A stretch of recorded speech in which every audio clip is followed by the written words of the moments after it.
Hello and welcome everyone. Yes, it's time for another action-packed episode of the PlayStation Tournament's Fight Nights for Tekken 7 in Europe. My name is Ryan Hart and I'm joined by none other than the awesome Cuddle Core. Man, this is going to be an action-packed top 8, amazing action to come. Tell me, how hyped are you all?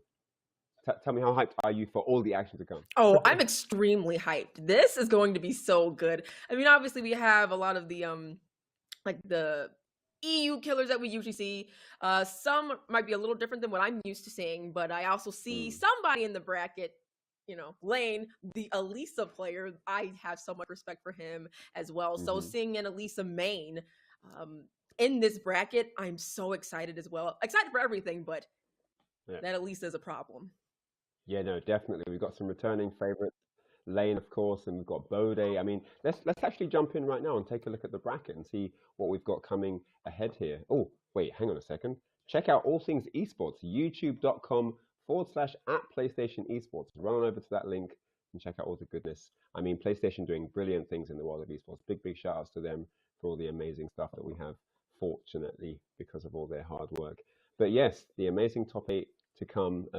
I mean, shall we get into the format a little bit? Should we talk about that first? Oh yeah, let's do it. Yeah. All right.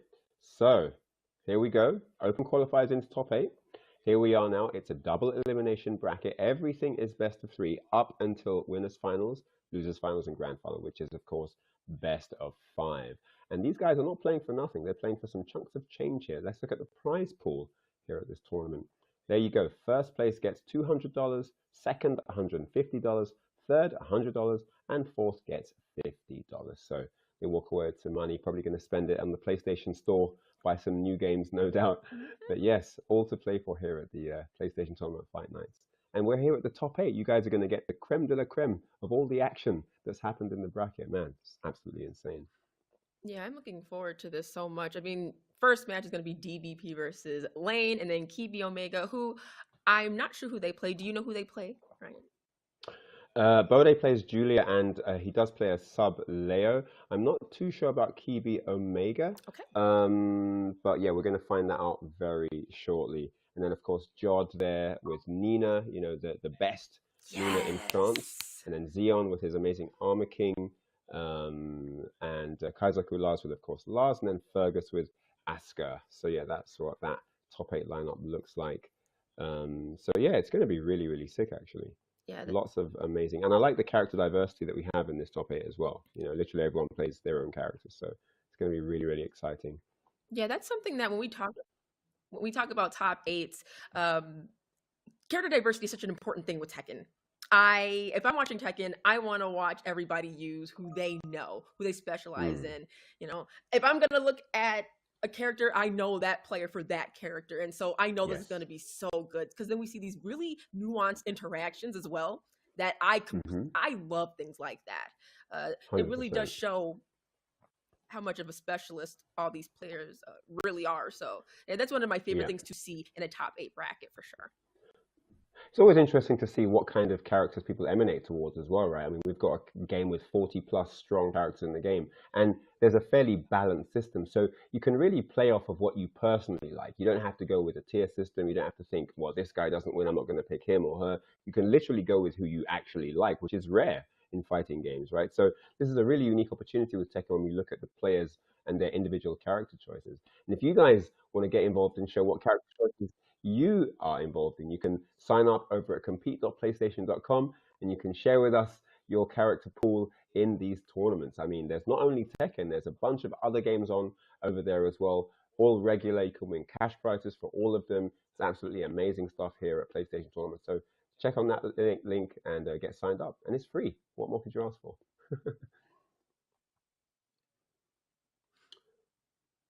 All right, and then we also have Discord. Okay, there's a new Discord channel. If you guys want to check out the network and build your PlayStation friendship groups, you can head on over to that Discord link. Use the QR code there if you got your phone handy, or you can type in that very complicated looking link there. And definitely head on over and be a part of the community on Discord, and share the passion and love that you all share for those games that you share in common, and maybe find some new play buddies. I mean, how cool is that as well? So yeah, definitely check that out. Man, I'm a member there too, so say hi to me while you're there.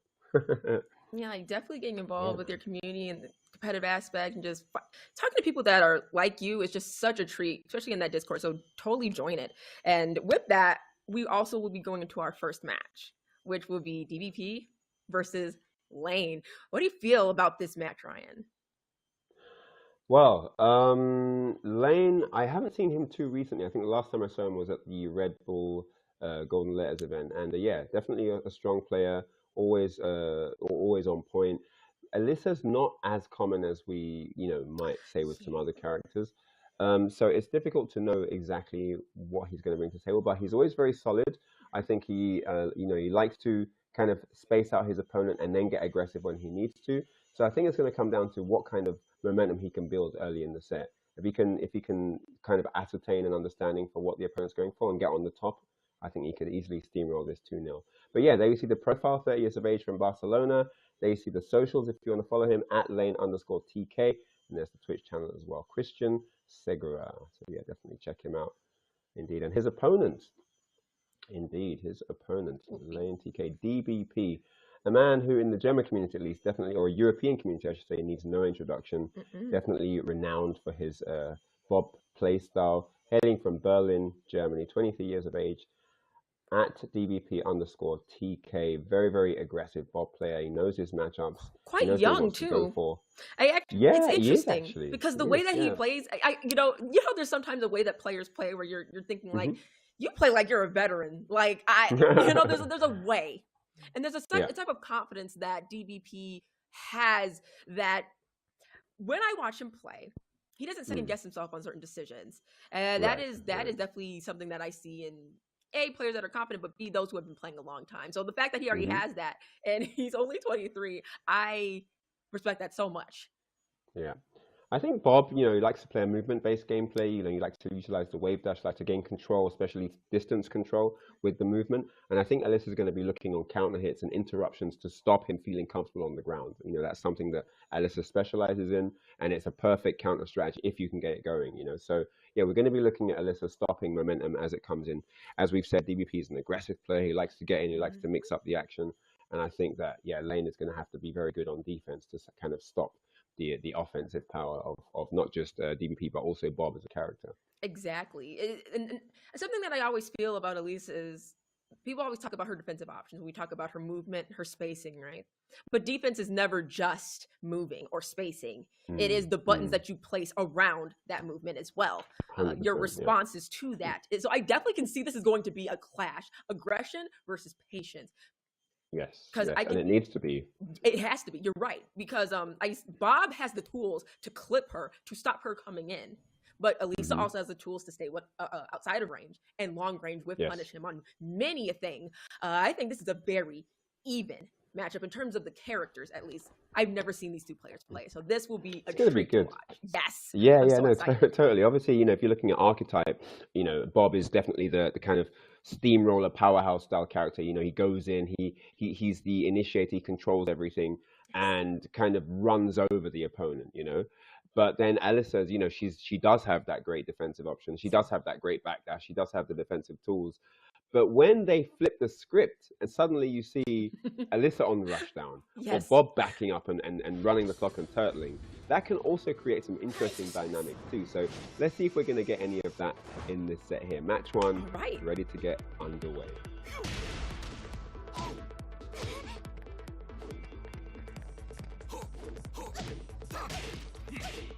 We already had this massive poke game from DBP. Oh man, My goodness. half bar gone already. Oh, into Hell the hell sweep sweep. counter hit. Wow. Now, I do not see ball players use that move Just like that. single hell sweep? You My never see that. goodness. Wow. All right, Lane trying to get something started, but Man, first round's looking like it's a wrap already. One more hit. Yep. the and jab that's out it. of the Closes it running out. two.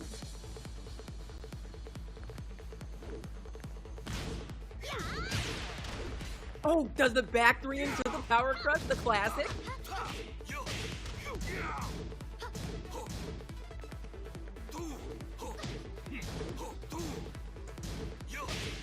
Okay, Lane getting clipped right now. Stepping. Okay, go for the Elisa chainsaw. Getting chased down now. He tries to back up to space. It's like what you said, when Elise is on the defensive, that's what you kind of expect from her, but when she goes aggressive, completely different story. It's changing up the momentum. Yeah, exactly. Completely. Okay, but the rage drive! DVP taking the second round of the first game. Lane gonna have to have an answer. The 4-2-1 is a wonderful answer. DVP keeping that pressure, does not commit on the hot kick. See? Down forward 4. Okay, gets the wall right in 1+2. DVP still keeping it really patient. Love this. Oh, going for the Hell Sweep Vortex. We're Mishimas. But Lane still has the life lead. It's still anybody's game. Lane's got to be careful coming in. And the down forward 2 from DVP. This is not looking good. We're going to the wall. No rage drive yet. And Lane losing the first game. DVP just completely having all this control with Hell Sweep pressure, down forward 2s. His placement on those were phenomenal. The rage drive usage was not afraid to stay in Elisa's face, but I think that's the way you truly have to fight against Elisa. And Bob has the tools to definitely do that, has the tools to stop her from stepping as much, has the tools to stop her from using spacing as a way to make you come in. Yeah, definitely. No, Yeah. I mean, he had all the understanding of, it looks like they've played before, because he looked very comfortable. You know, there were no surprises there. There was nothing that Lane was really presenting that DVP looked like he couldn't handle. And yeah, you saw the result. The 3-0 says it all. I mean, yes. So I personally think that with going into this next game, DVP looking solid, very strong, has asserted all of his buttons to shut down Lane. But what Lane will have to do is, I believe, play closer and kind of delay certain moves, use Power Crush, not the back forward 2, but maybe the down forward 1+2, a bit more to stop some of that offense. But even when Lane tried to commit to one of his hop kicks, he didn't fully go for it. So, yeah. Definitely. There's going to have to be a reason for DVP to stop doing what he's doing, right? Yes. You know, Lane's going to have to insert some doubt into his mind somewhere. You know, there's going to be multiple ways to do that, but some are easier than others, right? And I think the defensive game that he might have wanted to start with didn't work. And DVP looks like he's more comfortable with that. So I think he has to kind of turn it up a notch and just find some holes that he can insert annoying things into. It doesn't have to be something big. He doesn't have to find massive launches. It just has to be things that make him think. Right, Once asserting himself more. Yeah, once you make your opponent start thinking, you can gain control. Oh, we start from the Hell Sweep. Man, and he's not. He's just going straight in for the Hell Sweep. Oh, man.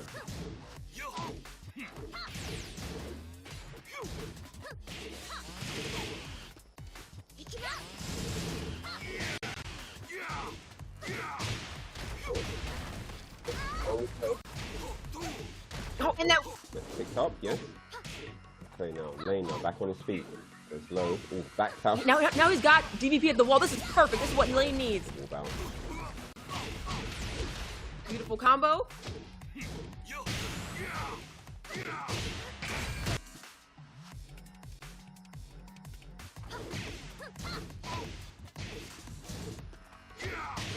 Goes for the Hell Sweep again. Goes for the second one. We're looking for Vortex right here. And the third one hitting. Goes for the mix-up. Look at this. Crouch dash and the wave dash pressure. DVP on a roll. Looking so strong. And takes the second round in the second game. Looking to close it out. Lane's gonna need something huge. Gets a punish. And the back four counter hit. We're going to the wall. Okay, but doesn't hit the wall. Lane needs this. The second 7. Where momentum happens in one launcher. That was such an odd interaction, but Elisa's movement getting Lane a point on the board. Okay, now they're spacing each other out. Lane backing himself a little bit to the wall, but fighting off. DVP going for those lows, checking those ankles. Beautiful. Yep. Oh, and gets the win. Lane's still in this. He's not out just yet. He's got a round back for himself, trying to build on that.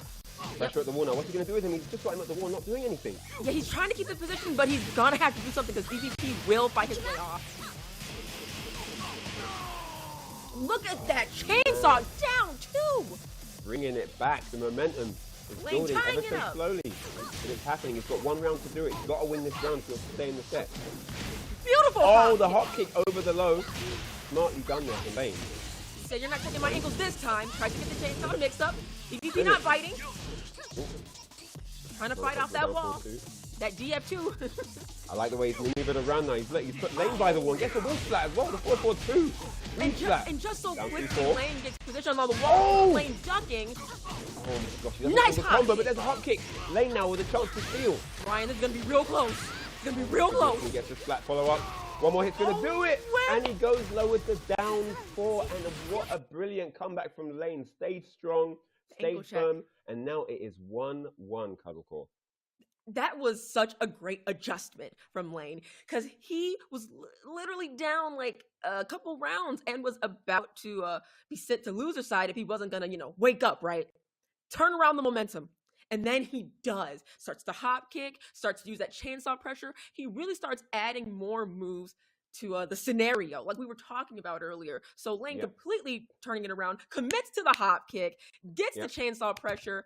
And even when he did get his back to the wall, he still fought off and start to apply more of those lows. Stop playing as timid, but more assertive and aggressive and trusting his decision-making and placing more of those moves and spacing DVP a lot better in this game.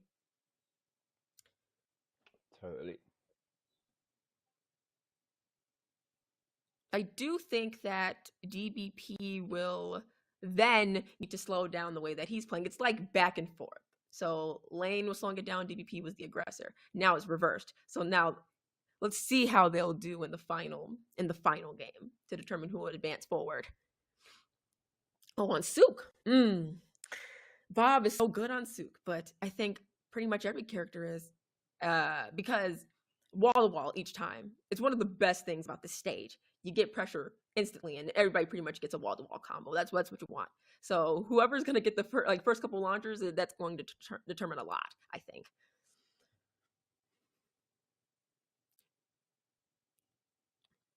I do think that Elisa, her spacing will be a really big factor in this, but Bob's as well. Here we go. So final game now.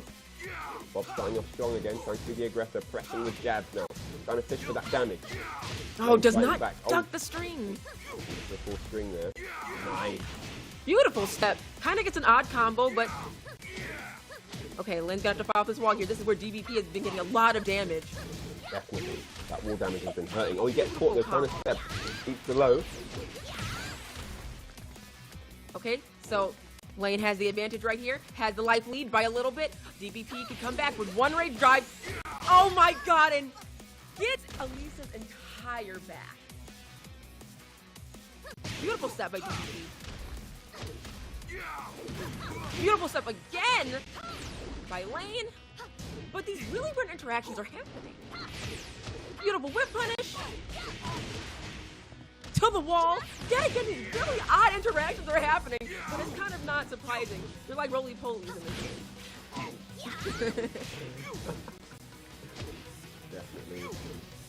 So, DVP still with a lead here, got around on 1-2 punish. It's a shoe shine. Low again, and Lane, a lot of mileage off these lows. DVP opting to go mid, mostly on defense here, not wanting to take the risk with the low block. He's definitely starting to mix it up between that health sweep and that knee. I like that as an option. Lane not biting on that wall pressure.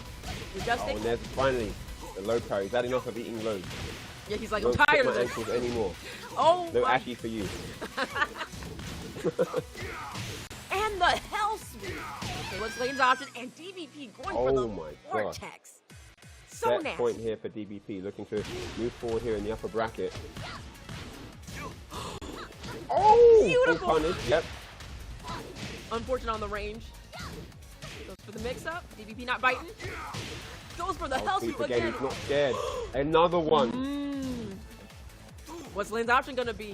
Because all it'll take is one more health sweep for them to be about it at the same amount of health. And the hop kick to challenge DVP on movement. Lane looking to take this, making it final. Wow. Oh my goodness. Final round. They're here. scrapping, Ryan. They're scrapping. For real, the 50 cuff. Yes. What's happening? Oh, we got chainsaws? DBP in the defense. Gets the dive in with the 1+2 chainsaw, one of my favorites. The DBP still chilling. Still anybody's game. That forward 2-1 was... We got dash on the wall! I like how he pumped the brakes on that just in case. No duck there on the back. Look. And the down 3 into 1. And... I want to say, and the punish, but I cannot believe it. Lane turning it all around. That is crazy. Lane with the comeback. I thought for sure that DBP had it in the bag, but slowly but surely, Lane started to understand how to turn it around. And it's like what we said from that first round. He just started injecting a little bit of doubt, you know, with these little pokes, annoying. He was annoying in the right spaces, which is what you're supposed to do. And he gave DBP enough reasons to stop what he was doing. Like I said, he gave him things to think about. And, you know, you just once you disrupt the flow of the circuit board, there's no energy happening there, you know, and this is what happened there. DBP, valiant effort, but Lane, what a strong performer. Great mind, you know, to come back there from 1-0 down and like set point, brought it all the way back. So yeah, shout out to both guys. DBP will drop down into that lower bracket after that. But what an opening set, man. That was really exciting. That was quite good. Yeah. And I know you're happy, Elisa, doing the damage. Yes, yeah, I mean, I always happy to see great Tekken on the screen, but always happy to see amazing Elisa players show up and show out and show what she's capable of at high level like this. So, and it's kind of like what I was saying earlier with Tekken, especially Tekken 7, that one launcher, couple launchers, things could not be in your favor, and all you need is one or two things, and the momentum completely shifts in your favor, but it's how you use it. And I think Lane completely took advantage of that in the best way possible. Being down like a whole game in 2 rounds, people turn Ultra Instinct.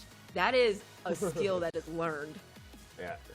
No, it's a great thing. I think Tekken is the epitome of never give up, right? You know, never back down, never give up. There's always a chance. You can always bring it back. And that's exactly what we saw just then, because Lane, I mean, look at that first game. It looked like there was no hope. He was eating all the counter hits. He was eating all the health speed. Nothing was being blocked. And it was just a one-sided affair. But then, you know, through the perseverance, he kind of brought it all back. So let's head on over to the bracket and take a look at how everything has progressed after that first set. Of course, yes, Lane now moves into the upper bracket semi-finals, and then DBP then drops down into the lower bracket. So we'll be seeing more of him later on, perhaps. But for the next game, it's going to be Kibi Omega versus Bode, OTB, Only the Best. Of course, Bode, the chairman of the Only the Best tournament, happening out there in Italy. And a Julia aficionado, been repping Julia since way back in the Tekken Tag 1 days, and also has Leo in his arsenal. So I'm not sure who we're going to see today, but yeah, let's check out a couple of the player cards. I know we have player cards for each of our contestants here. So here we see Kibi Omega, Yoshimitsu. Oh my! This is going to be exciting.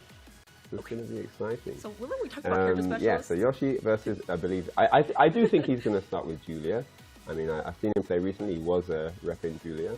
So maybe he's warming up, you know, for this. Maybe when I saw him playing recently, he was warming up for tonight. Maybe he wanted to win tonight's top 8. Yeah, I mean. So let's see. Let's see how much training these guys have been doing. But yeah, it's an exciting time, isn't it? You know, there's a lot of energy around Tekken 8 upcoming, right? And of course, Tekken 7 is still hot on the press. Like, you know, it hasn't simmered whatsoever. Everyone is playing. There's always different tournaments happening, and there's just such a lot of positive energy around the Tekken community right now. So it's great that, you know, PlayStation tournaments are doing these fight nights, and these guys are training for these tournaments and so on. So yeah, brilliant stuff. It's so beautiful because a 6 to 7-year-old game that still has this massive audience competitively is insane to me. It's beautiful. That's great, yeah. I used to say, like, regardless of when, you know, Tekken was not as popular compared to now, like, the community always shows up, right? So it's just even better now. Like, we stuck with the game, you know, because we love it, and I really do think the community is receiving all the rewards for it, for sticking with the game. The love and the passion for it is so real. So seeing players show up like this and represent these characters, is going to be Julia versus Yoshi. See, Yoshi is such a specialist character too. I know you keep saying I'm excited, but I am, because yet again, it's one of those characters that you train in the Himalayas to get good with them. I think Yoshi's one of them characters where if you main Yoshi in every Tekken. Like it's always Yoshi. You know, it doesn't matter what his outfit looks like or what character changes there are. It's always Yoshi, and they're very humble loyalists, and they're all like amazing. And what's so great about Tekken as well is how each character can be different so much in style. You know, you can have 50 Yoshis and none of them play alike, you know, and it's really, really interesting. Yeah. Here we go, Island Paradise, just the terrain for battle. We're in already. I see Teapot Punch. Okay, oh, gets the rainbow drop. Oh, and there's no break on that, yeah. All the damage. Oh, and the launch of the jump 2-1. Get punished. You know, one of the biggest buffs, I think, to Yoshi this is either this season or last, probably last. His Oki at the wall. Completely dangerous. His Oki is one of the best in the game. It's terrifying. I mean, seriously. Yeah, he's got so many options at the wall. It's really hard to get up. Sometimes you shouldn't get up. Sometimes you should stay down. You're like, when do I decide? And the thing is, he's got something for anything you might try. Yeah. You're never safe, you know? So, yeah. Especially with the presence of his flash, but right now, with the beautiful down jab and the launch of the bow and arrow. Oh, man. Gets this pickup, but I think might have tried the attempt. Okay, gets the and that nasty Oki. Oh. And I think he just kind of stared at it. He's like, I'm at the wall. I'm trying to step, but I don't know. That was a classic the Yoshi deer in strat. the headlights movement. You know, like, what are you supposed to do? Yeah, like, oh, look at the unblockable, but it's kind of, you don't know what's going on. Everything's so fast. Oh, man. Right now, Stevie looking so strong. Gets that crouch dash 1. But I trying to make his way in, but oh, there you go. That'll get you in. You got him by the wall now. Didn't commit on that. He might have got the full combo into the wall damage. Gets the swipe down. Okay. Oh, man. That's going to be it. Oh, but not yet. And snuffs out Cody with the rage drive. Wonderful tool with Yoshi. Sometimes you don't even want to jab because the rage drive crushes. So Kibi looking amazingly strong in that set. Blocked bow and arrow, was really prepared for Julia's offensive options. That advancing elbow was one of the biggest menaces of Tekken 7. So and in general, she's so good at pressure. But Yoshi is so good at keep out. I think Tekken 7 Yoshi is really good at keep out, especially with his back turn evasiveness and also the back three that he has, that spin to help him. Yeah, back three for the spin is like he's always got something. You're never quite safe to do what you want. Correct. I mean, we're only talking about the distanced options, you know, where you could do the spin, he can turn his back to you, you know, you can sit down on the floor. But we even up close, like you get really up close and personal, he just flashes you. Yep. You know, just flash, like 4 frames, it's just flash. Like, you always have to care about what he might go for, even whether you're far, whether you're near. Like, he's one of those tricky customers that just has options for whatever you might try. And you really have to outplay a Yoshi.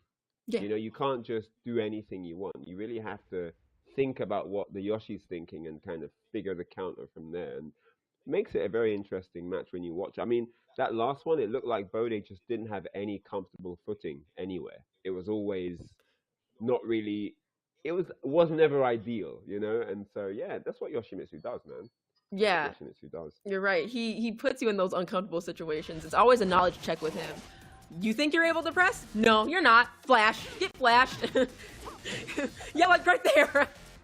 Like, and as he's evading you, he's gaining health. See, he flashed again. Checking Julia for trying to come in with 441 or her roll or spin. Gets that lunging arrow. Breaks the rainbow drop. Breaks again. But has Bodhi at the wall right now and is about to get more of this Oki pressure. But let's see how he responds. It gets the counter hit. Sweep on the low. And Kibi taking that first round in the second game. He gets the counter hit, back three, going to the wall. I feel like Julia and Yoshi both do this really well, but it's whoever gets them, the other player to the wall first.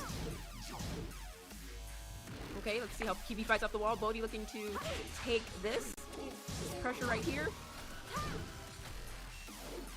Bodhi's definitely playing a lot more patient. And then we see the back. Oh, nice. Hops over that low sword into the wall bounce. Doesn't get all the combo, though. Oh, and that's 14! String. I'm not sure if Yoshi could have gotten more with that. That was pretty good. That was good anyway. Like, that was a wonderful knockdown. That was decent. That was great. In the back, on the ground. And now this is Yoshi in rage.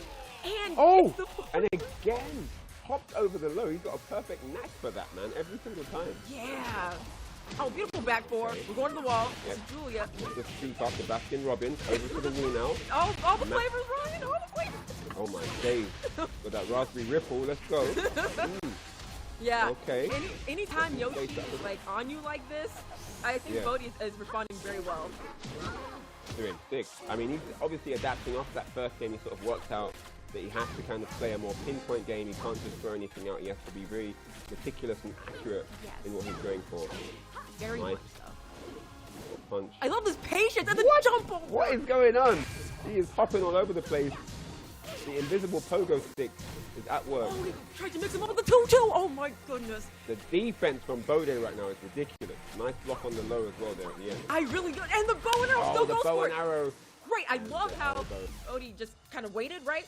And mixed up the timing compared to the first game where Kiwi was scouting out that bow and arrow and still gets the counter hit low. Oh my god. Off axis too? Really switching it up here. And the counter hit, Kiwi eating all kinds of damage right now. And the power crush into the wall bounce. Oh, doesn't get it all though. Keeb now with a chance here. Still alive. Yoshi in rage is no joke. And lets him rip. Again, he's been catching him with that every time. The delay crouch dash 1 into the delay elbow. It's been working. It's been getting a lot of mileage off that. And man, really piled on the pressure there. And you could see that he knew that he had to continue what he started. You know, he couldn't let up. Once he'd kind of infiltrated that defense base of Kiba Omega, he had to keep it going, and it was very, very well played. It definitely does. Yeah, it was very well played. Going from the first game to the second one, Bode definitely turned it around completely. Talking about slowing down the pacing, didn't run into a lot of Yoshi's counter hits that Kiwi was throwing out because they were playing a lot of keep out with Yoshi. So really letting Bode come into all of it. So he was getting counter hit by crouching down forward like 3 and things like that. So he slowed it down, right? Slows it down, starts kind of taking his time coming in, which completely changed the pace of the second game. And even caught Kibe moving a lot, which is why he was getting those delayed, like that two-piece elbow. Definitely was catching him moving a lot, I believe. Yeah. So changed up timing and everything. Yeah. And that made all the difference. I think you're right. Yeah, I think he was, because I didn't know what he was trying to do. Like, I couldn't get, like, you blocked the down forward 1, then he got hit by the elbow like more than once. So yeah, he might have been trying to move. That's a good point actually. Yeah. Yes. So maybe trying to stay mobile. He did have his back relatively near the wall. Probably didn't want to, he probably wanted to release some of that pressure. But yeah, man, we're going to last day on Earth for the final game. This is a close set. What are we going to see here? The adaptation has to happen, but who's going to deliver it the best? It's gonna. I think they're gonna play really patient in this final game because Julia and Yoshi, I believe they kind of have the same game plan. That wall pressure, those mix-ups. But the only difference is Yoshi's really. I think his keep out is amazing. Julia, her thing is she can advance in on you and just tons of tools to do like that. Literally lunges forward. Yeah, exactly. Look at that bait. I mean, that's the thing. Yoshi's known for his keep out and known for being able to actually, play a space game where he kind of keeps control at a distance. But Julia's one of the characters that can close distance in a second. Yes. She just has the ways to get in really quickly. And so, Yoshi doesn't quite have that same advantage. But Bode, he's working with 2 decades plus worth of Tekken knowledge and experience here. And we see the adaptation kick in that second game. But Kiba Omega, the first game goes low and a second low again. Oh, man. Oh, doesn't get the combo, though. Gets the break. Nice break on the Mad Active. And the break again? Yep. Yeah, see how they're playing at a snail's pace right now? Because whoever gets the first launcher, that's Oki right there for them. That's Oki. Yeah, nobody wants to eat a counter here. No. They're both fishing for them as well. That's wall to wall. And he's going to... Look at that. He didn't even attempt to go near. Beautiful. Input rock on that string. Oh my goodness. Did he press a button? No. No. Kid was chilling.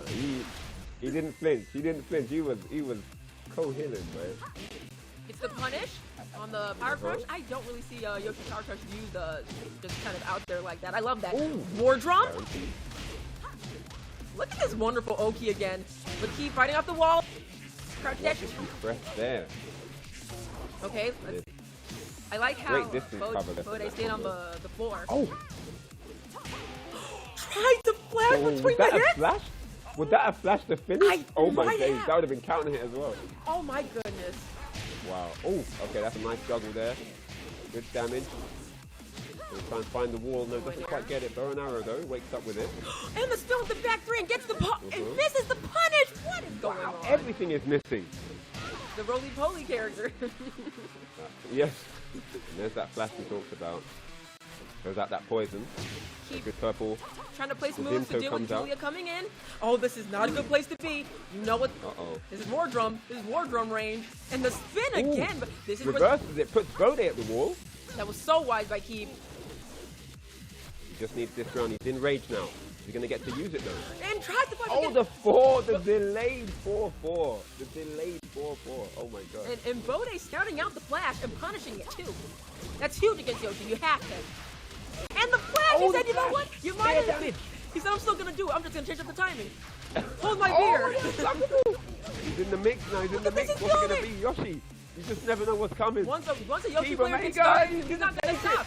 Oh my gosh. And taking that 2-1. Once a Yoshi player is in the flow, I always hear once they're in the flow, they don't get out of the flow. For you to get them out of the flow, you have to do everything in your power to stop that.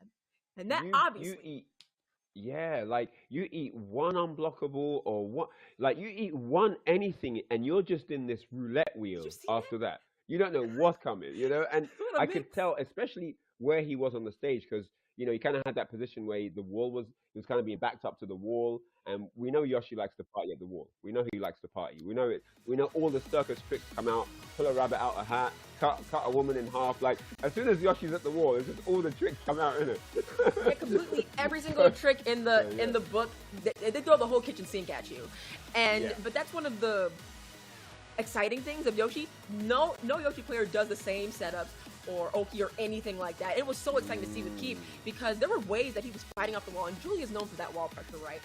But the way that he just got off the wall with back three and back turn, is it back 3+4? Like the way that he just maneuvers off the wall, right, and then just changes the momentum, and then Bode's back is to the wall.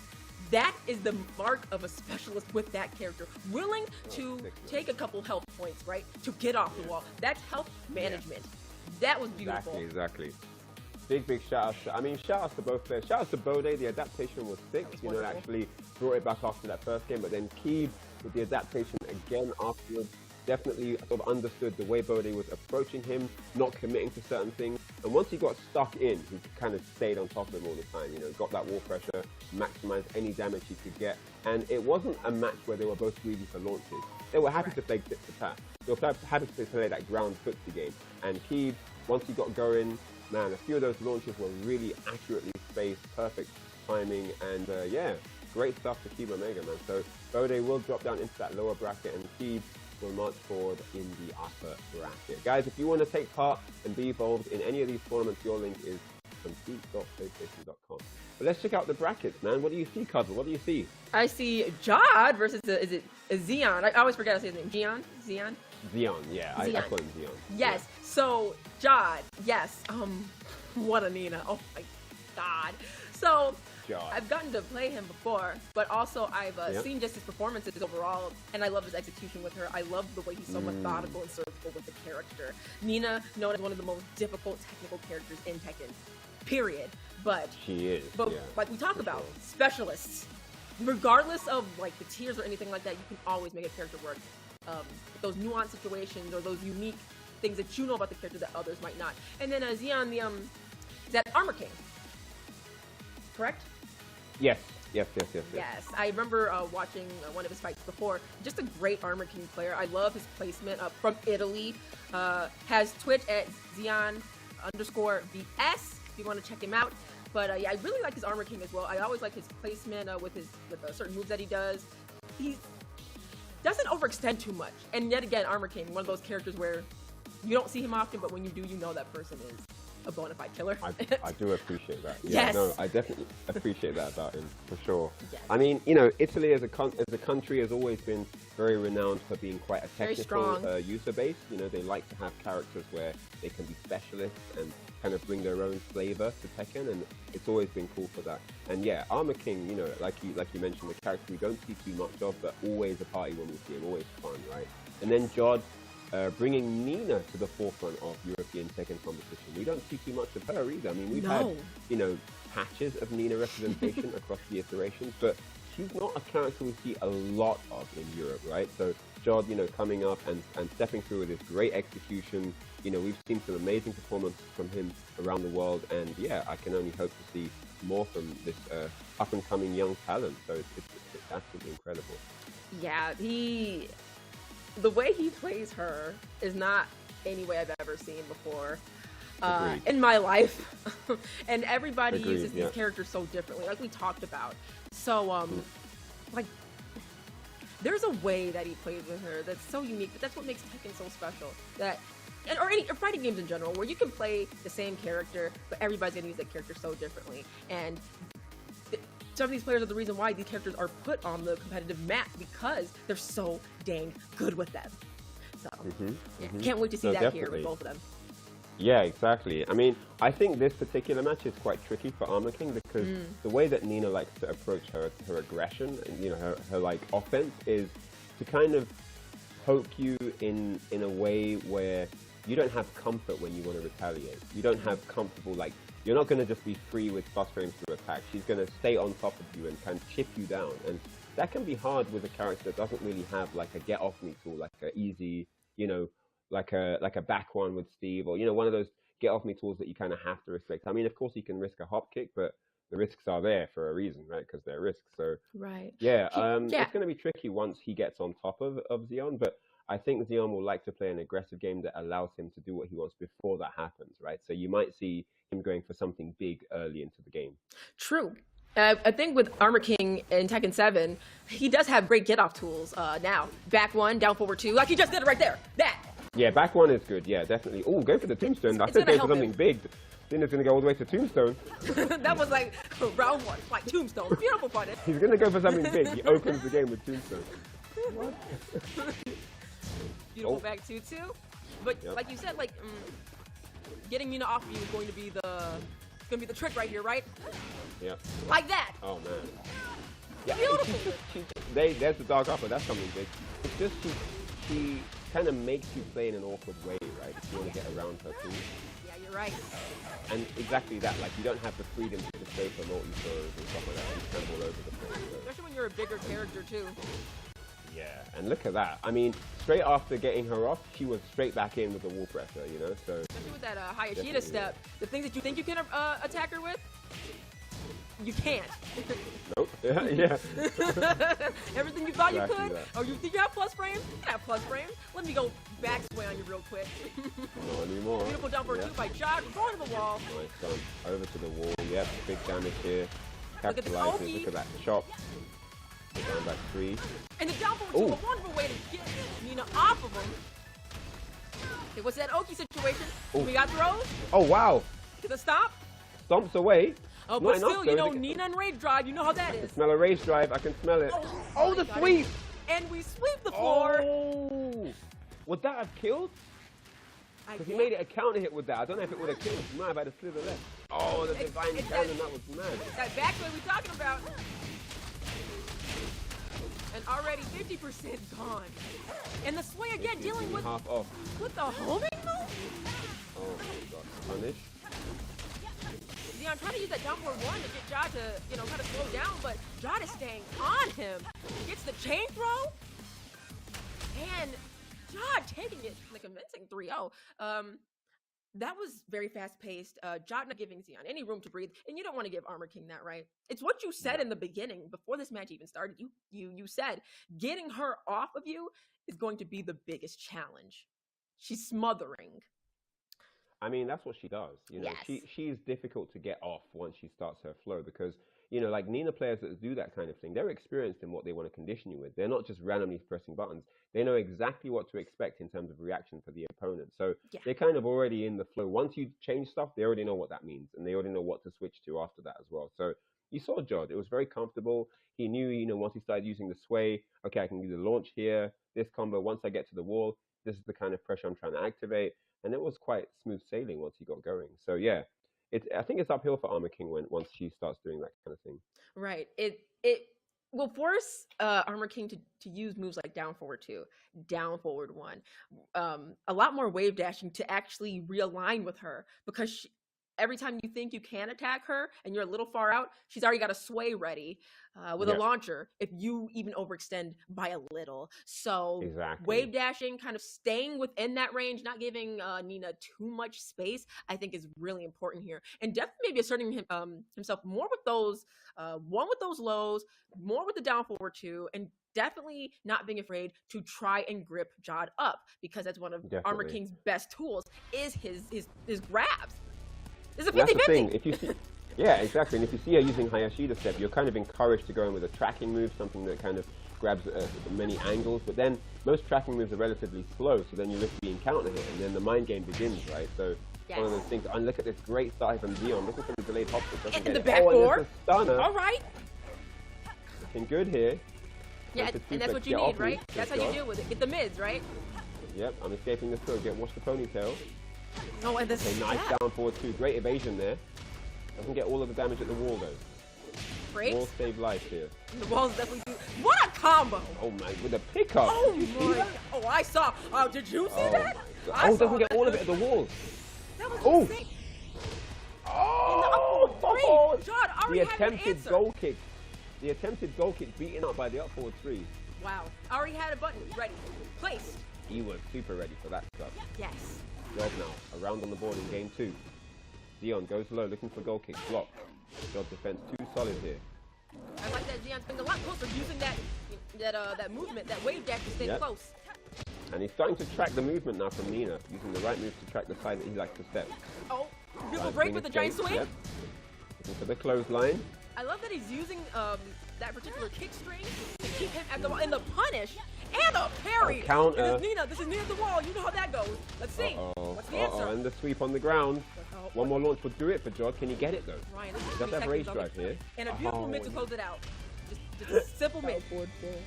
Just a simple Keep it basic. Keep it basic. Just keep it basic. Because the moment you start doing too much, you know Nina's right there ready to kill you. I like the adjustment from Dion though. He's definitely like fighting tooth and nail to stay in Nina's face. Jod on these breaks though. Dion is playing a pacing game, you know, like Jod is looking for timing, you know, he's trying to find the right timing to do things, and he's trying to keep up with Dion's pacing here, and he's doing a good job. Look at that, jumps over into the back turn 3, straight into the shoulder. That was beautiful. And the break again by Jod. Jod is said, I'm not getting gripped today. I'm not. Oh, break this one though. Okay, tombstone? What's the Yoki option? Oh my goodness. Oh! Is that it? One more hit's gonna do it, and the down 3-2. He just ran in, Ragor, and did it. Sweep the floor is like, wait for anything here. That was like butter. Set point of Nice duck. That's the high. Ooh. Yeah, still in it. But it will do. But the message has been sent. In the low parries, doubted out the 4-4 too. God's just reading everything. Sees the future. Yeah, damage is crazy now, and he's really finding his flow here. Dion in a world of trouble. Wall splat with the up forward 3. And it's not looking good here for Dion. Beautiful block. That was a counter hit! Chance to dance here. You've got to make this work. Oh, the slide. Beautiful step. Oh! Oh no. Let's see. This is Rage Armor King. The wall. That is good. Still doesn't use the rage drive yet. We're gonna kill. Oh. Oh no! No way! Are you kidding me? He did not jump over the alley kick with the rage drive. Ryan, oh my goodness. That's been happening the entire set. Oh, you think you can do something right there? Up over 3. Oh, you think you can do something there? Oh, I'm gonna beat you out of something. Oh, you think you're gonna do this? I'm gonna do rage drive. She jumped over him. That was too slow mo. Rage drive. Oh my goodness. Jod, absolutely incredible. I hope you lot clipped that. That was ridiculous. Jod just on one at the end there. The one time he tried to do the alley kick, he hadn't rinsed that the whole set. He hadn't even done that. That was the one time for the round, for the, you know, tried to do it, and he was ready. The only time he did race drive with Nina, straight over the alley kick. What a performance. He got 2-0, and man, that was definitely a message sent to the other guys in the bracket. I'm speechless. My apologies. Remember we talked about how surgical Jod is. If we could write like how to shut down this particular thing with Nina 101, that looks so difficult for Armor King. Trying to fight to get her off of him, like I feel like a pesky fly, right? And Jod had to answer every single time. And what, like, get out of here! But what beautiful use of up forward 3. It's punishable, but it's fast, so people don't always think about that, right? And it's not even that punishable. But it's so beautiful how he was using it to stop Xion from getting started at the wall, and it wall splat. That's how you use that move. That's crazy. And Jod used every single part of that move list, like all 140-something moves. Yeah, and that's the thing, you know, like, you would think that if you were using Nina and you've got all these small pokey tools where you can just kind of pick them apart, you would be quite even more aggressive. But Jod was still like really patient and picked his spots. He wasn't just going ham. Like, picked his spots, and there were some really great moments of like sidewalking to the sidewalk to the right, got the down forward 2, you know, like just really smart evasion. And you see the mind at work. You see the genius gameplay in its finest, you know. And man, if any moment personifies that, it's that last race drive over the alley kick. Just kind of goes to show that amid all the chaos, among all the pandemonium, the mind was still thinking, actively thinking about what the reads are, what should I do now, what's the moment for, and then the race drive perfectly placed over the alley kick to steal the set. And yeah, it's a great thing when you've got a plan in your head and you execute it and it delivers perfectly. It's like, yes, I knew he was going to do that, and there's the timing for it. And yeah, Jod moves forward. Definitely a well-deserved 2-0, and I think we're going to see a lot more of him in this tournament for sure. Can't wait. Our next match, that one's going to be insane too. Let's take a look at the bracket. We have Kaizoku Lars, who I've heard a lot about, this famous Lars here in EU, versus Fergus, 2K8. So that's going to be Lars versus Asuka, I'm completely assuming. Here. Yeah. It's probably going to be Asuka. Now, these two played very recently in the tournament, and I do happen to know that Fergus took it. So this is a run back, and you know, they have experience against each other. Will be Lars Asuka, but I don't know what we're going to see here today. You know, it doesn't count unless it happens at PlayStation Tournament Fight Nights, right? So let's get it on, man. It's going to be best of 3, upper bracket action. The winner of this is going to take on Jod, and the first contender we're going to talk about is Fergus, 2K8. Definitely no stranger to these PlayStation Fight Nights, a champion many times over in his own right, 29 years of age, hailing from Ireland. If you want to check him out on social, it's at Fergus_2K, and then his Twitch is Fergus2K8. So yeah, definitely a renowned, seasoned vet with the character of Asuka. I mean, you know, everyone knows who this man is. Definitely a solid player here, coming from Ireland. For sure. And he's going to be taking on Kaizoku Lars from Germany, 25 years of age, at Kaizoku Lars on social and Kaizoku Lars on his Twitch. Again, another experienced player. We've seen a lot of him in these European tournaments. A player who does very well. He's a very strong player. He's won some tournaments as well. So yeah, it's on, man. It's on. And it's always interesting to watch 2 people play that have played recently, because you get to see like the build-up of everything that they've been, and there'll be things that a spectator won't get, like, why are they doing that? Right. But that's based on something that happened in the previous set. The mind games have already It's the meta. You know what I mean? It's like the meta around them playing each other, right? Because if you play somebody a lot, you're not going to probably do the same things twice. Those layers of gameplay evolve over time. The things that you used against them before, you're not probably going to use this time. Also, I just want to mention, Kaizoku Lars being from Germany, you know, I think it's just so interesting because there's so many killers from Germany. It's like, wow, like, I peep Twitter. Germany has always been a very, very passionate Tekken hub. It always has been. It hasn't always had that same presence on, like, let's say, the international stage, right? But they've kind of come into their own right as of maybe from P6-ish period, you know? And since then, they've been, like, they haven't let up, you know? And there's just been more and more and more top players coming from Germany. So yeah, it's great to see that. And here is one of their players here, Kaizoku Lars, going up against Fergus here. So best of 3. I like, the thing is, I know Fergus likes to pick off his opponent with counter hit. Asuka is a very strong defensive character. She's got moves for literally any situation defensively you can think of. She's got counters, she's got parries, she's got sabakis, she's got back three if you get low happy, she's got forward four. I mean, the list is ridiculous. Side step two. There's like 50 moves she's got to count him. I didn't even say magic four. Magic four, right? She has so many tools, so many defensive tools. Yeah. It's so interesting because, though she has those defensive tools and she's sometimes known as a very defensive character with get off me tools, she can be played offensively too. Definitely. Here we go, round one. Let's get into it. All right, so already starting off aggressive, like you said. Yep. You have to set up those defensive opportunities. Yes, exactly. You have to what's the word? Kind of like annoy the bear, right? Poke the bear. That's it. You got to poke the bear. And got the punish. Oh, forward four. That's a classic. Oh, and the one. Again, and you can see the psychological control where Fergus is kind of the head of the table right now, and since their last battle, and Kaizoku has to find the opening to kind of take the crown away. The psychological crown. Yeah, let's see how he does it. He gets the 3-1. Gets the shoe shine, back one.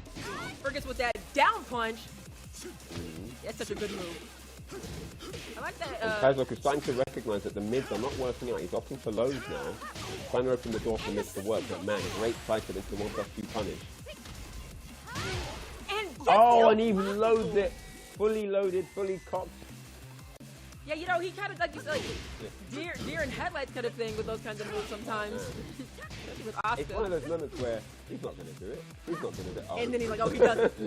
Too late. Full crouch, two. Tried to go for the sidestep art blast, but unfortunately has been missing just by a hair. The forward 1+2 wall bounce, just militant gameplay here. And he's trying to find some damage, and no, the down back 1-2. Man, what a game there. I mean, Kaizoku was fishing for damage. He was looking for where there's an opening. He was trying to find.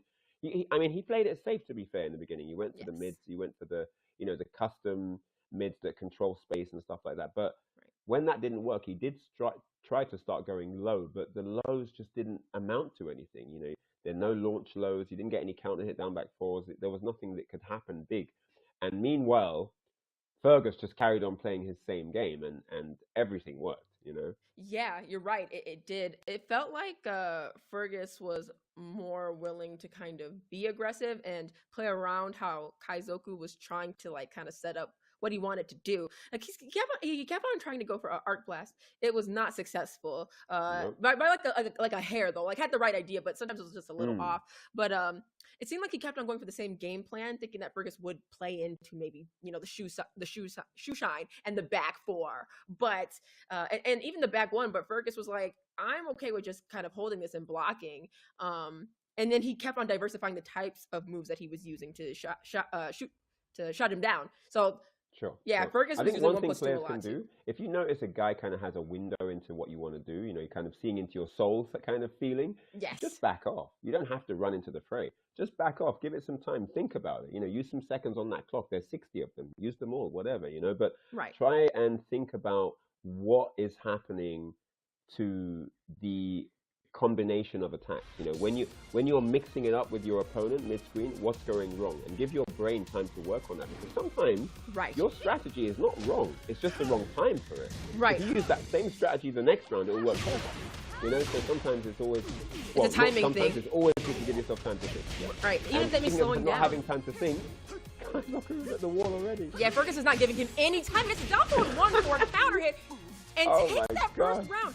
Fergus is playing. I think he's listening. Yeah, he must be, because I'm not giving him any time to think. Don't give him any. And he tries again for the arc blast, but Fergus is just not fighting on it. So yeah, he wants damage. He wants to get in this in a big way. He doesn't want to play that chip game because he can't win that with Asuka. He wants something big, and he's only giving Fergus bigger things here. This is looking like it's really, really uphill for Kaizoku right now. But those small moments is what creates big moments for an arc blast, and Fergus is running away with it, not giving Kaizoku any time. Fergus is already looking to close this out. Let's see, will we get something where maybe Kaizoku turns around? And there's the counter hit down back four that was missing the last game. Finally get something going here, combo-wise. Beautiful damage combo. at the wall, the shoulder, yes. Gets that shoe shine. Goes low. And what a great round. What a brilliant round there. And it all started from one combo. It just needs that one launch. And sometimes that's all you need sometimes. Let's see. See what he's got. All you need is love in this world. Oh my goodness. Love in that trade on the While Rising 1+2. Jesus. Oh my gosh.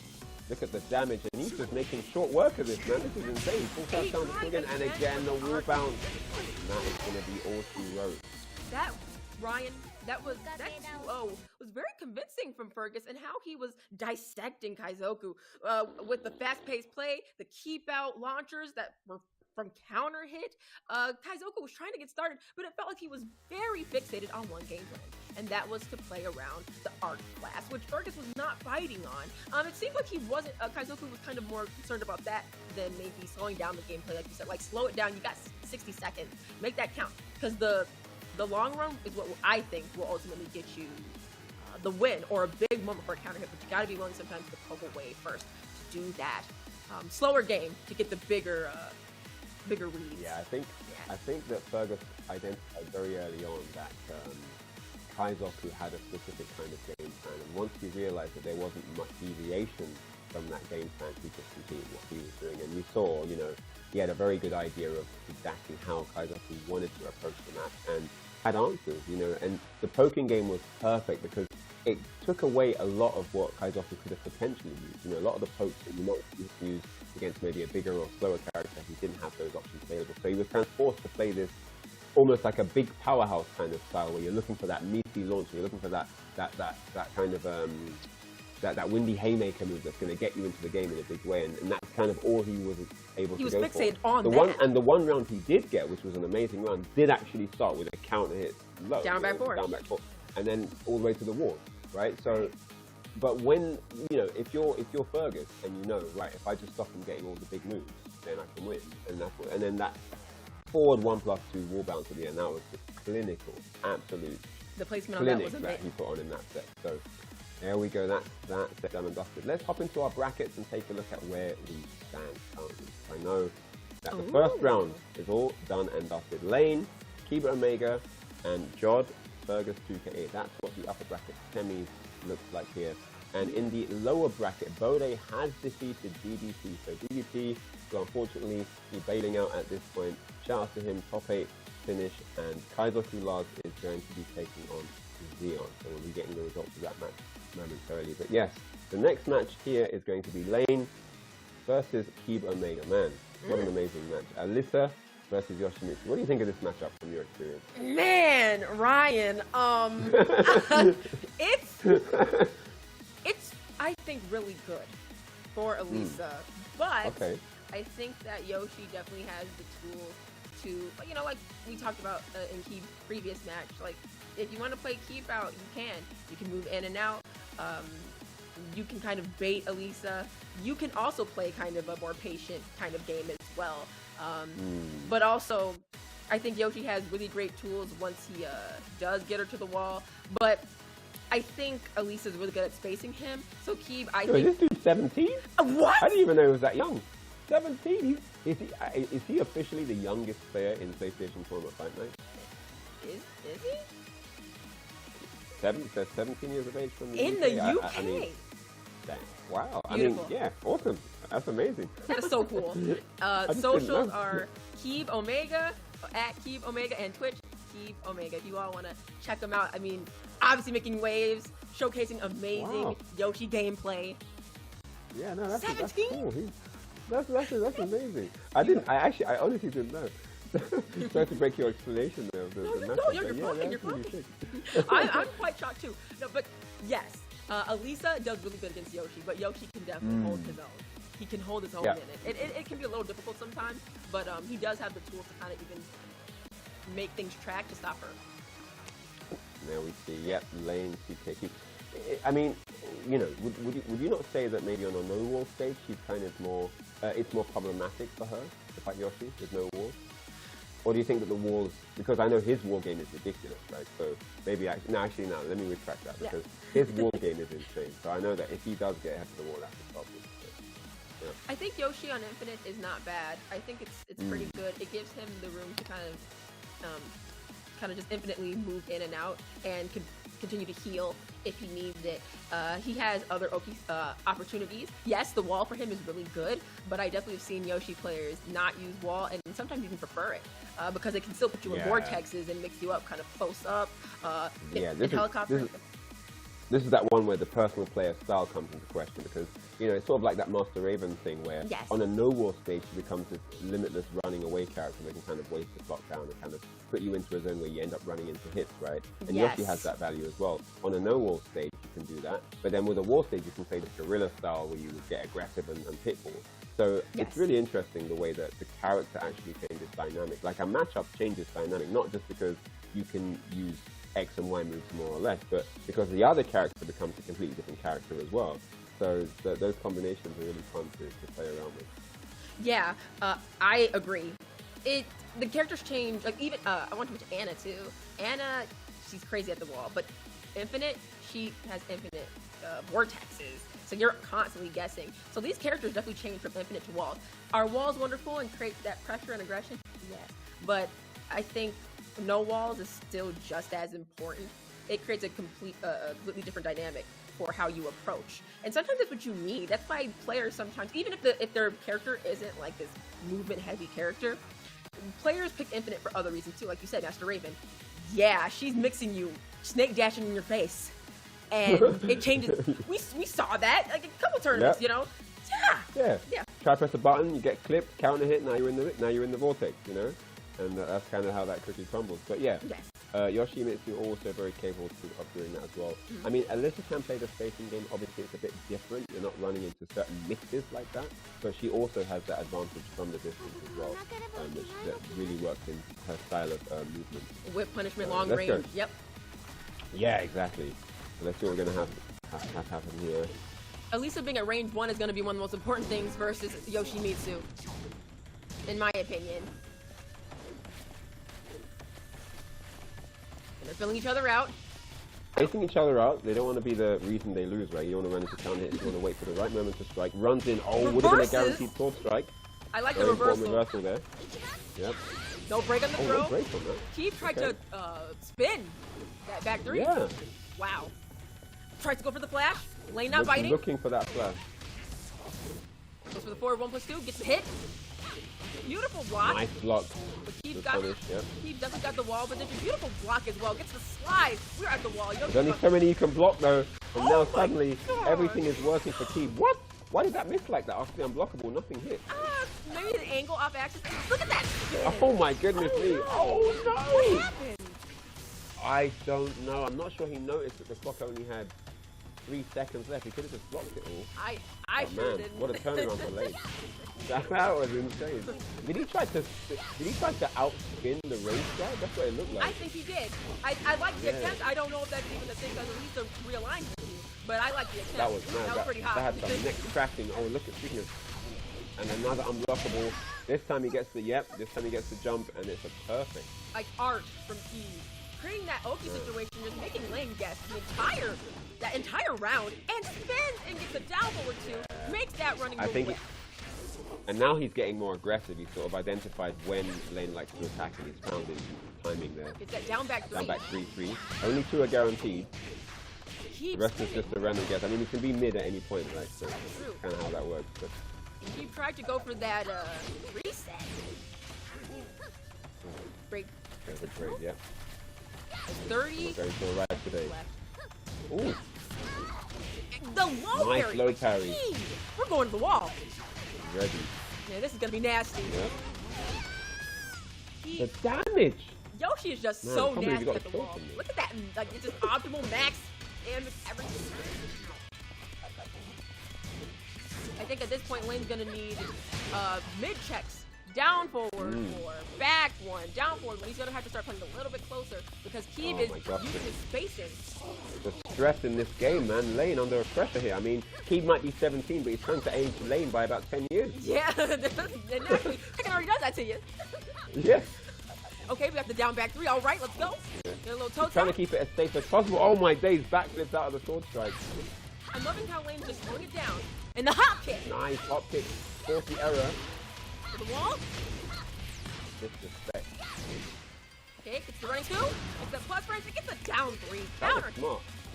I think he's backed up there in case he did a flash. He was like waiting for it. Exactly. He kind of slowed it down. Yeah, He's he like, went to play it safe. just in case you flash, or if you, you know, do anything else, I'm gonna wait for you. Can't punish that. Beautiful on the spacing on that. And Lane opting not to play a very close game. He's backing up, playing with very simple tools here. Single lows. He's healing. Single mid. He's healing. This is important. Lane's gonna have to start playing close at some point. You can't play too far because time is running out. No, you can't stay all the way back there. You got to get in when you can. But he's trying to play that mid range. He doesn't want to commit too heavily. You're right. But oh man, he got caught though jumping. That's what that was about.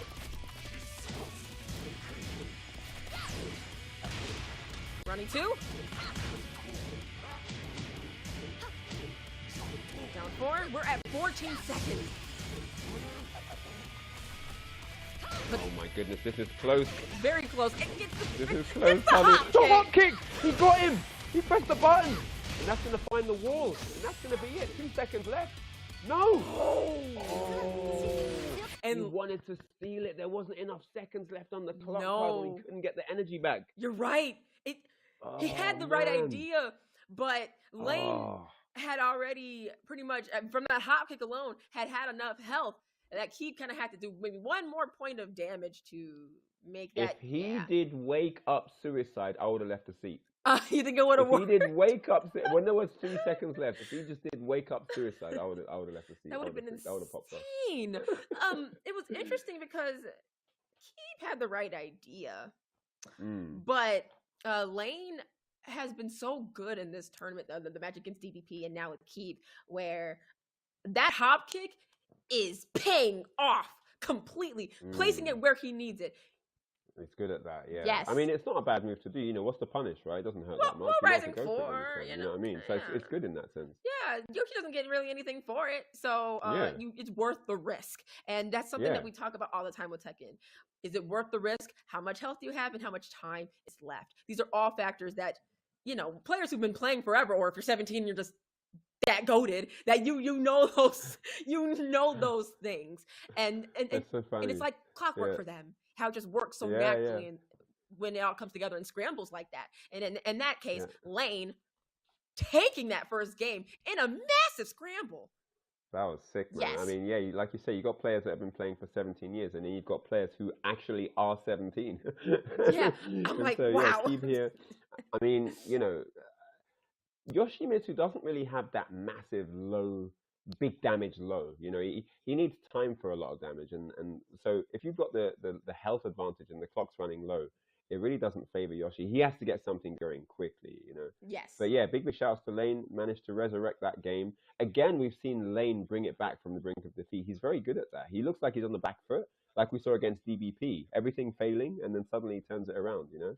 Yeah, Lane, his tenacity and his mental fortitude, I think, are 2 of his strong points as a player. It's something that I definitely know that he works on and he cares about. Because I know he's talked about it, I believe, on Twitter as well, how much he cares about that, the mental side, and how it's very really strong attribute. Yes, it's important for Tekken. Tekken is mentally taxing, 100%. So you want to be in your right headspace to overcome whatever is in that match, whatever goes on. All right, looking for a full crouch sweep there. Keep Omega. Now for the 1 block.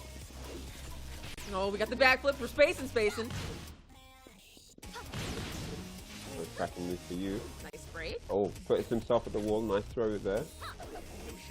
And notice that the break will put his opponent to the wall. Tries to go for the front kick. Oh, that was in front of him, but no punish. That spacing is kind of insane. Okay, Lane moving around. Very okay with not overextending like that. Oh, was that a punish? It was one of them ones where it kind of looked like it might have been a punishment. It could have just been a wrong guess. Right. Oh, nice. Gets the launch now. And again, we're running the clock huddle. 7 seconds. Oh, my goodness. 5. We're at the wall here. But, oh, my goodness. Now. Oh. And keep taking it. Like you said, running the clock. There was no time. He just kept spinning on the floor to pin him down. That was so smart. He kept him on the ground. Yeah, that was great with that down back 3-3. That was so smart. To run out the clock. Keeb, man, he's playing like a solid veteran who's been playing the game for 17 years. Yes. With those tactics. Tekken ages you. Yeah. He's technically probably 25 in Tekken years. This is a good round for Lane. Finds the wall. One more hit will do it. Yes, the down back three says yes. Beautiful down back three. Really smartly done. Here we go. Lane now wants a 2-0. Keeb trying to stop him. Full crouch sweep. That was like almost fully outside of range, and then Lane came in. That was It's got bare range, man. It's got bare range. Yes, I like that Lane's using the 4 to try and catch the back three pressure. Back 3 from Elisa will catch him usually. So 4 has range, but back 3 has more range. And wonderful counter hit by Keeb. There's about to be a scramble at this wall, Ryan. I don't know. I don't know, man. Beautiful block. Beautiful punish. These scrambles are crazy. And oh, the range drive, he got him. Oh, what? That's bare damage as well. Where's he going? One more he's going to do, and he goes low. And Lane moves into set point now. Keeb Omega just needed one more hit, but couldn't quite get the job done. Yeah. And now he's on the back foot for real, bro. And the 4 takes the plus range and gets 4. Keeb has to find his way in. He needs Keeb now trying to build a bit of health back. Almost got half our life. He needs something here.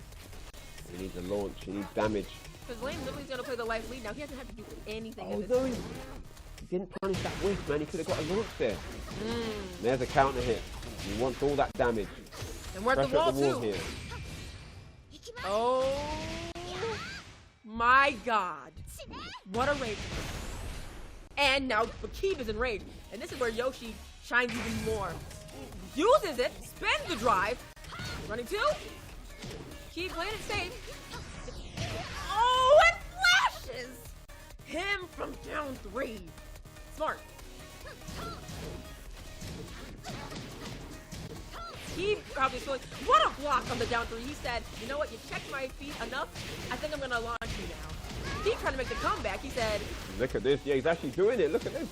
No, doesn't eat the unblockable. Stays down finally. That was a beautiful punish. Oh my God! Oh man, this is not over yet. This big knee. I like how Lane changed up his option, but Keeb is not out of it yet. This is still anybody's game.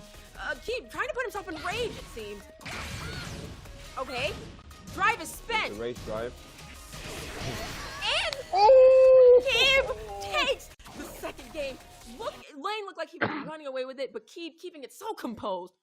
Wow. So solid. What a turnaround. I mean, I really thought that Lane had it. It looked like it was in the bag. You know, he had all the health, but Keeb found the damage, got the comeback, and now it's 1 apiece. And this final game could definitely go either way. I mean, Keeb, you know, like you mentioned Lane's tenacity, Keeb is very resilient. Yes. He's a very resilient player. And, you know, the thing is about Yoshimitsu, you definitely don't ever quit because he just needs one opening, one knockdown, one unblockable, one launch to the wall, and he's got you in his grips. You know, he knows exactly what he wants to do to you the second he launches you.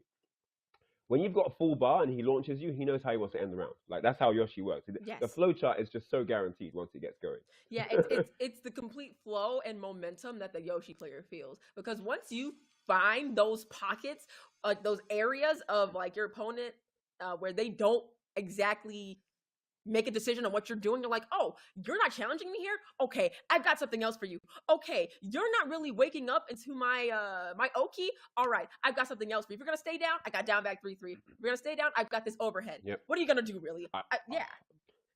I love the down back 3 timer scam. That was genius work, man. Too. That was just because what else? You know, you're in a situation where your opponent's scared to tech, he doesn't want to eat any unblockables. You've been rinsing them the whole set. 3 seconds on the clock, you have a slither of health for a life lead. Just keep spamming down back 3, keep him pinned down, and it was actually genius play. And this is the thing, Yoshimitsu is Yoshimitsu players are encouraged to go ham with the mix-ups because most of his unique tools in those situations are not heavily punishable. So it's only in your favor to kind of go for whatever you feel. He's a feel-based character. Go for what you feel. You think they're going to tech roll? Do the unblockable. You think they're going to stay down? Keep spinning on the floor. You know, up 4-3-4. Anything that hits on the ground. And so, yeah, he's a very, very effective character once he gets going because he has he has a plethora of options that he can keep you guessing with. And so he's always a deadly character. He just needs one opening, that character. Like you said, he has a plethora of things that mix you up. So if you fall for one of them, then it opens up this whole box of things that you're going to have to fight against. And respond to and like, because if you guess wrong, then you're in another mix. And so how are you going to fight that? Yoshimitsu has so many options, even the checked mix box gets jealous. He's like, checked mix box, which they could be like, this Yoshi. is not fair, we can't compete. This is not right. Yeah, like the kind of mixes Yoshi does is just unhuman. Oh my days. Alright, so here we go, final game here. Spain versus UK, Lane versus Team Omega. It could not be more even right now. These two have just been going back and forth, tooth and nail. Will you step in though? Where you going? Half bar off, give me half. Nice break. Yeah, get off me. I want you to stay by the car so I can murk you. Thank you. Okay, trying to keep that position. Like, literally wants you to be a deer in the headlights, literally. Murked up by the car. Look at this, where you going? No break. Flapped up, what? I like that Keith's playing a lot closer to time. Lane's playing a bit more patient though, trying to find the opening because he saw the light bleed. It's the down 3. It's that time, Cuddle. There's 7 seconds. Oh my god! It's the tactic. Run the clock. It works every round. Look, 2 seconds left. We say what? Top up. Oh my days, guaranteed. With the rage drive. So smart. Could he have done rage art? He could have rage arted that. Yeah, he could. I think he could have rage. Give me a listen. Let me do this. King. Let me do this real quick. Oh my days! Don't press button. Sliced up like the corned beef tin. What? Look at how Keith will kind of just go into a move, but will kind of bait Lane into something. He doesn't fully go for something. He'll just do it on block and then kind of sway back out. Yeah. Kind of to see the response first. Gotta be careful here. This is where Lane is good, where he gets that one big slap to the wall. Yeah, this is where Lane's gonna, and he gets the throw. Break it. But oh man, what am I gonna do? Keith still and bait. The rage drive. He baited that. Uses his own rage drive. He baited that rage drive. He knew Key was gonna get up with rage drive. He knew it. They literally are doing the same kind of responses to each other. And on the trade gets the tailspin. Yeah, that was a good trade. Beautiful down back 4. Okay, yeah. The down back 2 spinner really didn't get any of them though. And there's a wall slap by the Caravan. He's been on point with these forward 1+2s as well. Yeah, he's been getting all of them. Oh, he's looking tough for Lane now. All kinds of pressure. The up forward 4, it's too much for him. And Key moves into set point right now. Trying to suffocate Lane because that's the one place where Lane can't get away and use his evasiveness. Yeah. So that's where Key wants to get the most damage. Yeah, you can't use Alyssa's superior backdash in defense if you're stuck by the Caravan, right? Correct. So that's, I think, where Keith is trying to, make it count for him. And get the count with the forward 1+2. We're going to the wall. This is going to get bad. Let's see what Lane does. Oh man, this is looking so good for Keeb, and he's really clocked onto the fact that there's no tech rolling anymore. Oh! Wow, what a spin out. Okay. Lane now trying to find some pressure. Chainsaws are out. Needs something to work. Goes low. And there's the rage drive. Still involved now. Lane looking to go to a final round. Oh my! Oh! Okay. Hear me out. I understand. Talk to me, Cuddle. Let's go. Talk to me. I understand. I understand why Lane went for the I believe it was rage drive into fly 1-2. It knocks him down, right? Keeps him on the ground. Then you get the what? The down back 1+2 grounded hit. Yeah. Right. Fine. Fair. But I think it might have been a better position for him to do the entire 1-2, 1-4, whatever, into chainsaw, because then that would have been more damage, and then you get the chainsaw. Okie. Lane going for that ground punch gave Key the advantage to get up and have help to then do the rage drive, because yet again, when you come in, because Key has been kind of hitting him with that rage drive a few times as Lane was coming in. Getting a few of them. Yeah, so I gave him a chance. You know what it is though? I think it's one of them ones. No, you're totally spot. You're on the money for sure. Like, you know what it is though? I think it's one of them ones where, like, in the match, your mind is just going through 50 different things, isn't it? And then you just do what's available. The first thing that comes to your mind that makes sense, you just go with that. I think in 2020 hindsight, you kind of think, oh, I could have done this. I could have had that. So it's one of them ones. Like I said as well with the rage art. When Yoshi was doing that spin, because the spin didn't kill, it just gave him the life boost. So that means he had enough health to do rage art. He could have done like tech roll rage art quickly. True. So yeah, I think in the heat of the moment, it's just hard to calculate everything. Fast, and there's right? so many options. And so a big shout out to Lane. That was a 6 set. Every single set with these guys has been ridiculous, and that one didn't disappoint either. So Lane not out of it though. Drops down to the lower bracket. We'll be seeing more of him a bit later on. That was a phenomenal And that's set. the bracket. There you see it. See Lane, the 2-1, Keeb Omega, 17 years of age from the UK. Let's go UK. Judd versus Fergus 2K. That is going to be the next match. Keeb is now in the upper bracket finals, aka winners finals, sitting pretty, trying to get into that grand finals. And then the winner is going to be out of Jod, and Fergus is going to be who takes him on for that slot. Down in the lower bracket, guys, Kaiserslautern has been eliminated by Xeon, 2-1. So DBT out, Kaiserslautern out. Germany not repping today, unfortunately. Top 8 is where it ends. Bode moves forward, and Lane, TK, and Xeon will be that next lower bracket match. But I think we're sticking with the upper bracket, as it's going to be Jod versus Fergus, 2K8 next. That's going to be a really good match as well. All of these matches have been bangers. So I'm going to ask you, how do you feel about this one? Like, Nina versus it's probably going to be, I'm assuming, Asuka, unless he counterpicks and switch. I think it's quite annoying for Nina, because Nina's a character, she wants to get in and do her business. Yes. You got forward fours flying about, side step back twos. threes. You know what I'm saying? You're trying to just go about your business. You're getting clipped by magic fours. You're getting parried, tabaki, counters. Like, Asuka's annoying. She's got bare tools to stop you just starting your stuff, innit? And I think, like, it's going to be one of the ones where he's going to be navigating through the assault course, trying to just get in to do his business, isn't it? Yep. So, yeah, I reckon for John, it's going to be, more of a scientific match of trying to find the opening spaces where they live. And for Fergus, it's going to be playing the keep out, getting the forward fours into combos, getting the back threes when you think lows are coming, or, where John is leaving normals out on the screen, clip whatever you can clip. Right. Fergus and Asuka is just one big Twitch video. Just clip everything. Any Yes. limbs out there, clip them all. Get the fingernails, everything.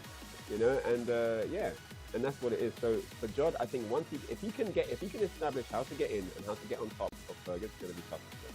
Because Nina's one of them tough customers with that choice. And I think, you kind of end up playing her game more likely than not. You end up pressing the button that ends up you eating a count here. And Nina's good for that. Like, Nina's got tools out the wazoo for stuff like that. Whether it's, I don't know, back one. Back one we don't see so much of. I love a good back one. Sway. Yeah, we usually see sway stuff, or up forward one's a better candidate for that, where you're going for like a sneaky low, she flips you over it. Oh, wait. Forward 3, counter hit, always deadly, safe, on block. People are usually not ready to block the second one on reaction, so you're going to get away with a lot of those. For down back 2. Full crouch sweep, I haven't seen a single full crouch sweep block from Jod. He's landed every single one. He's really good at them. At masking them. To go for them. Very good at masking them. So sick. He doesn't use them often, and you're kind of like wasting time, or you're kind of wasting opportunities if you hold out for that and then eat the mids, Yeah. So, yeah. Because you're so used to eating those tricky. mids, right? But this is going to be interesting. The other thing I didn't account for here is I don't know how much experience these two have one-on-one. So we might see a different meta to what we expect because of how they know each other as players. So that's something to maybe see if we get much of here. But yeah, Twilight Conflict is the terrain for battle. Yes. So let's jump in and see what happens. Best of 3 guys until the upper bracket finals. So yeah. This is the place to be, Ryan. Twilight Conflict this is happening, man. the place. PlayStation Tournaments Fight Nights, where I'm plugging again. Compete.playstation.com. Go and sign up. Sign up for the next one. Sign up now. Well, after this match. And catch all this action. You want to be a part of this? Definitely sign up. And on Twilight Conflict, oh my god, best stage ever. They're playing a long range game. Look at this. They're throwing out all the windy haymakers right now. That was hot. Like it's a beautiful punish. Like it's a cancel. But think about it. Asuka's going to be playing keep out. Nina's going to be trying to come in. So there's going to be a lot of dash blocking and delays on moves. And waiting. That's the thing. I thought she'd be trying to get in, but Jod's playing the long range with her. Yes. Like, he's going to wait. Full crouch sweep, there it is. He's going to kind of play he's outside. 100% on this. And then move out. He's going to come in, move out. Come in, move out. You see that? Oh my. Wow. Chase me. Chase me. Please. I want you to. Let's see what Fergus got. The back 3. The slide. Oh, that is so sneaky. That low. Oh, okay. All to the race surface. What was that? What a jump. He jumped over a throw, but this ain't no 2D thing. What's going on? Why are you jumping throws for? What? And the upper one, you talked about that. And the side step 2. You're going to the wall. Try to pick up with the down for 1. It's about being better. Look at this Nina pressure. And this is where John is going to, stay in. But Fergus punishing the power crush. Nice punish, gets the wall flat. Gets the down back 3. Gets the upward 1. Gets up the high. And catches drop shot. And that's it. Round done. Yep. And this is what it is, right? If Fergus gets his war game going, it's peak. Yes. It's peak versus the John. Yeah, look. He got 4 blocks. I like how he's kind of placing moves kind of around Josh. And the side step from Josh. That's that movement. That's that thing. Movement. he moves around and perfectly pinpoints down 4 2s. And the break! He said, not today. Yeah. Yeah. We ain't doing that here. We ain't doing these multi-throw things. Like, their wall placement, like, how they get to the wall is just so poetic. And the back forward, catching John, pressing. It's that keep out thing. I have a defensive button for you. 4, 4, 2, 1. Oh, man. And again, I'm telling you, Fergus gets the water. So, look. What are we saying? Wow. Optimal, too, Ryan. Optimal. Every time. This one, then one. Oh, nice.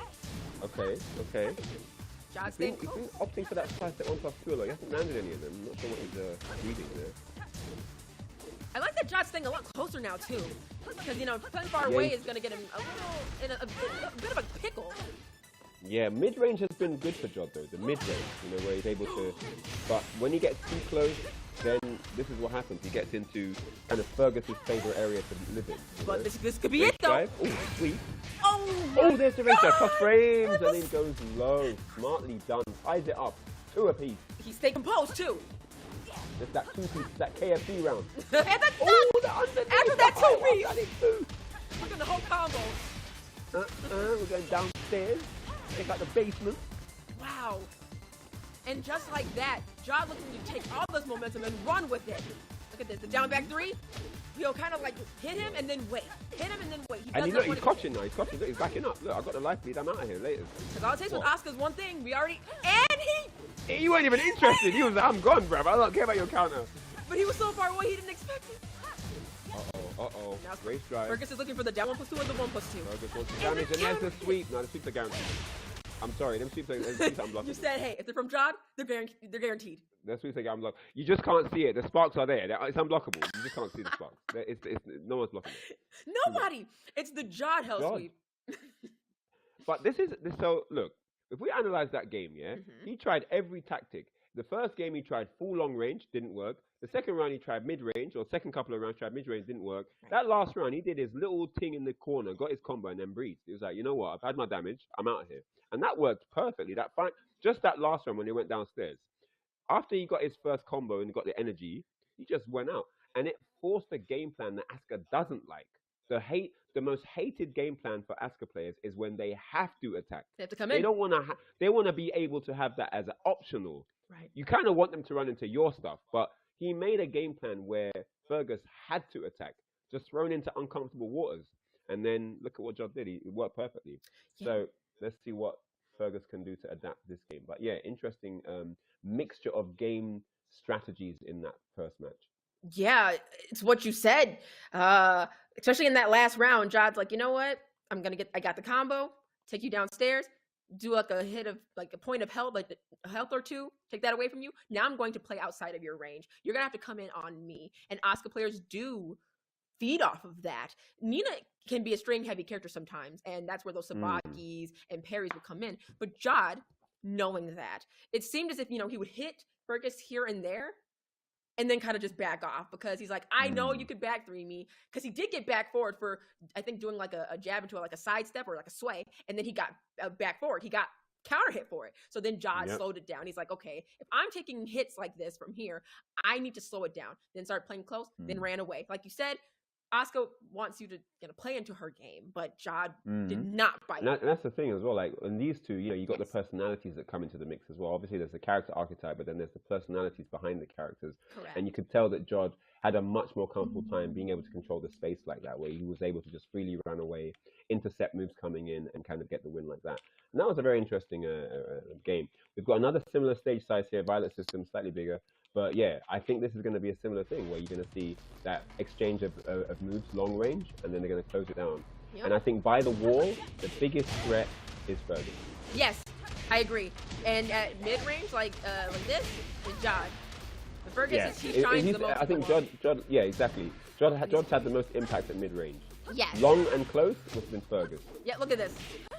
What a nice sidewalk, and again that movement there on display. I do like that from Jod. Beautiful counter hit by Fergus. Yeah, oh no! And they're I'm telling you, take it or leave it. It's guaranteed. If he was holding down, it's unblockable. If you hold down, it clips you. I swear, unblockable. It's your fault, Ryan. Jod sweep, guaranteed.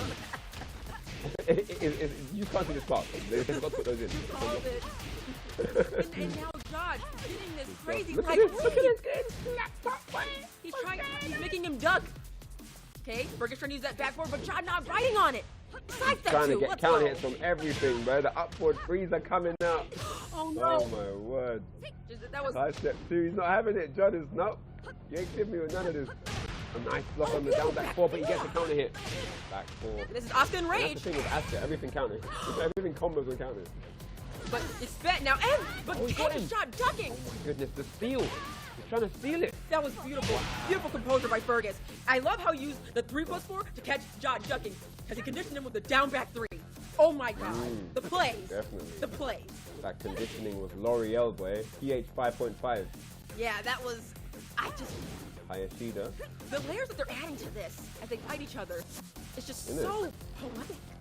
Yeah, this actually looks quite different to the first game. It's like a lot more thinking going on now. They don't want to press too many buttons. Well, actually, Fergus is going ham right now, but Trying to catch him on those sways and that back step and the counter hit. he's Fergus is noticed so good that at Jod it. is really good with space. So he's trying to take the space away from Jod and force Jod into error, which he did perfectly there with that counter hit. And that wall This rising- is match point for Fergus, man. Turn around just like that. The wall rising 1+2 was so good at tracking opponents that are moving further away like that too. Yeah. So Fergus is using This is the those. thing. Yeah, because Jod is happily moving away, creating space to look for openings with his Like wrist that! finishes and stuff like that, and initiating with a freedom. And, you know, Fergus really smartly taking that away from Jod here. Yes, and Great stuff. playing a lot closer too as well. And the DF2 almost converted, but did not Wow. believe. Oh, that would have been a mad conversion. Yeah, it would have been like that. Would have been a clip. The 1-3. Okay. Fergus said, "Okay, you He's got just throwing low." out all the buttons now. He almost had his he whole could have back. finished the stringing in the back. Oh my god. They are not playing around here. Sidestep 2. Go two, runs in for follow up. What? What? Everything missing. John said, That's the "I've got counter. parries too. I've got parries too." He And actually that does. forward three. Wow, Look at out that. of the what is going on? Ryan. Oh my gosh. No. Oh my god. What is happening with this wall? What is this wall? What is this wall? I don't understand. This is crazy. This is set point to Jod now.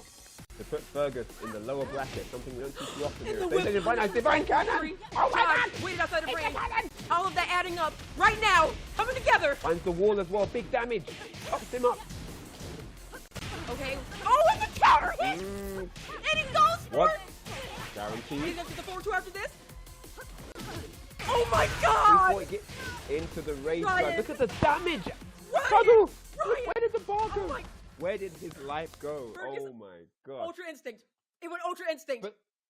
But 2 seconds ago, he was just slapping him up like a Christmas turkey. What happened? All the help just disappeared. Well, that was Oh, a turkey man. no more. John became the turkey. Oh my goodness.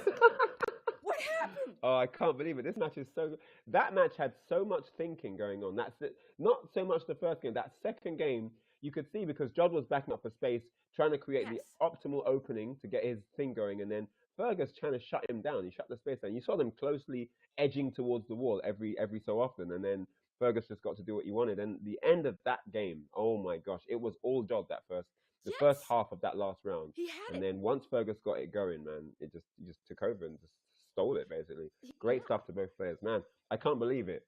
It's only 1-1. We've seen so much, but it's only one apiece. There's still one more final game here to find out who is going to move forward into the winners finals, man. This is crazy. Yes, my goodness. But it's just like we've been seeing in the 6 to 7 years of this game. How explosive, how volatile. One launcher just changes everything. Or like one decision you make and that you're never out of it. Tekken 7 is so beautiful that way because of the You know, comeback. I was going to say, I've got to take a second out to just appreciate how amazing Tekken 7 is. Just Yes. how incredible this game is. Why are we so excited about a 7-year-old game? This game is so sick. We're excited now like it just came out yesterday. Like, this game is incredible, man. I just got to give a big shout out to Tekken 7. All the amazing people I've met thanks to Tekken, you know, yourself included. I mean, just look at this. What are we doing here? We're here talking about a 7-year-old game like it's some fresh thing, and it's really genuinely fun. Like, we're not even pretending it's fun. Like, Oh, this is we exciting. can't wait to see what's going to happen next, or play next, or be a part of, you know, the community. It's just really cool, man. Big shout out to all you guys on the stream. Thank you for tuning in. You know, this wouldn't be a show without you guys giving us your valuable time. So we do appreciate you guys tuning in here. And if you guys want to be a part of the mix, remember, the magic link to remember is compete.playstation.com. And there's Tekken and a multitude of other games. So head on over to that website, sign up, and be a part of the action. But Speaking of action, Cuddle, it's that time. It's game 3. It's one apiece. I can't do this. I don't know what's gonna happen. My heart I'm in rate. for all of it. Give me everything. Let's do it. Okay, let's do it. And it's on Forgotten Realm. Nina's really good on this stage. Asuka's really good on this stage. Pretty much everybody, but some characters are just known for being better. And we're going upstairs already! What a whiff punish. Straight downstairs we go. We're going to check out the skeletons in the closet, and they all belong to Asuka in the basement. we already going downstairs. Fergus said, I ain't wasting no time. And the Wolves to finally gets it. Because Jod was not biting on it originally. Ooh, and down we go again, man. Taking on a full of the stage here. Fergus taking that first round in the third game. This is about to be nasty.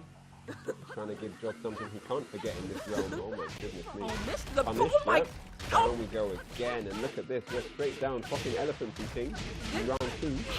That's the second time that Fergus has done, and down forward 1-4. He's not letting him play. Okay. He's not letting him play. Ryan, I don't understand. It's hard. It was only 2 steamroll. What's happening? These first this 2 one rounds. player mode? Okay, Jod now. Definitely needs to get back involved here. 4-4-3 block. Needs to get involved. Yes. Set point here for Fergus, who's managed to run away with a down for 1+2. Very well done on the weight on that carry. Good smart stuff here. 4-2 follow up. No, doesn't get it. It misses. Catches him with the back forward, even though he stepped. But that has some mad tracking though. Does that track like that? A little bit, yes. Yeah, it does. That was mad. 1-4 block. Jod now. No, he doesn't get the sweep. It wasn't blocked, but it whiffed. Same difference for Jod can still do it. Runs in for the follow-up. Okay. Okay. Jod can still do it. Rage drive. Wow. Beautifully done. Gets that wall bounce. We're trying to get the wall tactic, I mean. And the low, the unblockable. Gets that slide again. Jod looking to make a comeback here, and he does it. Oh, I can't believe it. This kid, he's still alive. 2 rounds to 1 right now. What is he on? That momentum, he's feeling it. He needs to give me the number of his doctor. I need whatever he's getting. I need some. Yeah, I mean, he is just now he's starting to feel like you see the movement. Oh, that's a down back 3. Stuff there. Down back 3 on the floor now. And doesn't that work on me? He's not getting the 4-2 follow-up. And this is a launch now. And this is a great comeback here from Jod, who's not out of this at all. Look at that combo. What was that? And Fergus still ducking. Was anticipating Jod going low. Jod getting the mid. And it's already final. As quickly as Fergus was up. Combo. That was mad. Final round, guys. This is too hype. Oh my gosh, Jod. He looked like he was just getting one-player campaign mode. He is adjusting One-player so well. campaign mode in the beginning. He just put it all the way back. Both of them, they're just going back and forth. What a great set. The back 3, Jod chilling. 2-6 so far. Trying to find it. Open down 1+2. This time he lands it. Third time's a charm. Nice block. Blocks the low. We are touching ankles right He's now. been getting those every time. Imagine. Range. This is Cuddle. This... Oh! The blonde bomb! And the Jod! Reverse! The Thanksgiving turkey chop. And he gets it, and I can't believe it.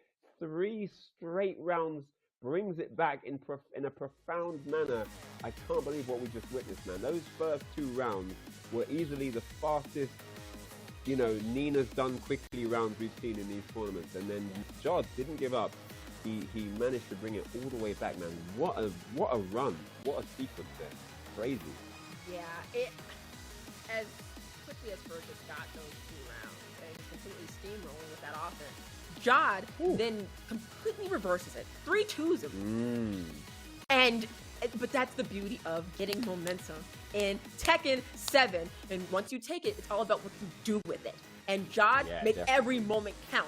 Because he was getting kind of counter hit a lot and things like that, so he slowed it down. And for you to take those moments and be like, wait, okay, maybe I'm getting hit a lot. Let me just kind of slow down the pacing. And that was where the reversal happened. Yeah, no, totally. I mean, we saw a shift as well because, let's look at the dynamic here. We saw a long-range game, but if you notice in that last game, when Fergus got those 2 rounds, he was trying to rush down. Yes. He was trying to end it quickly. Like, he got in up close and personal. Everything worked. He got all the counters, he got all the launches. Everything was working. And then Jod got that one clutch round, that one opening into that clutch round where he pulled it back, got the great, and after that, it was just an open playing field again. Great game for both players. Man, every set has been super tight so far, man. This has been really, really tense. So yes, Jod now moves forward into the winners finals. He's going to be taking on Lane. That is going to be really Keep Omega, really good. That is going to be really, really sick. Yes. Lane has defeated Xeon 2-0 in the lower bracket. Yeah, so Fergus drops down to meet Bode OTB. I wonder if we'll see a Julia Mirror. I doubt.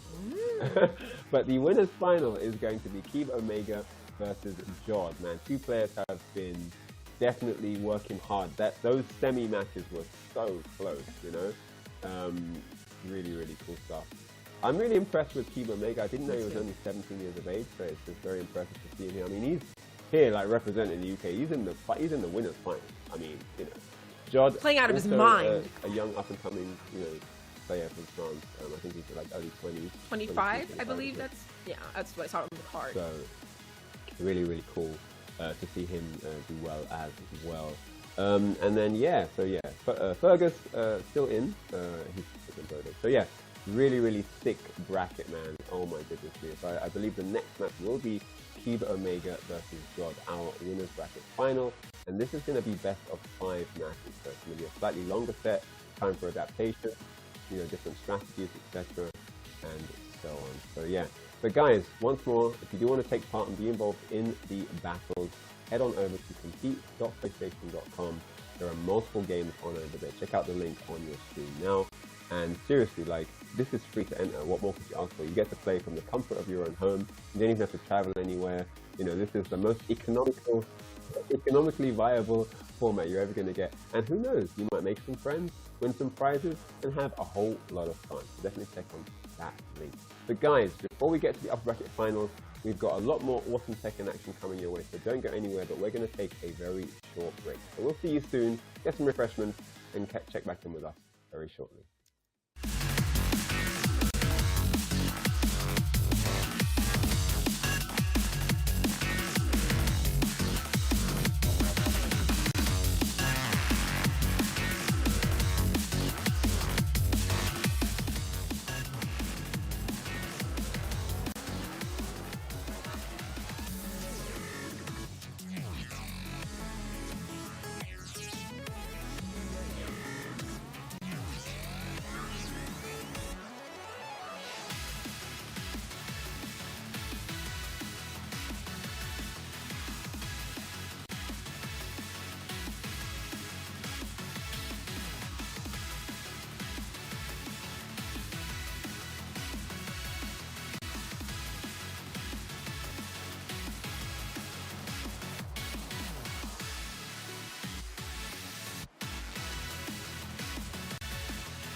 gaming is defined by moments.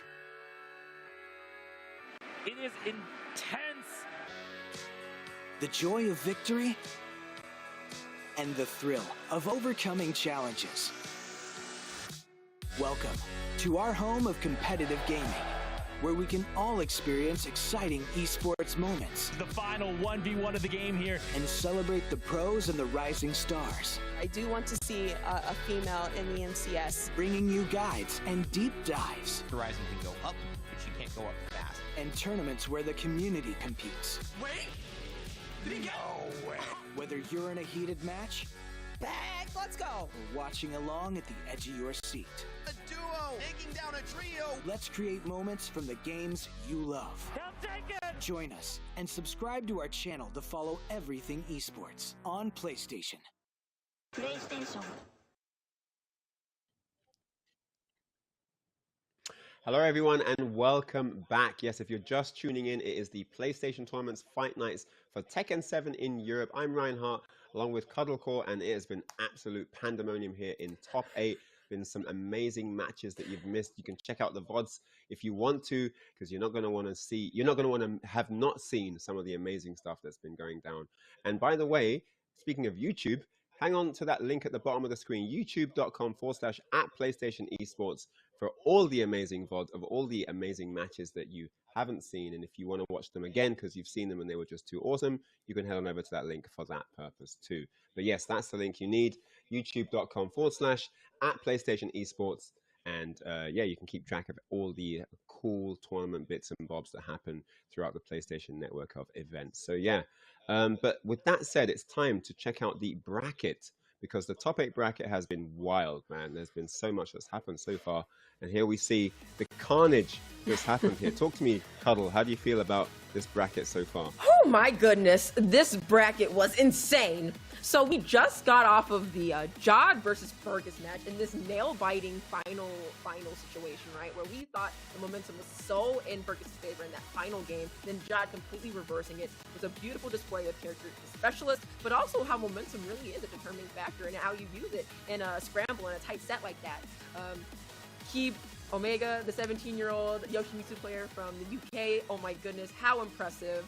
Just his knowledge of his character and his trust in his reads, my god, and health management, because it's Yoshi. I loved that. And Lane representing Elisa from Spain, big fan, love that. He's still going onward. He's on the lower bracket. We just had some really great matches here today. I gotta say, one of my favorites though definitely was Jod versus Fergus and Lane versus Keith. Sick. Yeah. Yeah, I think Jod versus Fergus definitely exhibited the most variety of playstyles in one set, in one BO3. Yes. We saw a mixture of everything, right? So yeah, really, really great to see what those guys brought to the table in that specific mix as well. I think Asuka Nina introduces a lot of that stuff that you can deliver, whereas I think maybe like Yoshi and Alyssa doesn't really offer the same opportunity. So yeah, no, great stuff. And speaking of Yoshi and Nina, that's what we're going to get in the next match, because it is time for the upper bracket finals. Yes, our first best of 5 of the day. Keeb Omega from the UK with Yoshimitsu versus Jod from France with the knee to the na. And this is going to be epic, man. No doubt in my mind whatsoever. This has been one of the most exciting PlayStation Tournament Fight Nights I've ever been a part of, and I can't wait to see this winners final, man. And it's going to be 3 out of 5. That's the long run. That's a marathon. And with these kinds of characters, like, you need every single round that you can get. We're talking momentum. Like, Keeb and Jod, this is going to be so interesting, because both these characters, their wall pressure, that Oki is so important. So I can't wait to see how these playstyles clash. And even how does Yoshi's sway, like not his sway, his spin, how that even deals with Nina. And I was gonna say, like, what's the approach for the? Yeah, I know what you're thinking, like, because it's like, what's even the approach here? Like, what's Nina doing to approach Yoshi? She just running in with like with down forward 1-2s and Yeah. you know, like full crouch sweeps? Like, probably not, right? Because Yoshi's one of them tricky customers where you gotta be really careful how you approach him. You can't just run in willy-nilly and press buttons. Like, he's got stuff Right. for that. So yeah, I think, you know, he's going to have to be quite careful. But with that said, if you do get in, I think you can put Yoshi under pressure quite easily. So It's going to be one of those things where, yeah, it's going to come down to who's able to not just have the right reads, but the timing. When, you know, you might know the right move, but when and where, you know, those are the two things that need to be kind of identified in successful striking. But yeah, this is going to be good, man. I'm interested to look at not just how the rounds begin, but what the adaptation looks like as we get through this longer set, because this first game is not what this match is going to be about. It's going to be about what happens after the first game. Right. The adjustments, the adaptation. Yes. Yeah. Yes. Completely So accurate. Mishima Dojo. Man, Mishima Dojo is, I think, it's perfect for those corner-to-corner pressure situations where you can't really exactly wiggle off the wall, but if you have your opponent there, you want to keep them there. I love the corner pressure on Mishima Dojo specifically. Whoa, look at that. He just disappeared that high Yoshida step. Yeah, he got out of there. I do picture Judd being fairly aggressive because he's not going to want to keep a lot of freedom to get all his stuff going, right? And look, we're seeing that right now. Look, half bar gone already.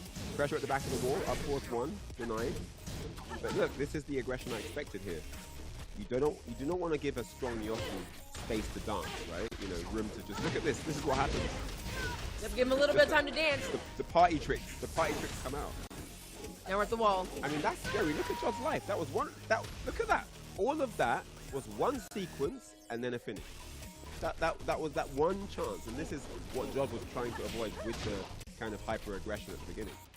Yeah, he was trying to, avoid having to deal with that Yoshi stuff, just for Yoshi to come back with that aggression at the wall. One mistake. That's all it takes. It was the way that Keith spun. He's been so great at using that spin. Yeah, it's really unpredictable. Yes. And there's full crouch sweeps, so he's landed every one as well. Like it's like the both Judd of these guys actually. Well, Judd's one's actually. Oh my god! Flip. Down forward two from nowhere. Combo. Look at this combo. Finds the wall. The sauce, Ryan. The sauce. Oh my goodness. The wall to wall. Look at this party. Let the rip. I don't know what he pressed there. Oh no! Oh no, Judd, the rare miss. Wait a second, no. No! What? Okay, Judd, what's on him? Oh my gosh. Oh my gosh. Man. Yeah, that was a bit mad. There was a whole bunch of exchanges there that just made no sense. I don't blame him for kind of just looking at it because it's like, you don't want to make the wrong decision and then get hit by something by Yoshi, but you also don't want to. You're not really sure. I understand. Oh, yeah. All right, so finds himself a combo. So this is not quite at the wall. I like how Jot kind of checked Yuck just in case. Nice slide. Careful, not for one pressure. I like that he's waiting just in case, maybe for like a flash or some sort of option. Yeah, exactly. But this is where he's gone wrong last time by not checking for that, and I think he's trying to rectify that. Nice, he's landed every single man. Just a smooth course of a forward three to close it out. I like that.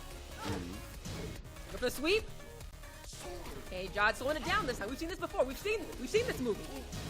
And you see he backed up with the flash there. He did backdash down for two after the shoulder block. Yes. But this is the thing, he doesn't really use flash that much, but people are so aware and just so afraid of the flash. They always make room for just in case. Just in case. You never want to, give a Yoshi player too much room to get that flash started. Nice slow grade by Jod. He slowed it down completely too. Yeah, no, that was brilliant stuff. I mean, he knew that he was looking for something safe to start wall pressure, and so yeah, the low was a great read. And just like that, Jod bringing it 2-2. Sounds good.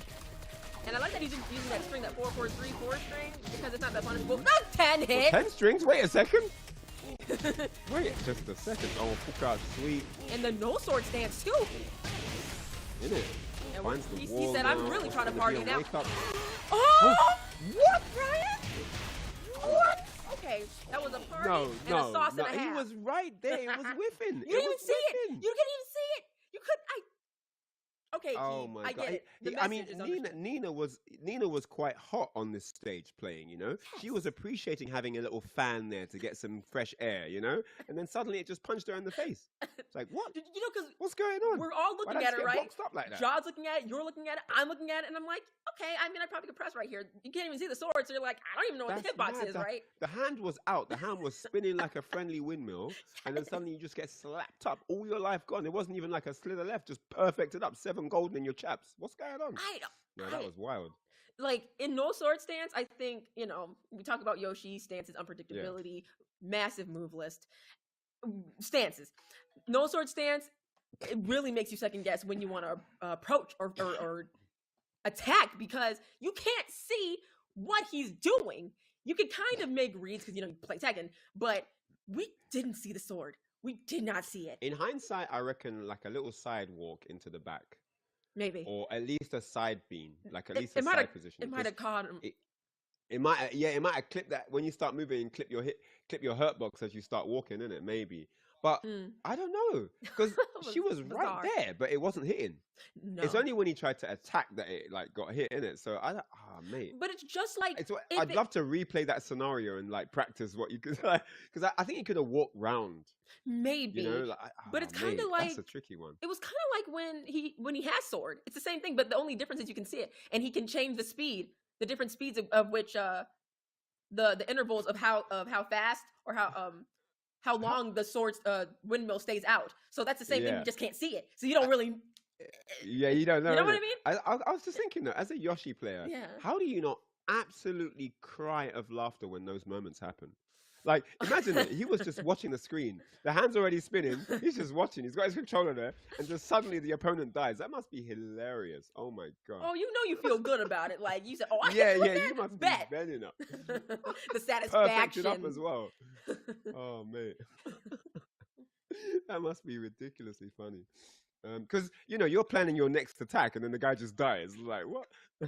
Yeah, and you're like, got it, and then like, oh well. I'm dead now. That's that. What's done is done. So it's like, yeah. So John's approach definitely was working, but key with that wall pressure, the way he positions himself to prepare for that kind of pressure too. Great at positioning. He turned it around, boom, and then just. Hey, yo. For guys in the chat, and I got an update, right? I got an update in that. So Bode has been defeated 2-1 by Fergus. Dang. Just so you know. Don't say you didn't get told. Just so you know. So Bode bailing out here, I think 5th place, and then Fergus marches forward. So big shout outs to Bode, man. Big shout outs to Bode. Definitely an old school vet in the scene. You know what I'm saying? Repping that sick tournament in Italy, only the best. Big shout outs to him. But yeah, Fergus is still here. He's a menace, but he's looking on that run back. He's like, I'm not having it. I'm still here. You know he is. I'm still here. What? You thought it was over? Nah, mate. I'm coming back for my man. I'm gonna get my revenge. So yeah, Bode out, but Fergus on the warpath. And we're just going to get loaded up. We're going to get the players synced as soon as we possibly can. Just bear with us for a second. But yeah, man, this is it, man. PlayStation Tournaments Fight Nights, the best of the best come through here. We've had all of the best players in here at one time or another. PlayStation Tournaments Fight Nights is always a sick place to be because you get to see such a mixture of characters. Like we were saying in the beginning, the diversity of the cast here is represented. You've got Yoshi's, got Nina's, got Bob's. You know what I'm saying? Got Alyssa. How many Alyssas do you see? You don't really see too many of them, but they're all in this one bracket. Everyone's here. Yeah, Armor King, sick, you got man. Nina, and the works. Nina in the mix is like a sick Nina as well. He's not just a random guy picking Nina. Like he's sick, like top 8, like winners final. He's cold with it. Like I'm like there's nice, wicked man. There's things that we see these specialists do that we don't see all the time, and I'm personally overjoyed when I watch EU because there's a different type of character specialist that exists there. Sometimes we don't see certain characters in different regions, or we see less of certain characters. So when I see this, like if I'm watching another region, I'm like, I love it. I eat it up. So I love Is that something you try to deliver yourself? Did you try to go for a character that wasn't really heavily represented? Was that like an originality thing of yours, or was that just coincidence? Oh, that was just coincidence, because when I picked Xiao Yu and Elisa, it was really just because I liked them. Xiao Yu was first because Tekken 3, but Elisa in 6, like I already had Xiao Yu, but I saw Elisa and I said she is completely different than Xiao Yu, so I took her on as a challenge. Unorthodox kind of design and everything, but I liked how she looked. I never thought I was gonna be good with Elisa. I thought I'd always be trash with her in 6. I didn't know it was gonna be this whole thing, but I think the way they made her in 7 makes her a lot more versatile.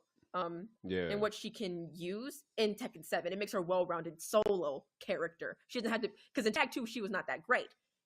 But 7, this is her best version. So she's sick. Yeah, she's sick. But she's still underused a little bit. Her damage is a little off, but super unique character, viable in tournament. top 15 characters in my opinion, hands down. Yeah. Yeah. Now, Alyssa was like Tekken 6. Alyssa was sick as well. That backdash was even better then as well. Like she had Yes. some stuff, man. Tekken 6 BR, by the way. I mean, Got you. but yeah, like, and then Tekken Tag 2 went down a bit, and then Also, Tekken 7, she's so good. again. She's so Yeah, good. she's good. Yeah.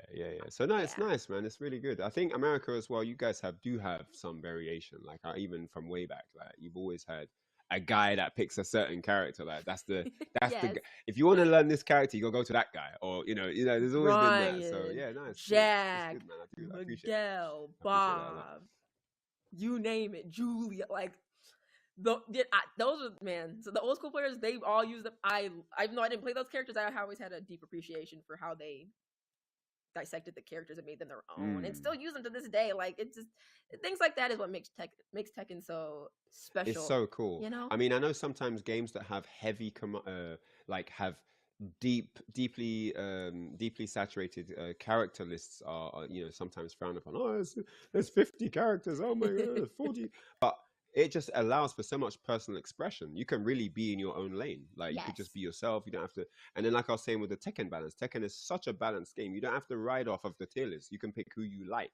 And so because you can pick who you like and express yourself from your own creative vision, it just creates this perfect balance of you enjoying your game while being able to be effective as a result. You don't get sidetracked by like, oh, my character's low tier, I lost. You actually get to deliver results based on how much hard work you put in.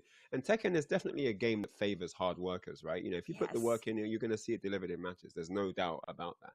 Knowledge is power here, and so yeah, it's just a great thing. And so yeah, it's why we're still here after 7+ years of the game, right? We're just still enjoying it.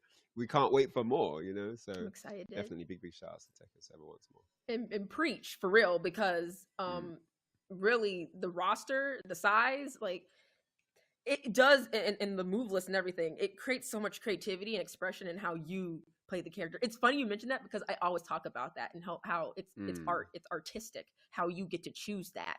8 people use the same character doesn't mean they're all gonna play them the same. And exactly. And that Tekken's so rewarding.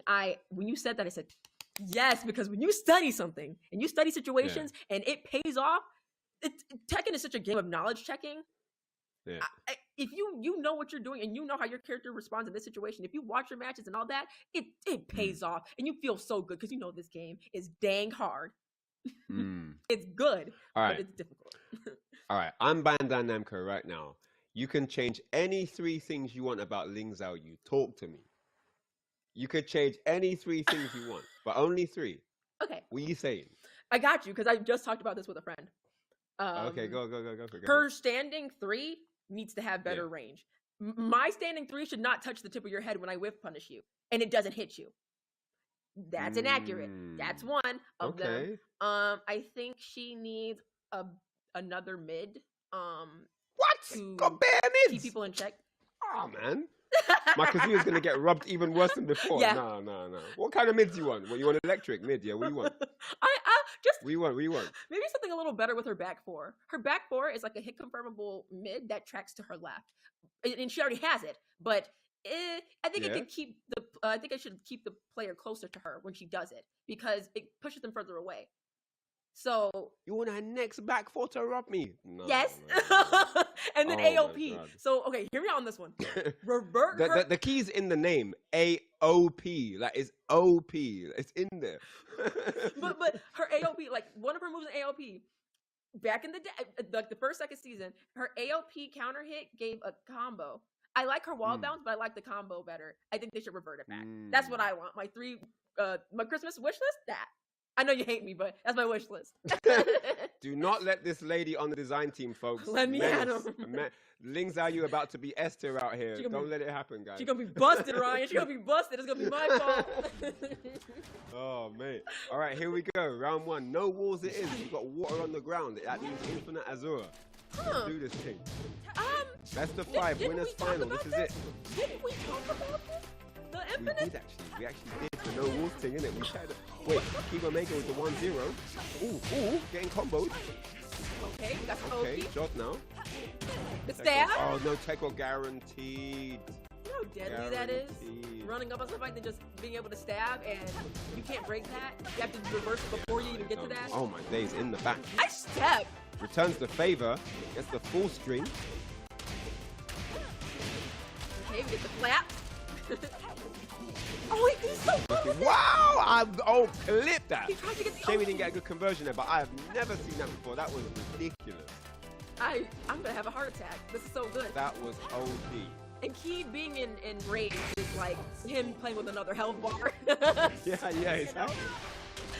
That's what I'm Oh, and talking there's the about. flash. The one time he never does that. One time. Oh man, the life bar. Jod. Come on, Percy, You we can't block evade a it. sweep. You can only evade it. You can't ever block that sweep. You said the Jod unblockable. Nice. One apiece here. Jod now trying to fight back. Doesn't want to go down 2-0 here. Nice spin again. Keep on point. Man, this guy's all over the shop. Got the Oki, get the spike down, goes for the slide. Oh my days. Yo, Chopping him up, you know. He looked at Nino, saw a watermelon. Chopping him up. What's going on? No. he ain't playing around. Jod, though, Oh my days. known for these So situations. quick. He does come Are back. these I wonder if these are actual because some of these evasions are so specific. It's almost like he's reacting. It's not just I'm gonna spin here. He's that string. I'm doing this now. It looks really deliberate. It does. He's definitely at a flow, at ease with his character. Like, Look at that. Look Okay, at that this was mix just a up. read, but still though. Just 4-4-4. Guaranteed. Oh my goodness. No, he's taking the mix. No, he's taking the mix now. Just like, Definitely taking the mix. it was like, okay, he said infinite. Oh, I'm fine with that. I'm cool. Yeah, Gives me he's more playing even opportunity. better. I don't even care. Like, Sometimes infinite stage brings out better things. Like when you know you haven't got the walls to rely on, it kind of levels you up because you know you got your defense has to be tighter, your offense has to be more deliberate. You can't whiff now. Like I think all of that stuff comes into play more when you know you ain't got the walls to back. right. If someone's backing up, it's cool, innit? You know, and eventually they're gonna run out of space, and then you can do your thing. But if there's no walls, people are more careful about how they exhibit their movement around the stage and what moves they unleash because you don't want to whiff. Correct. What's there to look for? On a no-wall stage, there's nothing to look for. There's no walls to look for. The only thing to look for is whiff punishes. People don't want to whiff when there's no walls because there's that's all they're looking for. Isn't it? So Yeah, like you said, with infinite stage, people have to be a lot more conscious of like kind of how they're playing, especially when there's no walls. So especially if your character might have a harder time without walls or they need that pressure, you have to consider how you're playing. When you're coming in, are you getting caught? Are you getting counter hit? And Keeb just did such a great job with just kind of keeping it within a certain range, mixing up his options, right? Delaying what he was doing. When he needed to, he would do the spin, right? But he definitely made sure that he always diversified the type of mix-ups he was doing. He doesn't really stay with one option, which makes him more unpredictable that way. You always want to constantly be evolving your offense versus your opponent in a long set like this. it feels like there's walls against. I think when you play Keeb, it always feels like there's walls. Yes, It's all over the place. it looks like He it. creates walls. Everything's a wall. Invisible wall, present walls. It doesn't matter. He's gonna make a wall, Ryan. Always. Crazy. But Oh mate. Ja definitely can still do it. You know, we've been in this situation before. Reverse 3-0ing or 3-2ing and everything. Let's see. See what the Nina heroes got. Yeah, so Jod is, trying to place his moves in a much more careful manner, not running to stray hits and get launched. And this is looking like a much more reliable format of offense here. Look, everything working. And walls. And But walls. he's managed to safely steal half bar just with a few normal pokes. He baited the flash. Beautiful down forward 1-2. Gotta be careful of that rage drive. We don't want it spent right here in the break. The break, yeah. But we're in no sort of things. This happened before. Where we said, look at the pretty win. I like that. I like that. He's adopted the hit and run style. It's a classic, and it's worked really well for that round.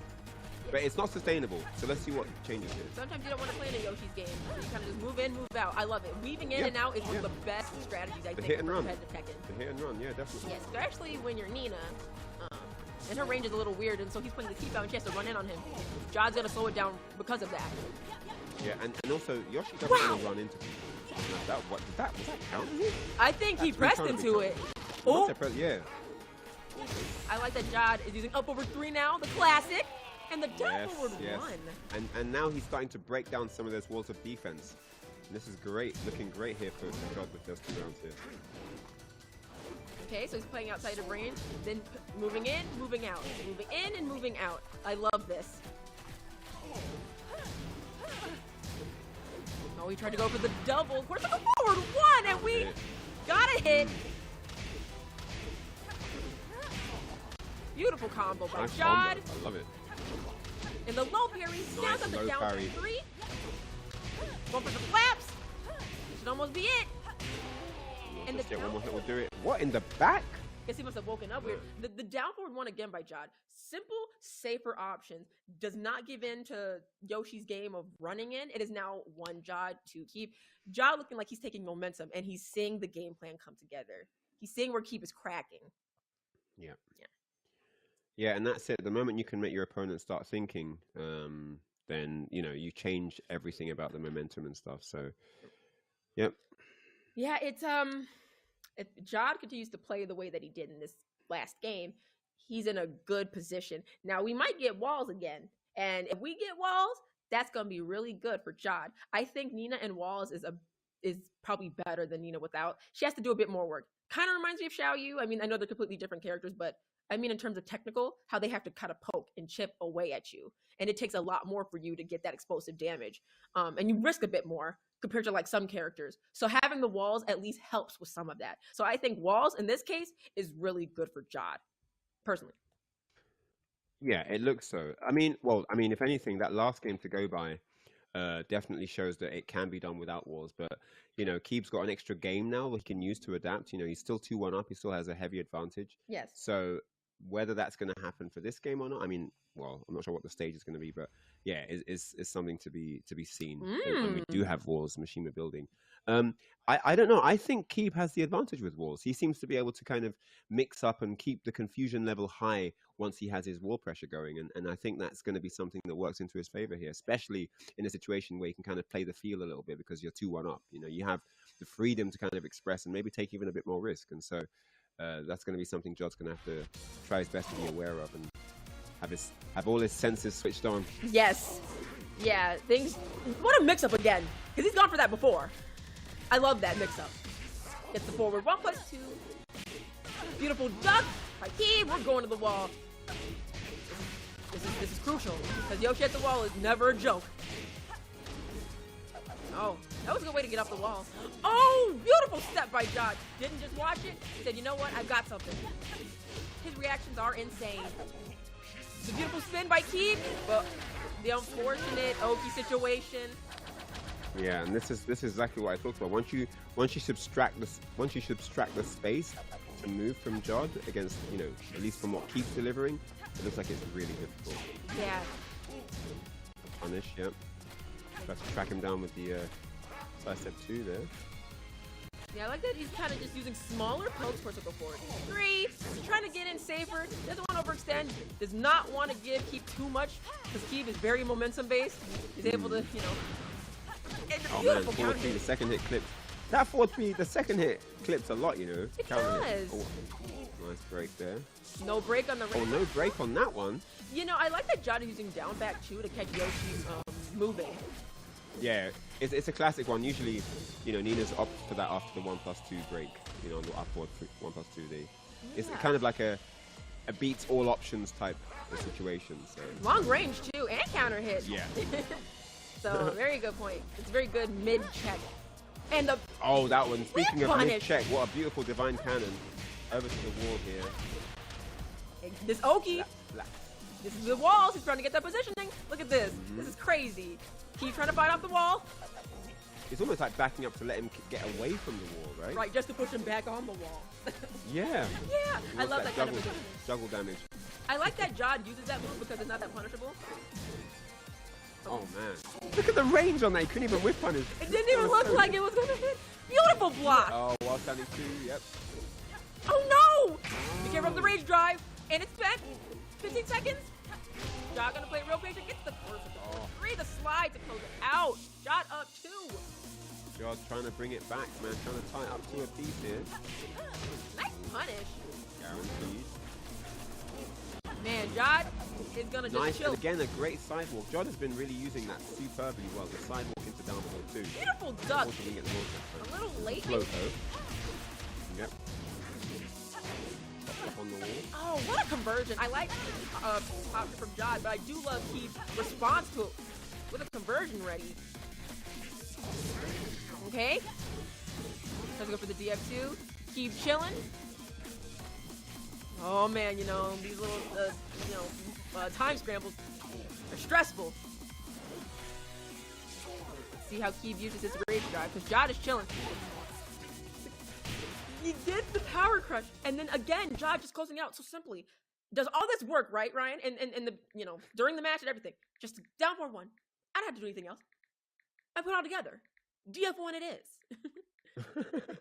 Yeah, really, really sick. love It just that. goes to show you're never down and out. 2-0 down. I mean, Jod's done this before. We've seen him come back from nothing, right? Yes. Yes. And look, here he is, winners finals. Now it's 2 apiece. He is clearly adapting well. He's understanding what needs to be done. The hit and run tactic, I said it wasn't sustainable. He's doing really well with it. He's picking his spots, and he's making it really hard for Keep to kind of pinpoint that style he wants, where he wants one knockdown into the pressure that kind of gets him the win. And that what was impressive that last game is even with the walls, he managed to survive. He didn't really get caught by anything stray. He didn't really get put in any situations where, Yoshi just gets to run his flowchart. And yeah, I think as long as playing that evasion tactic, playing that evasion style where you just try to just not get hit by anything that gives Yoshi that freedom to just flow and do everything he wants, is why he's been able to bring it back to 2 apiece. Right. So It's more about what he's been able to avoid than what he's been applying that's brought the comeback to a reality. That's a very good point. He's been moving around Yoshi's moves. Then will come in with opening, attack, kind of wait, then move back out. Doesn't want to give Yoshi too much room to get started. I think the range that he was playing at was beautiful and perfect for that. Perfect, yeah, exactly. It gives him freedom to get all the whiff punish, like I was saying, But with we're the back. divine cannon whiff punish on that down 4. Like that spacing he's playing at just allows him to put Keeb into uncomfortable situations. Yep, exactly. Played outside of range, waited for the moment to attack, made Keeb play into his game plan. Also, what spacing! That was beautiful because it hit him with that a few times. Faked him out and tried to get the throw, but not this time. And if you play that mid range, it makes Yoshi's spin harder to utilize because he can't whiff punish anything once he whiffs. Once the spin whiffs, he can't really get anything guaranteed. So then you get the that blow. strategy serves multiple functions for sure. Yeah. Oh, and no break! Oh, he caught him out of the button. That was so much Always damage, hard to Ryan! escape when you're... Yeah, it's always hard to escape the throw when Oh you're my mid-button, God. mid-string. Yes! That time he gets out of it. Jod tried to, set himself up for... I love it. I Oh, my respect it. word. But Keeb staying so iron wall on this defense, though. That was a beautiful block. And the backflip, down forward 2, on the side. Whip! Jesus. This is so good. Awesome. And it's a side step 4 counter hit. Jod giving us the combo video of a lifetime.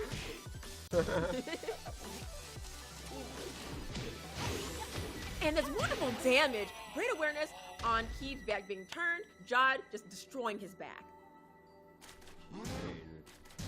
Smoke Lumbago combos.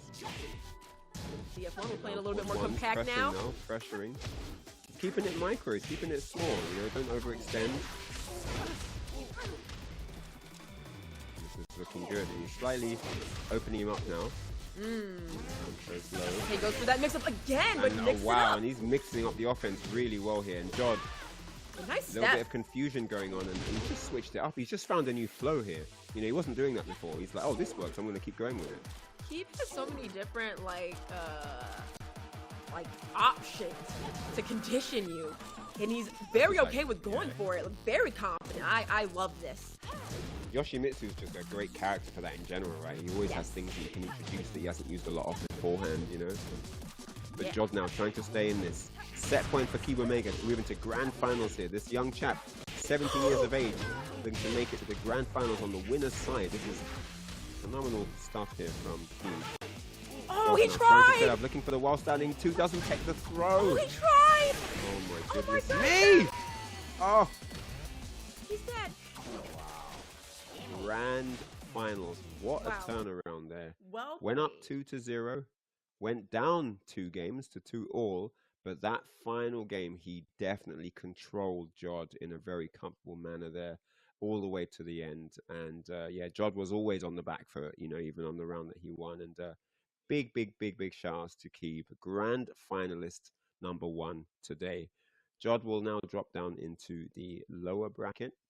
And man, what a performance! What a performance from these guys. But Keeb, yeah, I'm surprised I didn't know about him. But yeah, 17 years of age from the UK, waiting in our grand finals.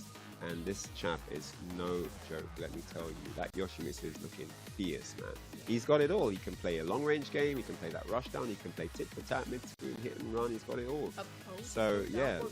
Step like that, like playing that way.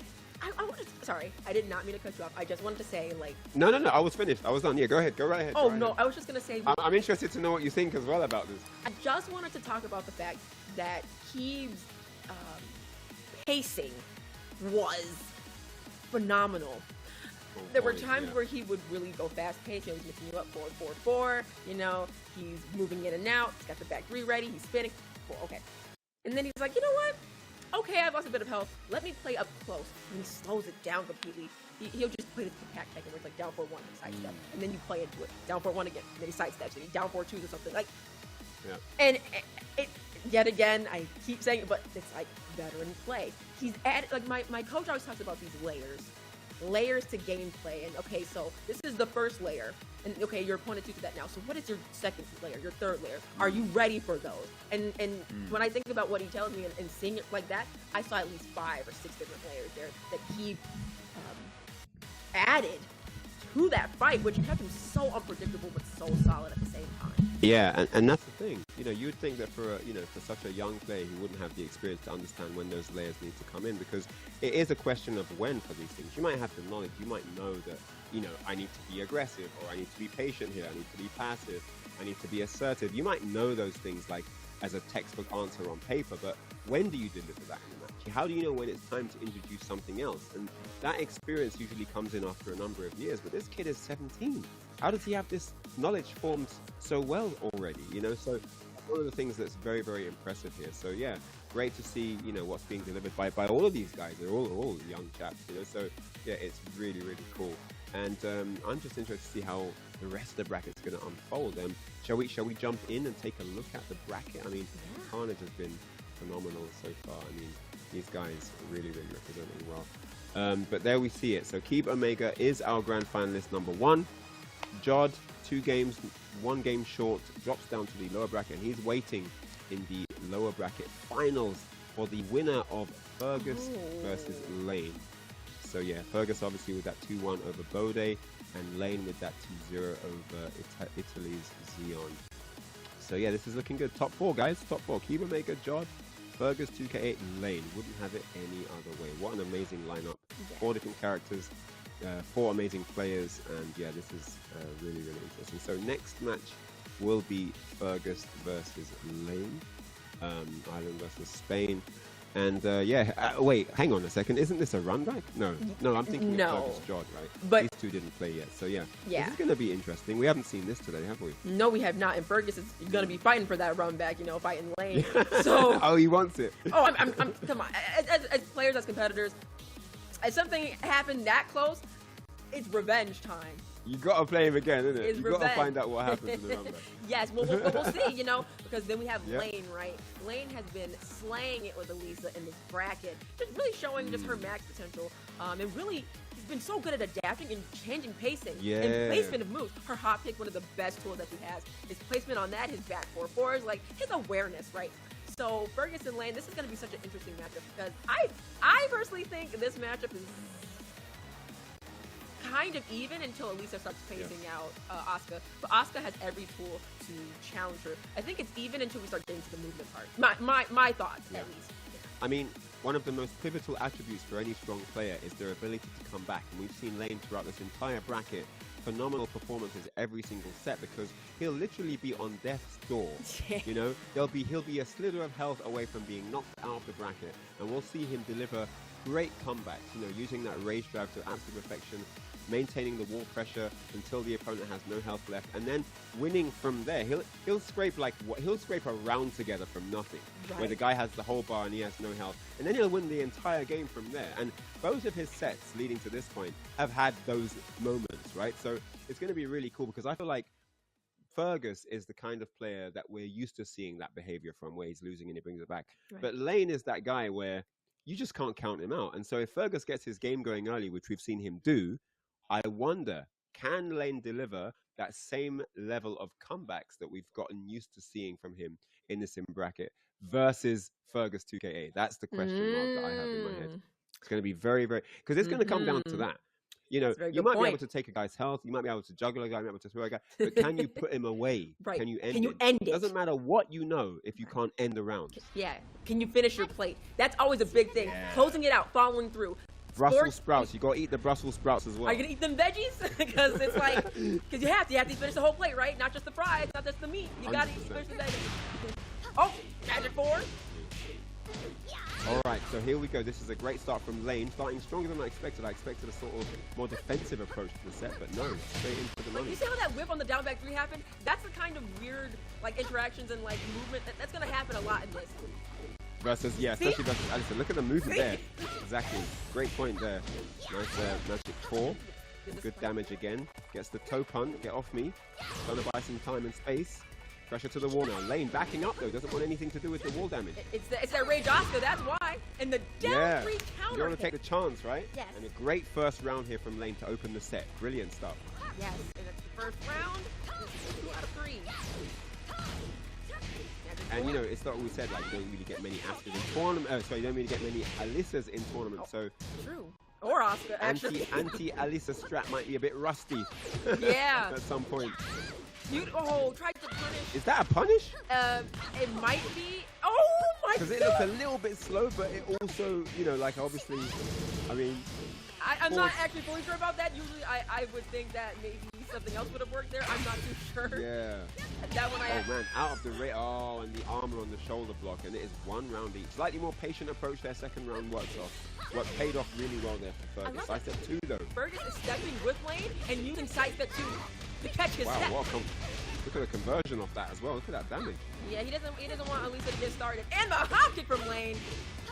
Man, those hop kicks are so hot. It's like He's been sick at them this whole. Very well. He's been really good at those, I must say. I must say though, Fergus' awareness with the back. What? Oh no, he didn't think it was gonna hit. What? I haven't seen that interaction before. Back 3 completely whiffing. That was very odd. Okay, so Lane trying to play a little safer because he doesn't have the light lead, but he needs a 1 down. Nice. No, that was great. Really smart stuff from Lane there. He'd identified that Fergus was looking for big launchers, throwing things out, but nothing that beats lows at a long distance, right? He's only going to use the back 3 when you're really close. So going for that move, the low to clip for counter hit was really smart. Yes. Nice side step 2 again. Lane keeping that composure. And that's facing. Oh my god. Down 1 plus completely making running 2 whip, of course. Oh, for the can.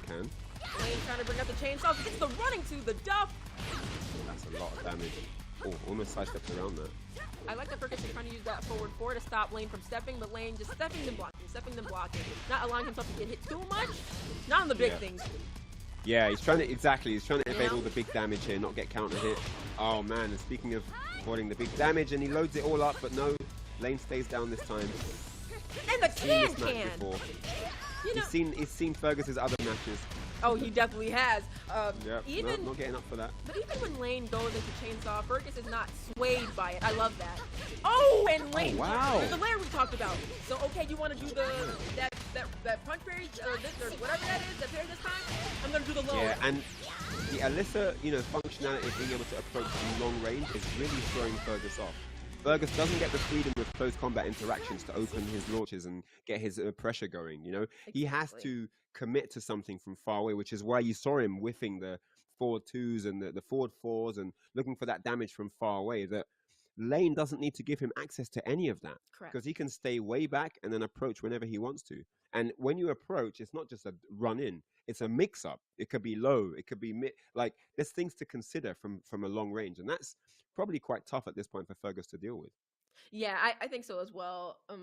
I think he's getting beat. Looked like a bit in bewildered a little bit. Yeah, in the range At game. the space. Because of Lisa's movement. He had the right idea. The sidestep twos were working. But because Fergus was kind of playing way too far out and placing moves, Lane was counter hitting him maybe 2 or 3 times with down 3. So that was huge. And running 2. I personally think that if you're going to play against Elisa, you got to play it closer and suffocate her with like jab pressure. And like back 4 would have worked, right forward 4. Sidestep 2 like he was doing, but we got to play it closer. DF2. One jab, stay on her. Yeah.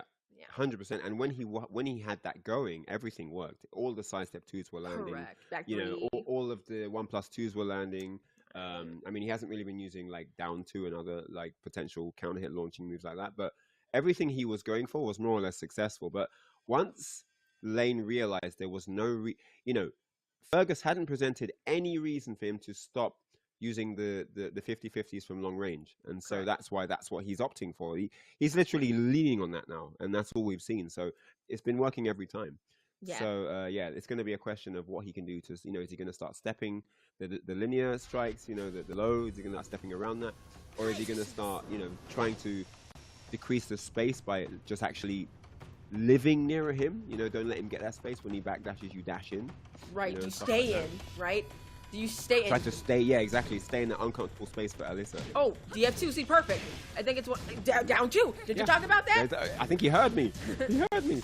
So, because I was like, he hasn't been doing that, and that's actually really good against Alyssa. Bro. It is. He started doing it. And down 4. The down 4 is tracking as well. Oh. Tracking. Wow. I like that Fergus is staying and he's actually trying it. He's trying to stay closer. I love that because it's a really good way to deal with her. I really punish. Perfect. Yeah, stay on her. He doesn't want to live in a space where Alice is just approaching from long range. He doesn't have any tools to use in there. He doesn't have anything that can really give him the control of the whole momentum. Exactly. You want to stay on her, suffocate her. Suffocate her. So if she has movement, she's going to move around you the entire time. Beautiful There's combo. only 10 seconds left. Oh my rage God. up. Why did he do rage up? Oh my God. Down again. Oh my God. Wait a second. Oh. Unfortunate. Very unfortunate. Oh man. He could have done rage out, when she was spinning. True. Oh, that's a good point. Chainsaws, they spinning. The Fergus special. Oh, big damage. This is a good start. Oh, almost just shy of the wall there. Got to go for the white heron. I like that Fergus is, he's not doing anything really with chainsaw, but like he's like kind of waiting. Oh, wow. Beautiful hot kick by Lane. The classic setup.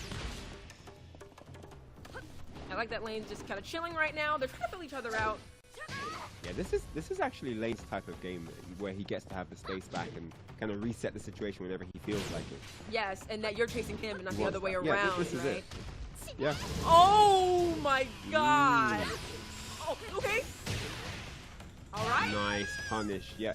I was going to say, if Lane does miss those, you have to get the optimal punishes. It's got to secure the round. Yes. Beautiful block with a hot. Wow.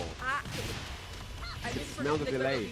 That was gonna, maybe that he didn't expect that he was gonna block that because maybe his movement was just helping him in that regard. Yeah. Like, oh, I didn't know I was gonna block that. That happens to me. Down back 3. Lane safely gets up. I like oh, wall splat. And a beautiful running. No, he doesn't get the combo though. And the dug. And the parry. Finds the wall. And, no rage drive though. Oh man, this is so unfortunate. 4-2, yes, what's it gonna be? Oh my goodness. And stealing at the 1-3. And there was no block or parry. And even when Fergus had those situations where certain things weren't like, completely staying at the wall, he didn't let up. I love that. Okay, Lane with the saws again. Fergus has been so good at defending against saws. He's getting chopped up now though. The block? The wood chop. Oh, guaranteed. He reversed it. And he said, get off of me. Get off. Did it? So watch the chainsaws, lady. I like that he's using that back 3 to do. That's it. Conversion. Oh, the float, yep. Actually running in 3. Now Fergus can chill, in my opinion. Oh. Oh man, he's been getting hit by that a lot. Running 2 into Magic 4. What a beautiful sequence. Oh. And the duff, the back forward 2, one of my favorite moves. To the jaw. Final for this game. For this set, I mean. Did we just swap sides like that? Shouts to Tekken. Crazy game. Man, that was insane. I like how Fergus is just chilling now. He doesn't have to do anything. He's just kind of chilling. Yeah. Now he can. Yeah, exactly. Now he can just kind of chill for a little bit at least. Don't get hit by Magic 4 and you should be alright. Lane's trying to use that forward 2 to kind of get something started. Uh-oh, he's at the wall now though. He has nowhere to go. And Lane knows it. The side step 2. Step 2 gets him out of Be trouble. careful of the say. Oh, he tried. Oh my God. Oh, that will do though. And he's getting back into this match. Fergus had a big life lead before, but Oh, it's he disappearing tried to slowly. Oh my God. Oh my goodness me, he's brought it all the way back, Cuddle. It's looking bad. He has rage now. Can denies. The punish. Oh. The jump at 3, but that's to be it. Oh, rage strike doesn't get it. No parry. Plus frames. Guess for game. And the Oh, side and he step. goes low. Lane takes it in a nail biter. Oh man. Wow. Chainsaw biter in that round. Wow, that was crazy. 2-0. Lane steals it. A great lead in that final round for Fergus, but man, Lane clawed his way back and made it really close. And at the end, that guess for the game went low. Man, Fergus opted for the mid option, and now it is 2-0, just like that. And this is lower bracket. I mean, the loser is eliminated here. You know, this is it. Yeah. Wow. Okay, I just want to say, because Fergus had the right idea on all of it. The way he was handling Chainsaw and defending was like, it was chef's kiss, right? But then when we got to that final round, he would try and sidestep, but he was sidestepping into Saws.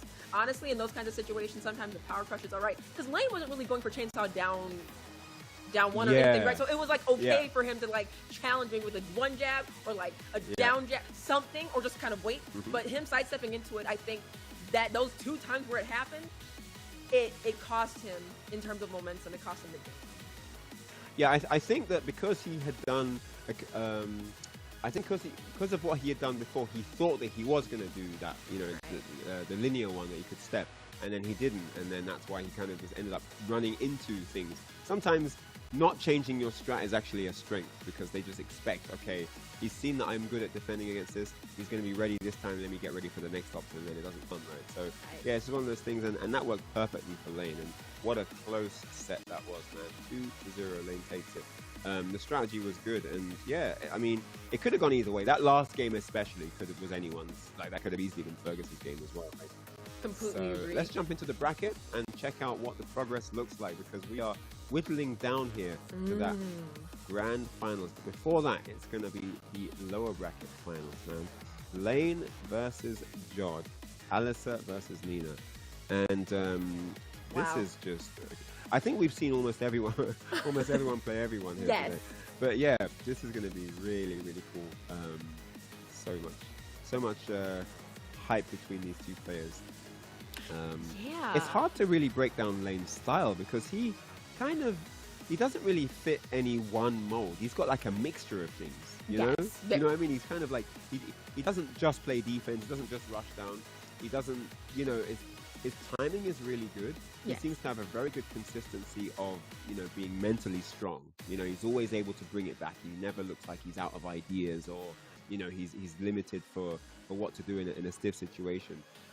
But yeah, Jod, on the other hand, has this very strong resilience, and he knows how to get in your head. I think that's, you know, it seems to be that, you know, I think Lane is more resistant to, I'm not going to let you do what you want, I'm going to do my magic 4. I'm going to do my up forward 4 out of your moves, I'm going to do my hop kick. Whereas Jod is like the conditioner. You know, he'll get you in something, and he'll kind of identify where you're weak or where you're weaker, and he'll kind of exploit that in his own way. And he also has that element of kind of letting you run into his counter hits as well. But yeah, great mixture of styles here, and it's been really, really fun so far, man. Yeah. How do you feel about this matchup? Do you like playing Nina? It's a little weird. I personally like Xiao Yu for it. I know people talk about Ivory Cutter, the forward, but I don't really even care about that move, because I like that, like, you know, when people have anti-AOP tools, I play around those until, you know, I sidewalk it, or like I magic 4 it. So I like Xiao Yu. Elisa can get clipped by Nina. Nina has the range to deal with Elisa's movement. She has the down forward 1, she has the down back 2, she has the down forward 1+2. She has anti-stepping Elisa tools. So I think it makes it a little bit harder. Sure. Doesn't mean it doesn't work, but I love me some Xiao Yu in the Nina matchup. Elisa works, but she has to struggle. She struggles a little bit to me. Yeah. She's in her face. She now, this is going to be her. interesting. This is going to be interesting because we saw Jod opt for a like kind of long-range style against Fergus, which to some degree didn't really work out. And I wonder how that's going to play out versus Alisa, who also has that advantage of being able to play the long range. See how that it literally almost a great sidewalk there.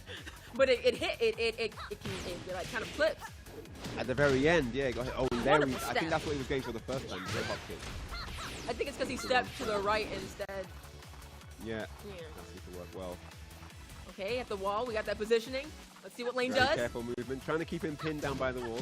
Sneaks in a down back 3. Nice little parry. I love how Jod has gone through all the outfits. Okay, go for the saws. Get counter hit back. 2, 1. Oh my god.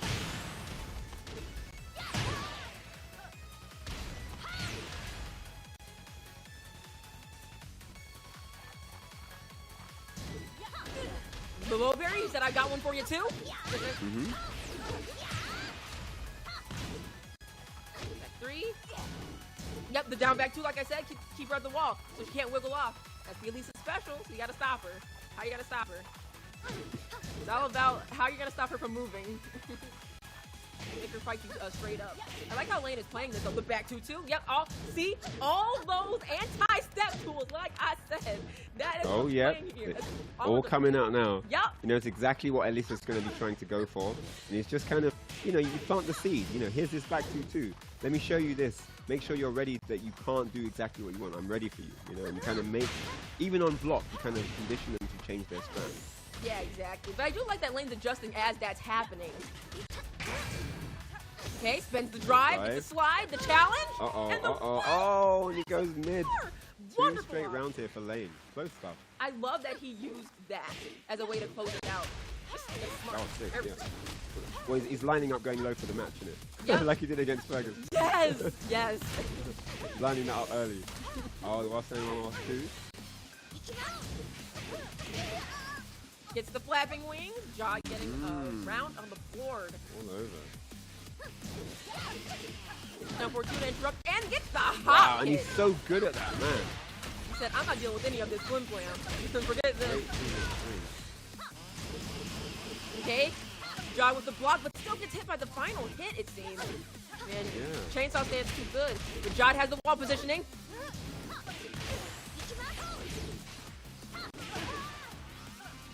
And Lane taking that first game with the, it was a 3-1. Yeah, very, I would say it looked like it was a very comfortable game there for Lane. He didn't really struggle too much in any of the rounds. And yeah, that was, you know, I mean, it looked like Jod couldn't get anything comfortable going. He had moments, but you know, whenever there was an interruption opportunity, the hop kick was there, you know, or any situation where he could just kind of get out of the pressure situation, Lane was always on it. And so that's going to be something that Jod's going to think about now. He's going to be like, man, he's just interrupting strings. He's getting around me. He's sidestepping my 1-4s and launching me. Like, he's got things to think about now.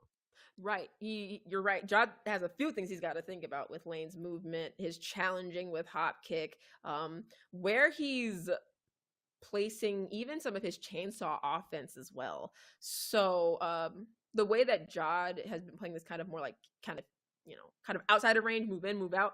At this point, it feels like he is going to have to start playing A, I think, faster, and B, closer.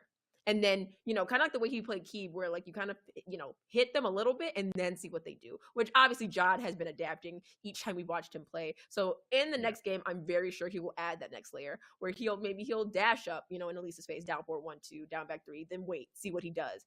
Because Elisa's the kind of character where like the player is going to be fighting to get you off of them. So, you know, you staying on her and suffocating her, but also knowing how to like, you know, pick and choose where you, sometimes even you just doing nothing, your presence in that space alone really will help assert that. Oh, they got the stage again. Dang. Oh, wow. Yeah. Random select as well. Still got it. Yeah, no, Elisa, you know, she's got only a few tools to get them off, but, you know, if you have any gaps in your string, you know, she's going to launch you with down 4-2. She's going to clip you with a magic 4 in between. She's going to get the hop kick in between. Like, she's got stuff to kind of keep you on your toes. So, yeah, Jod's got to be really careful here, especially as a character that has small pokes that can be launched. Exactly. Yeah. You know, if he gets around anything, that's potential combo, right? So, but here we go now. Looking for the timing to get in, to interact. Not wanting to press anything that can be whiff punished. Wow. All right. Okay. Yeah, and again, showing that back 2-2. Sending the message, planting the seed. Yes, it gets. Oh! Try to use the back 3. Okay. Tried to get the counter hit. Jod did not bite on that. No. Yep, the down forward 1. What? The down forward 1. That's how we. That's how To you work out, man. The hit and run. I'm telling. Down forward 1. Down forward 1, 2. Period.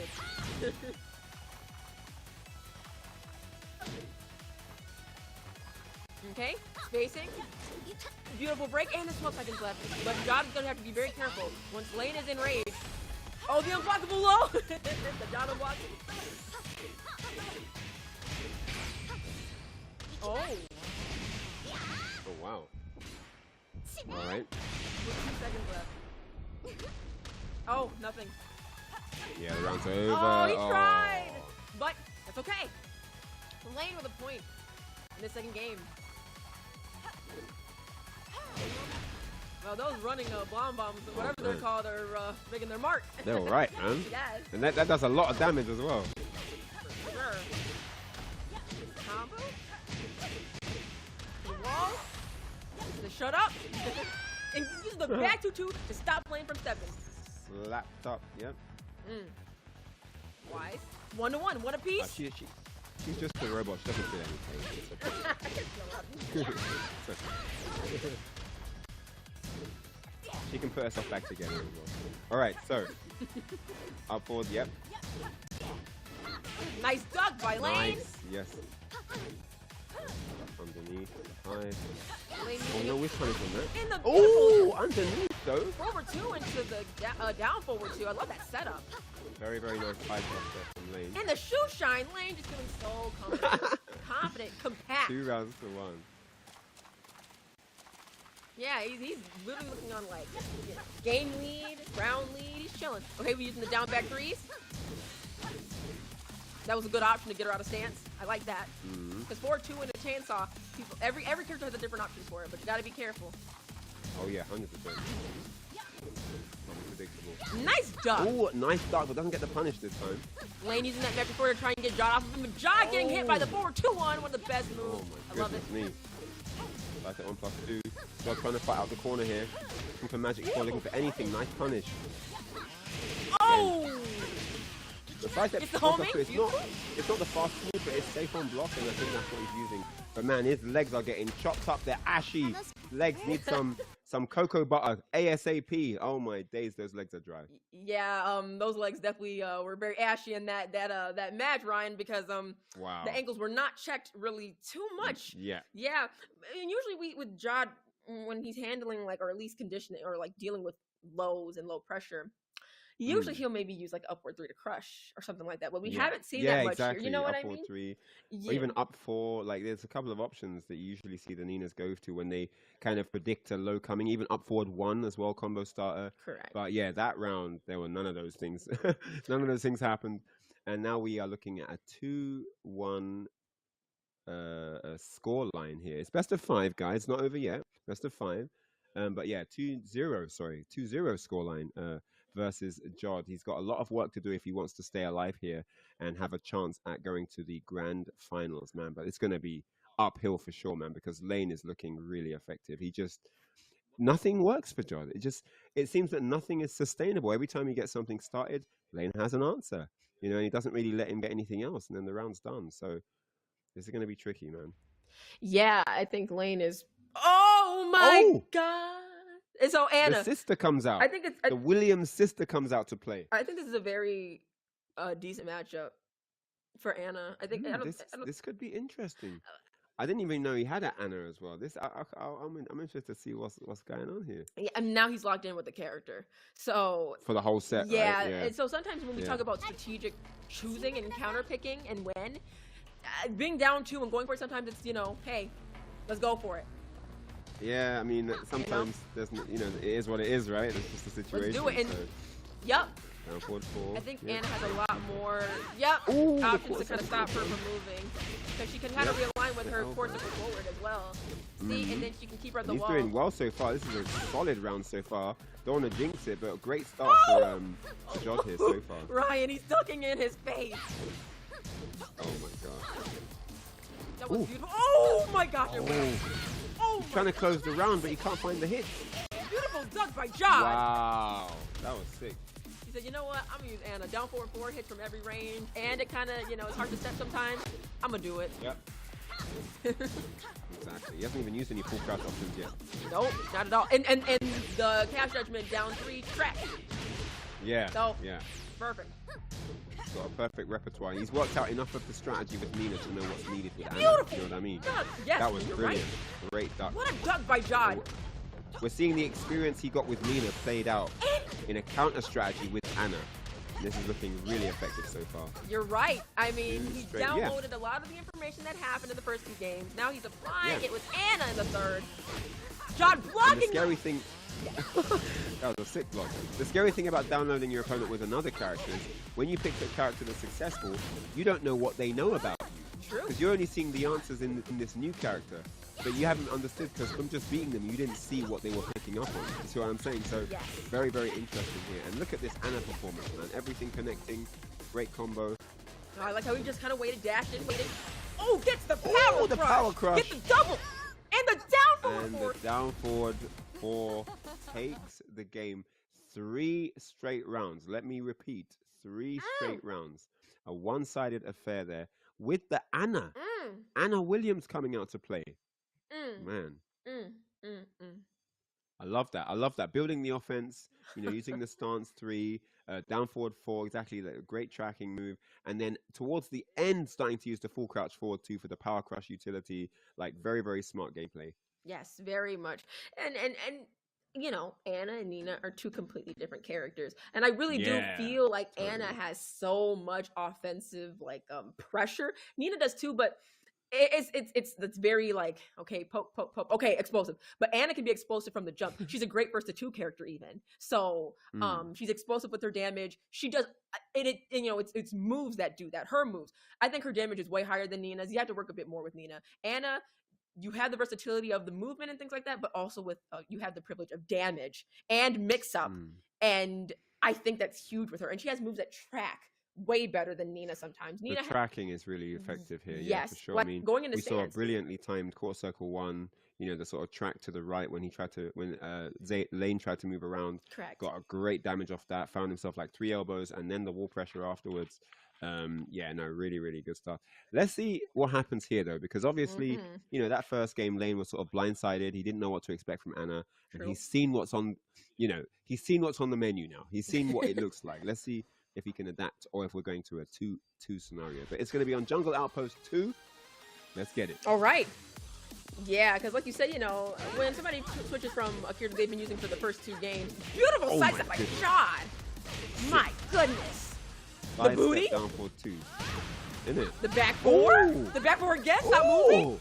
We tracking? Where you stepping? Where you stepping? Where you going? All right. Yeah, look at these. Did I say you could leave the corner though? Did I say you can leave? The power crush. She has 3 of those. She has 3. There's so many power crushes. The versatility of them too. You can't press any button. Man, God with the Anna, bro. Delivery. Wow. I like that Jai went for that. Yeah. Lane chilling, still trying to find his footing. Yeah.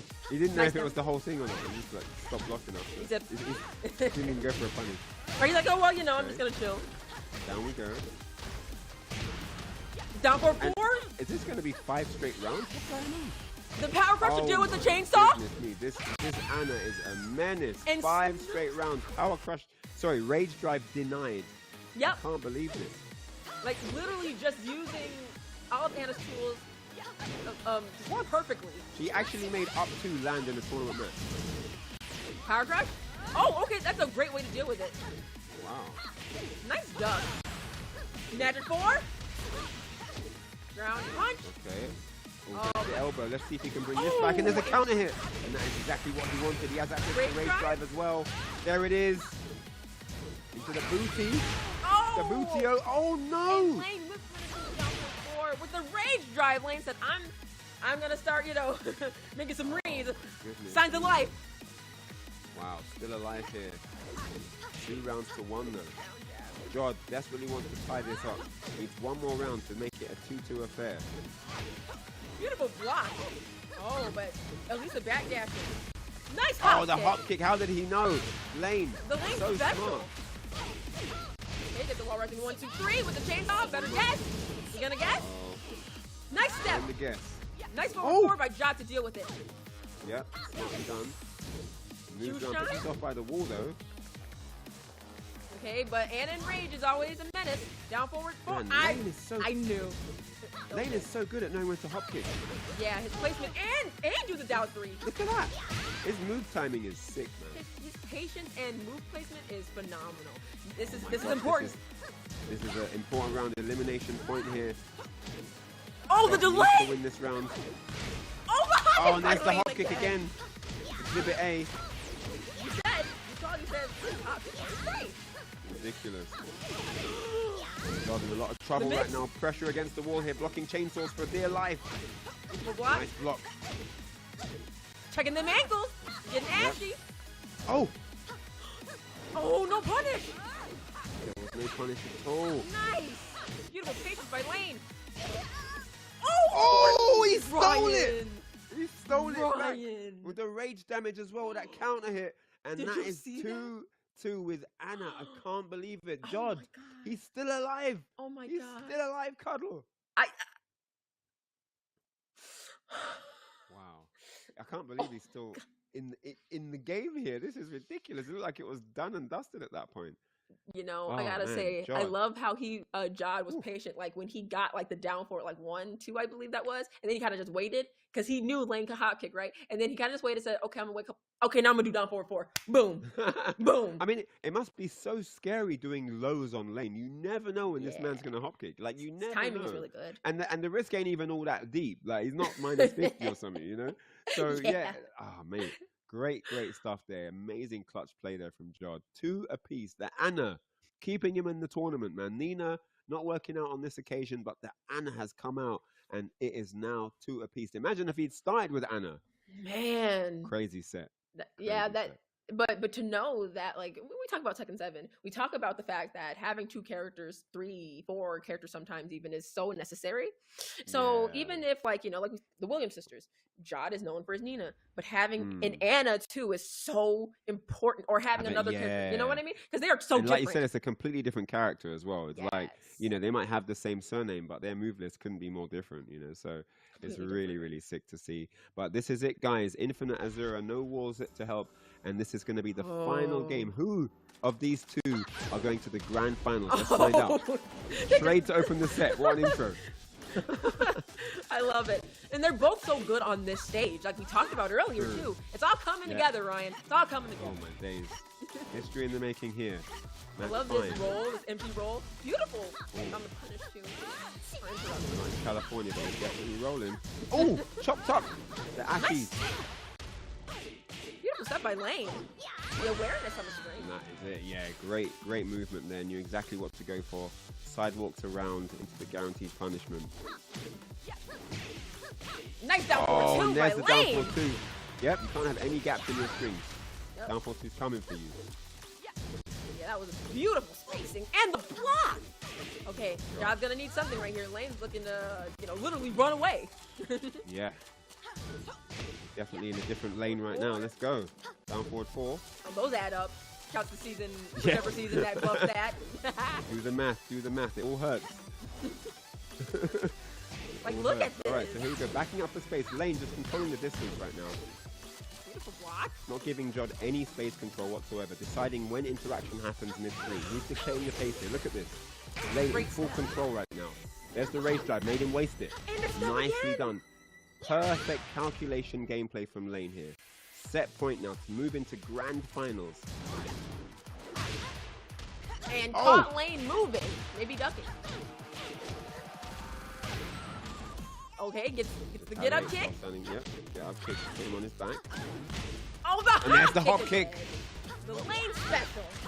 Oh my god, he's so good at it. He's just so good. So good at that hop kick. Down forward 4 now. Trying to get some damage going. It whiffed. Jod now. At Needs least this all to happen here. Wow, What a sidewalk into the down forward 2. Now, Finds I himself a will combo. say, now what would have killed was down forward 3, 3. Oh my Gosh. goodness.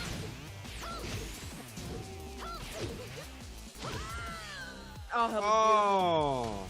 Yeah, that was one of Anna's, like, when she gets your back like that, the max damage she gets, that usually will kill if at that amount of health. But I know Jod maybe was that situation maybe was a little odd, so he still got something, but unfortunate end right there. But still, great switch, amazing switch.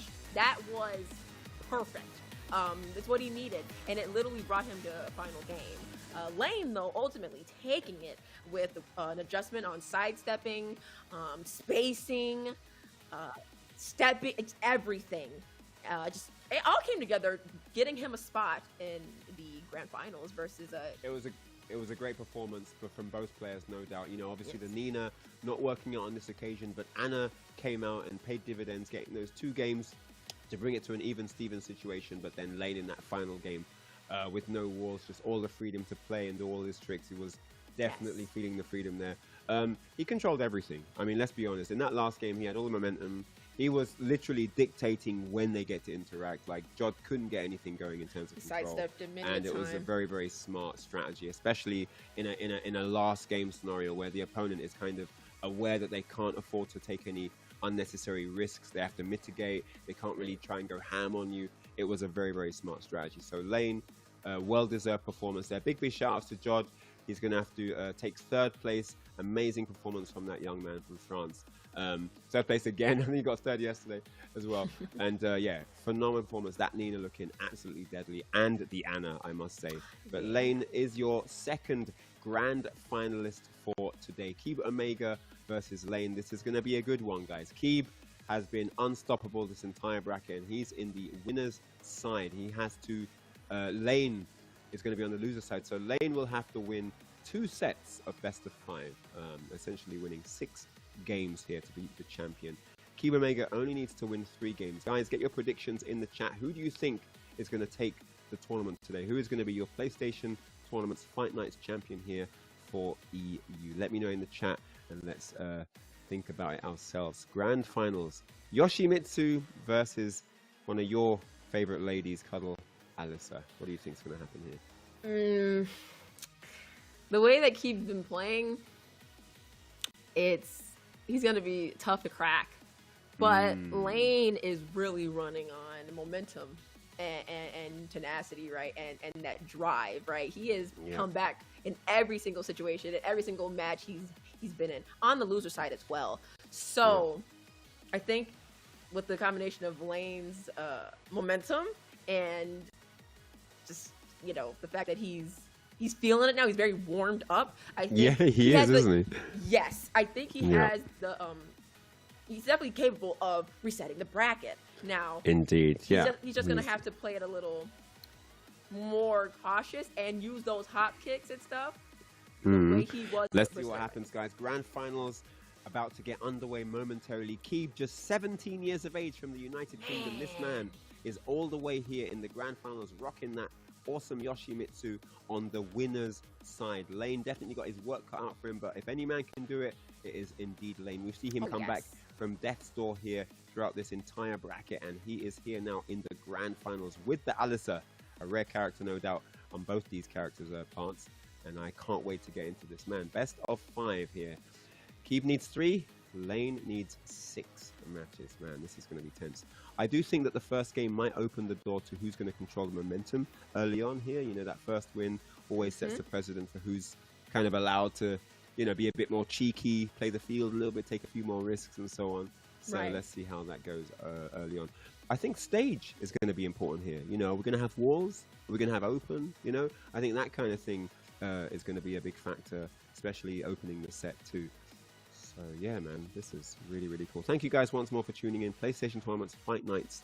If you guys want to get involved, the link is compete.playstation.com. You can see it there on your screens at the top in the right-hand side. So man, this is so sick. 2 characters I didn't expect to see in the grand finals. How about that?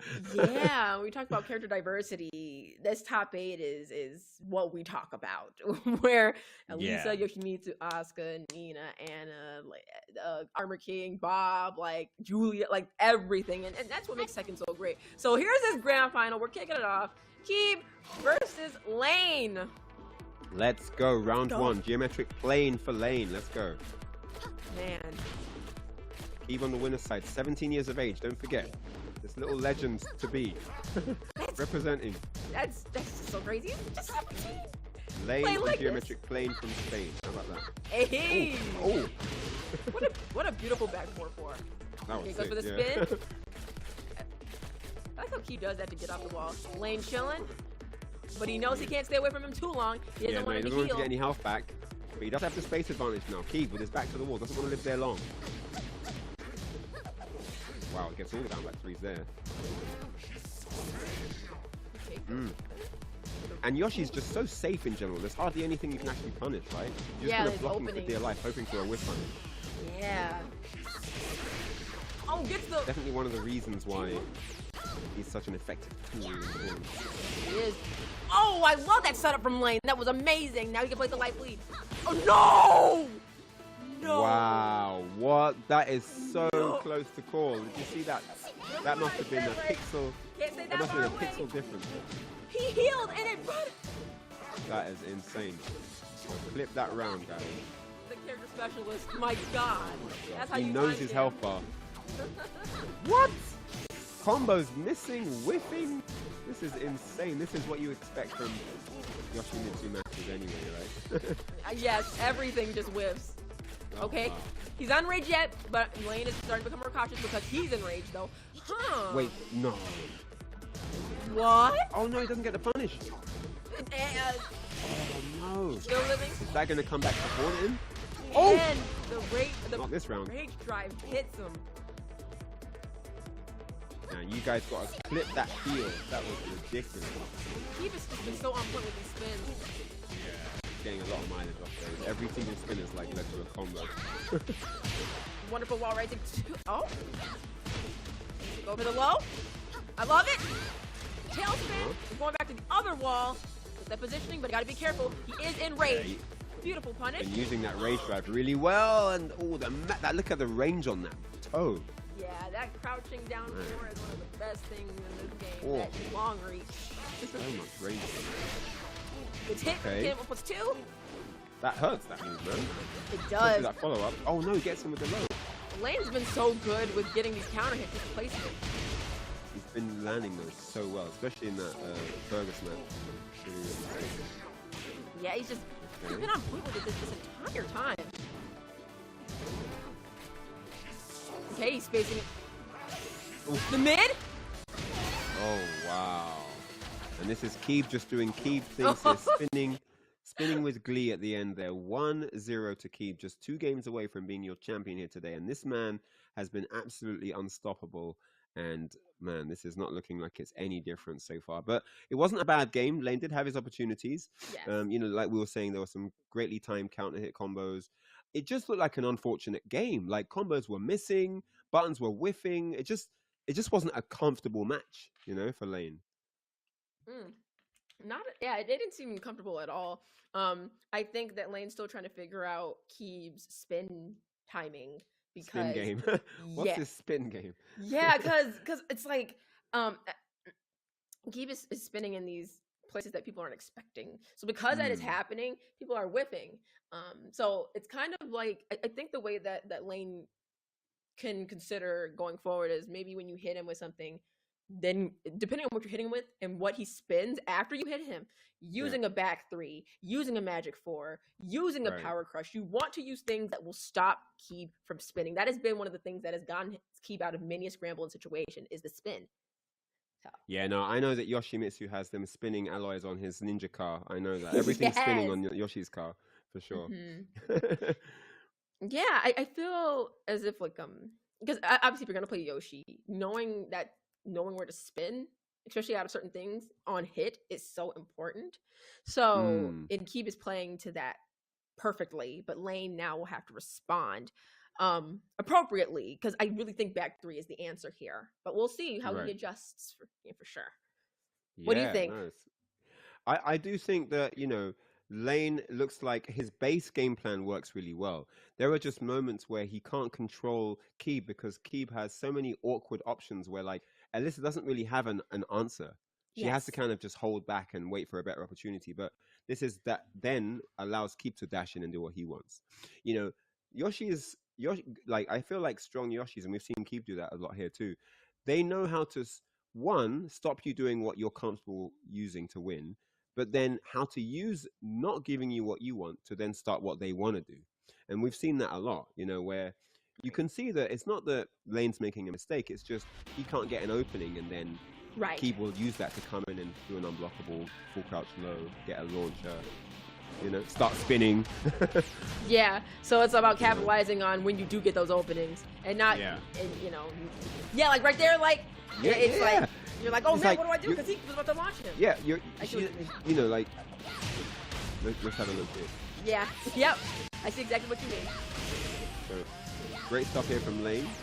Good damage by the wall. Oh, that's nice. That was a wonderful step. That was really nice. He tried the flash. Oh my goodness. And this was like a good round for Lane, but you can never speak too soon. Okay. He'll take that trade all day. He'll take that. And he got a round on the board. Got the slide. I like that he's playing more compact. Down jab. Oh man, and within seconds he's found himself at the wall. Like literally not even 10 seconds gone. That's where 1+2 putting in work, trying to keep him there. Mm-hmm. Oh, gets a counter Ooh. hit. That Ouch. was Jack 4. Or 4, one of them. Yep. Crouch jab, Oki, and the hop! Oh, the hop kick, the magic Lane special. This is huge. This is huge. This is massive race drive. Okay, gets that low. Check the chopping ankles. him up. Oh! Oh. Got a little too over zealous Oh man. with the chainsaw offense. He got Normally it's Yoshi the one doing the spinning. true. And the hop kick again from Lane. Keep You chilling. get the combo. I think Lane is playing faster. Wow. He's trying to keep the pressure on. Doesn't want to give Keep too much freedom, especially not by the wall. Yep, punish. Nice block. I like that Lane has the positioning now. Let's see what he does. Chainsaws are out. Oh, they're back in again. No break on the 1+2. No. Oh. And it's Down never two. over until it's over against Yoshi. Look at this. Now we're and a nice crouch. just small kick just to close it out too. 2-1 now. Lane looking good here. Switching up the strategy a little bit as well.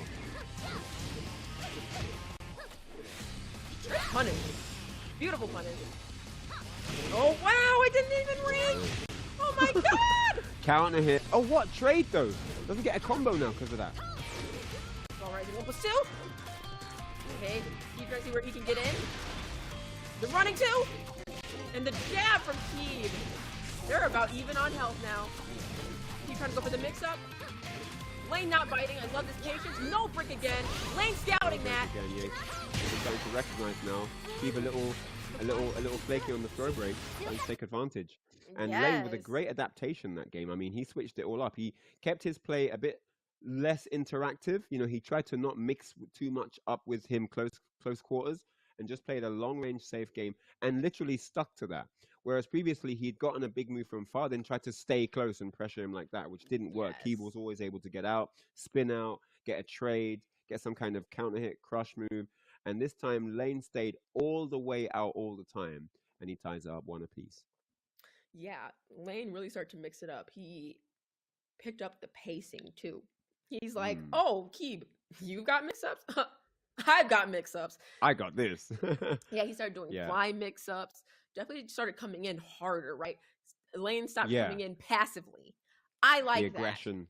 Yeah, the aggression with the throws as well, starting to utilize that a little bit more. I mean, if you Yes. identify some defensive weaknesses, why are you not utilizing that information, And so I think that, this is something that Keeb's obviously going to be aware of now, and he's going to probably, start breaking the throws all the time, or start ducking, or start finding answers like that.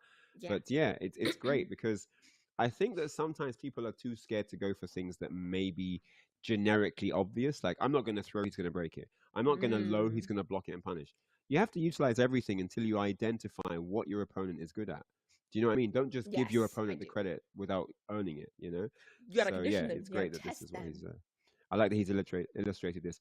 Lane is on the loser's side, guys. So he needs 2 more games for a bracket reset. Keeb Omega needs 2 more games for a tournament victory. So they're playing for very different things here. But man, what a set so far. Yeah, this is a great set so far. And it's like you said, which was a great point, the fact that make people earn your respect on certain moves, right? Just because they might be seen as like something that maybe is more commonly seen as unsafe, or like, oh, maybe you shouldn't go with that right there, or like if you assume your opponent is gonna just break a throw, block a low. No, make them earn that. Yep. Throw that stuff out there. Those down threes, those throws, like those are weaknesses. That is a crack in their armor, and so it's so important to be able to test them. Everybody bleeds, so you have 100%. to. Yeah, you made such a great point. All right, so here we go. Match 3 now. Feeling each other at the beginning. What a low great parry! low parry. You could tell. I mean, yeah, that's the quickest option that Yoshi could have used, I guess. So.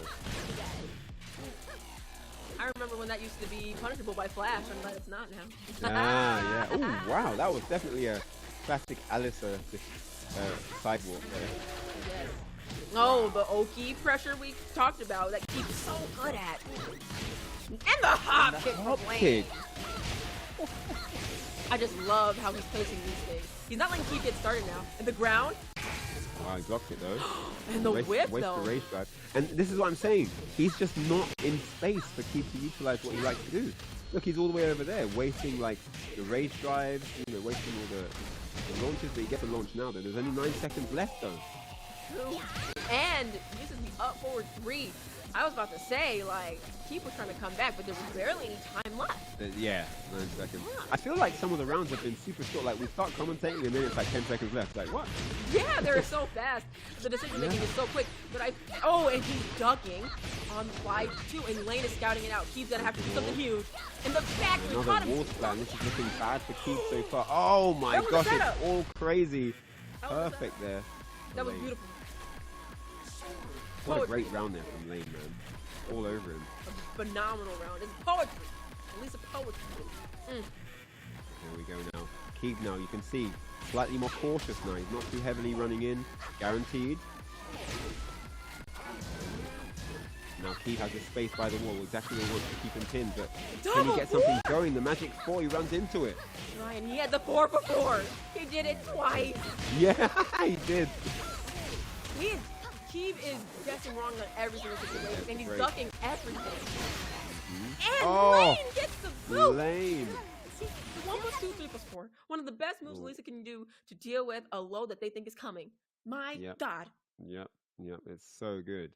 Jeez. And just like that, we are looking at 2 games to 1. Man, what a turnaround from the beginning of the set. Lane again from that defensive spot, identifying where the weaknesses lie and really executing the counter game plan to perfection. You can see now, it's just, where it looks like Keith is struggling is where to get ground to build anything from. Like, how do I start something on this guy to keep him in my flowchart, to keep him guessing what I'm doing? Because that's where Yoshimitsu is strong. You got to keep yourself unpredictable and keep them guessing what you're going to do next. And if you can't establish that, because Lane's just not allowing him to establish that, then it's hard to utilize Yoshimitsu's best tools. Right. So, yeah, Lane's not giving him he's not giving Keith any time to even get the offensive plan started now at this point. And so now Keeb is on the receiving end of having to deal with mix-ups instead of the other way around, where Keeb usually feels very comfortable and safe. This entire tournament, this top 8, we've seen him feel so comfortable in how he places his moves, his Oki, his decision-making, all of it, the pacing. But now Lane is making him feel uncomfortable. He's putting him in that position now, the position that Keeb has been putting everybody in this tournament. Now Lane is having an aha moment. He's seeing like, this is what's making you crack. But let's see how Keeb adjusts. We potentially have more games here, right? So let's see the adaptation here. And if for Lane to stay at that range, it kind of forces, Yoshimitsu is not going to get any of his favorite close-up tools. You're not going to get any down forces. You're not going to get any flashes. You're not going to get anything that you want to utilize up close. And it kind of forces Yoshi to play this extended game where you have to kind of risk a bit more by dashing in and going for stuff. Running up to do down back 3-3-3. Like running in for anything is where you're really at risk. You're not blocking for that entire process where you're running in and pressing a button. Like you're open for all of that. And Alyssa, she has great defensive options. She can sidewalk around a lot of stuff that Yoshi might approach with and so on, right? I mean, full crouch sweep would catch a step or something, but he hasn't really been able to get many of those going because the hop kick is such a dangerous threat, right? So that might be one of Keeb's regular go-to tools on the ground is from a range, but Lane just not allowing for any of that to happen. So Like, at all. So I think Keeb is gonna have to play a lot closer. yeah, which is strange, right? He's not needed to so far, but now he actually needs to. But that's the beauty of long sets. The marathon of it is, oh, what a watch! Oh, wow. But Was yeah, that guaranteed? yes, it is. So she does it like that. That's Wow, why man. Elisa usually go for. Oh, he pressed the button. Oh, what a low parry. That was. How quickly did that change? What a low parry that was. That was a beautiful. But yeah, with the Lisa players, they do back 4-4 into fly, so they get floated instead of launch fully to get more damage, right? And the chainsaw. That was nice. Wow, and he is fully established control of this set right now. I mean, this is looking really one-sided. He's in sync to himself and his character. He is one with the Lisa run. Doesn't even matter what the stage is now. It's just in his head. This is And the back 4-4 from Lane. Oh! And gets the wow, he running catches the spin, and look at this. Just no breathing space whatsoever. Oxygen depleted for Keeb right now. That's how you deal with the back 3. Wow, yeah, that was crazy. Yeah, that's like a heat-seeking I wasn't missile. ready for that. I was like ready. Nice punish Keeb, by no, Lane. we haven't seen Keeb struggle like this the entire tournament. At This all. is the first time we've really seen Keeb look like he's under pressure.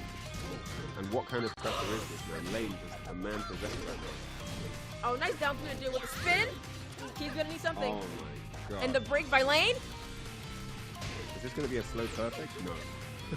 Oh, he needed that. Oh my god. Uh-oh. He has raised drive. Should've done it there. 20 seconds left though. Keeb now, not a lot of room to play with.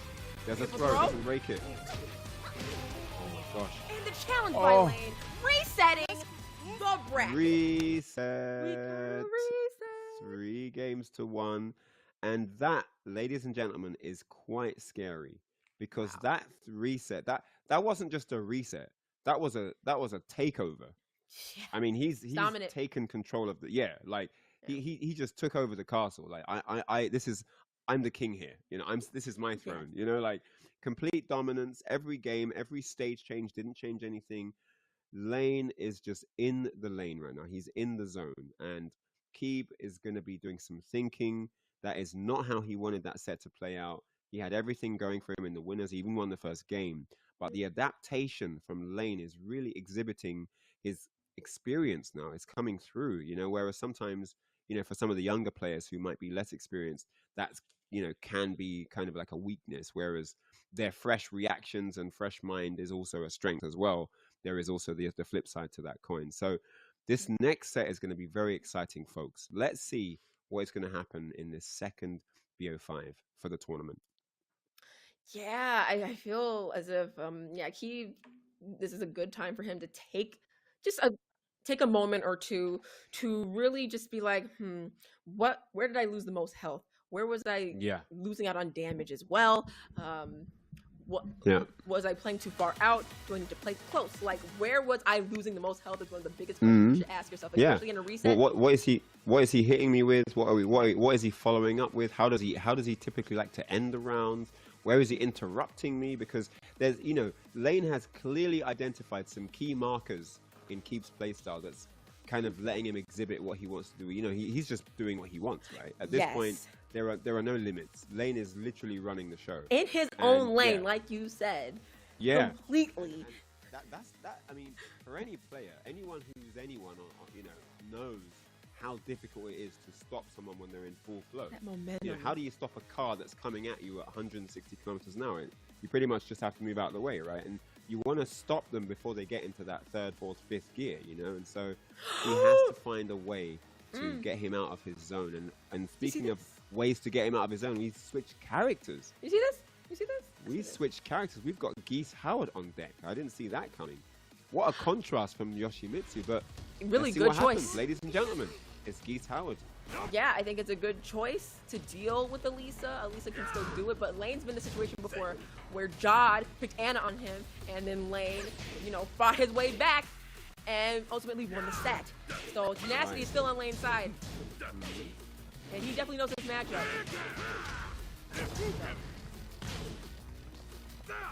I didn't even know he had a Geese. Me neither. It's like I was saying, I didn't know that he had a winner as well. He had a really sick one. Yes, he did. No duck. Lane just trying to get his footing right now. Yep. He is indeed. Downboard one. Oh, and the power crush. Look at power crush. It looked like it, yeah. Great start here for Keeb Omega. This is how he wants to start. You know, when you're starting a new set with a new character, you want to start strong.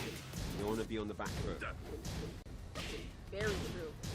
Keeb automatically, like, even the way he's poking up close, Geese has the ability to do that compared to Yoshi.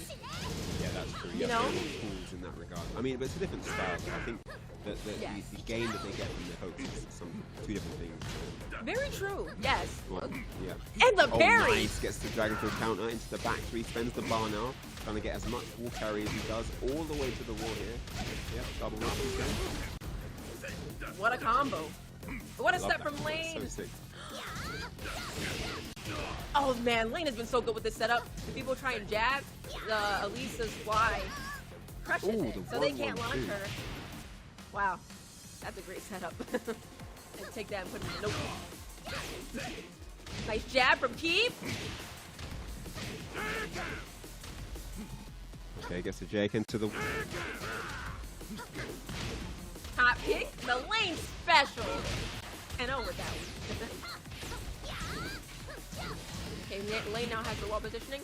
Keeb with the block, the jab punish. The down four, what a great move. So sick. And I'm just what a dominant game in general. Like we saw the amazing Yoshimitsu not going to stand a chance in this set, but did I speak too soon?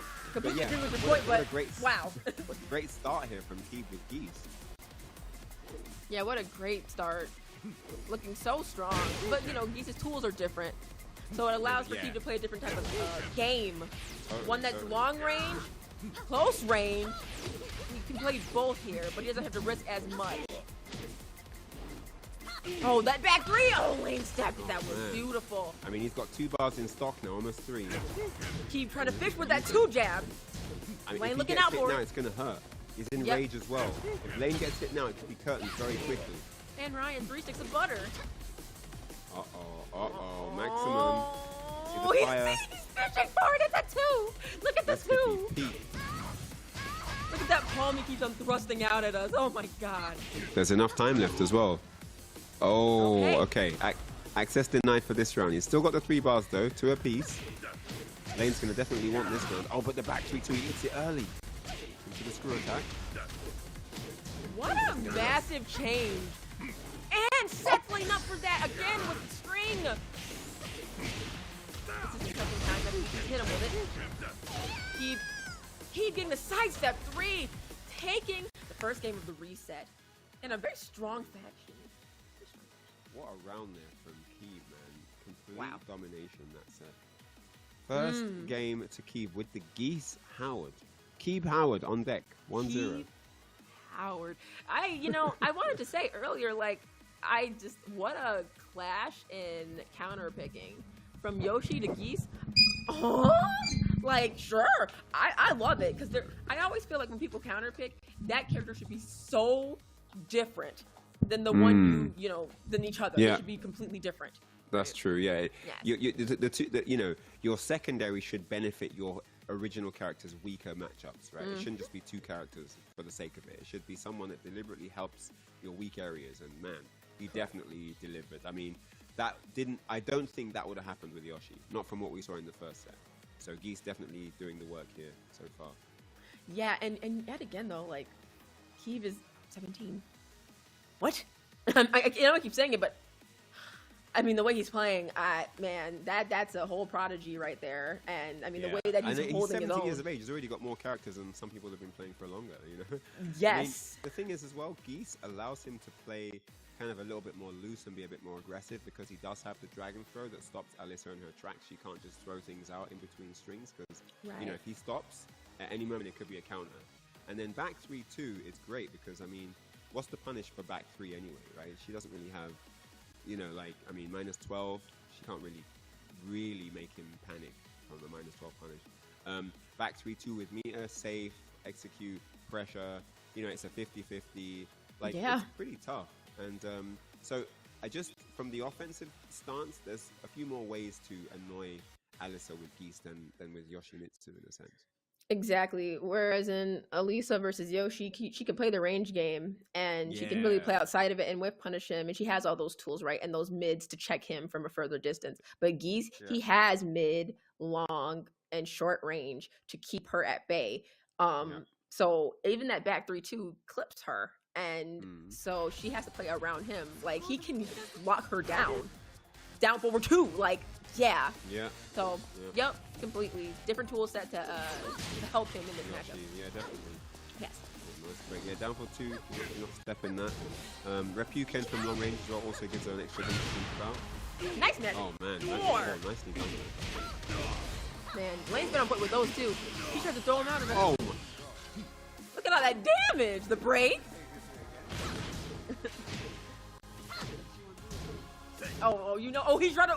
He's trying to bait with the back 3 by himself, you said. He didn't want to commit though, he doesn't have the bar to make it safe. Oh, and he gets low. Stand up and die. Why he punished it though? Alright, Tekken. Oh man, alright, so Lane gets the first round. But Geese is building meter slowly. He's almost got a bar here.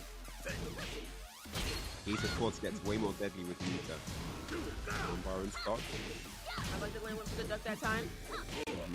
Nice duck. Nice duck underneath the down forward 1-1. The down forward 1-1. That reached from so far, and then gets the chainsaw flying 1+2. Oh my goodness, and the low. One more of those could do it, but he gets caught. Wins the bar, down 4. Oh, there's a break. And the forward 2 from Lane. And Lane, happy to end that round. He was like, please. Oh my I don't God, what's going on please. So Lane now, nice down 4-2. Just one more round to fight up. Grand final step. Oh, chainsaw mixies. Oh man, everything's connecting. And Geese is in a world of trouble. Keeb now eats a low, and it is 7 golden letters. Just like that, he's turned it all around. Now it's 1 apiece. Lane kind of having that same sort of pacing that he had when he reset the bracket on Keeb initially. Now, so the way he played that last couple of rounds, it's the same kind of vibe as the first game. The first set. I'm starting to see signs and glimpses of that, like it's Ultra Instinct Lane again. Wow, that was a crazy round. I mean, you know, he returned the favor of domination. He was like, okay, you're doing this on me in the first game? This is what I got for you. And he's just 1 apiece now, really switched it up. And, you know, great adaptation as well. Like, he didn't fall for the dragon throws anymore. You know, he was really timing things to perfection. I love the beautiful slight sidestep left into the down forward too, like timed with perfection, absolutely.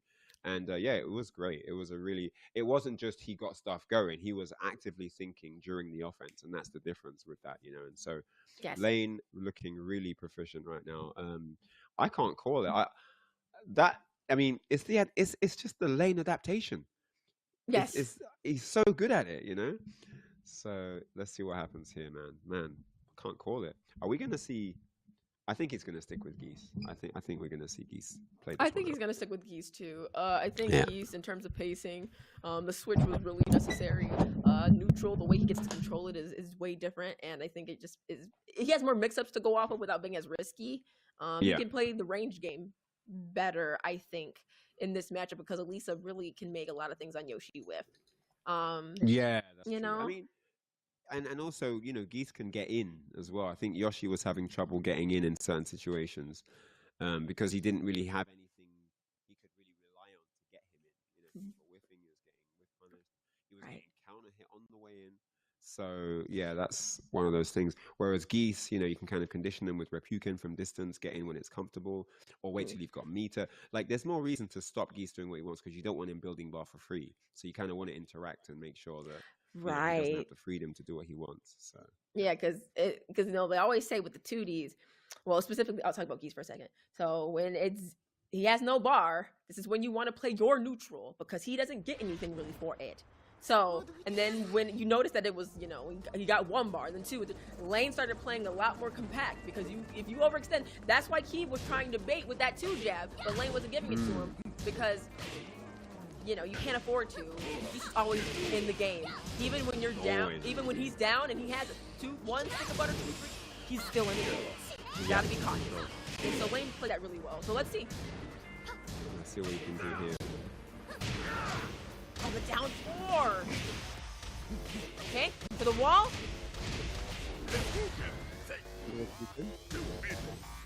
Oh. Nice punish. Yeah, that's the block. Oh, tries to get the 2 Oh. again. Oh. And waited for Keeb, because Keeb had a read on the low, but Lane delayed his timing. Perfect. Yeah, he was out of range for that. Nicely done there. Okay. 2 forward 1, over to the wall, combo. It's the spirit out of the back 4. Finds the second wall. Double Repuken. Oh man. Oh, that's the flow. While standing 1 follow-ups. People suck by Lane. Keeb still has a massive life lead, but Lane, this is where Lane shines. J-Ken to the wall. Yeah, that's all she wrote. Alright, so 1 apiece now, ties it up right now. Great assertiveness here from Keeb. Toe tap. Lane is so good at the counter. He almost always manages to get a counter hit, doesn't he? Yes, you know how we said Jod has the unblockable. Oh yeah. Well, this is Lane. He has those, yeah. With the down 3. Oh man. Looking good for this round so far. Yep, that's it. Lane looking to really just run away with this game. Trying to get it into a 2-1 quickly as possible. You can. Oh man. Beautiful Nice block block. from Chainsaw Stance. Yeah, wouldn't have Beautiful expected launch. Geese to go for that there, so that was a really good block there from Lane.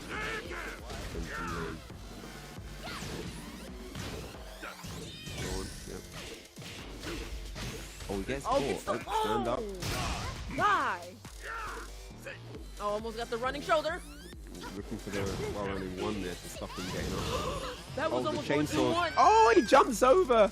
And what a sick jump over that was. What a read. Great read by Keeb. This is a very, very important round. Without the Repukens now. Getting the space back.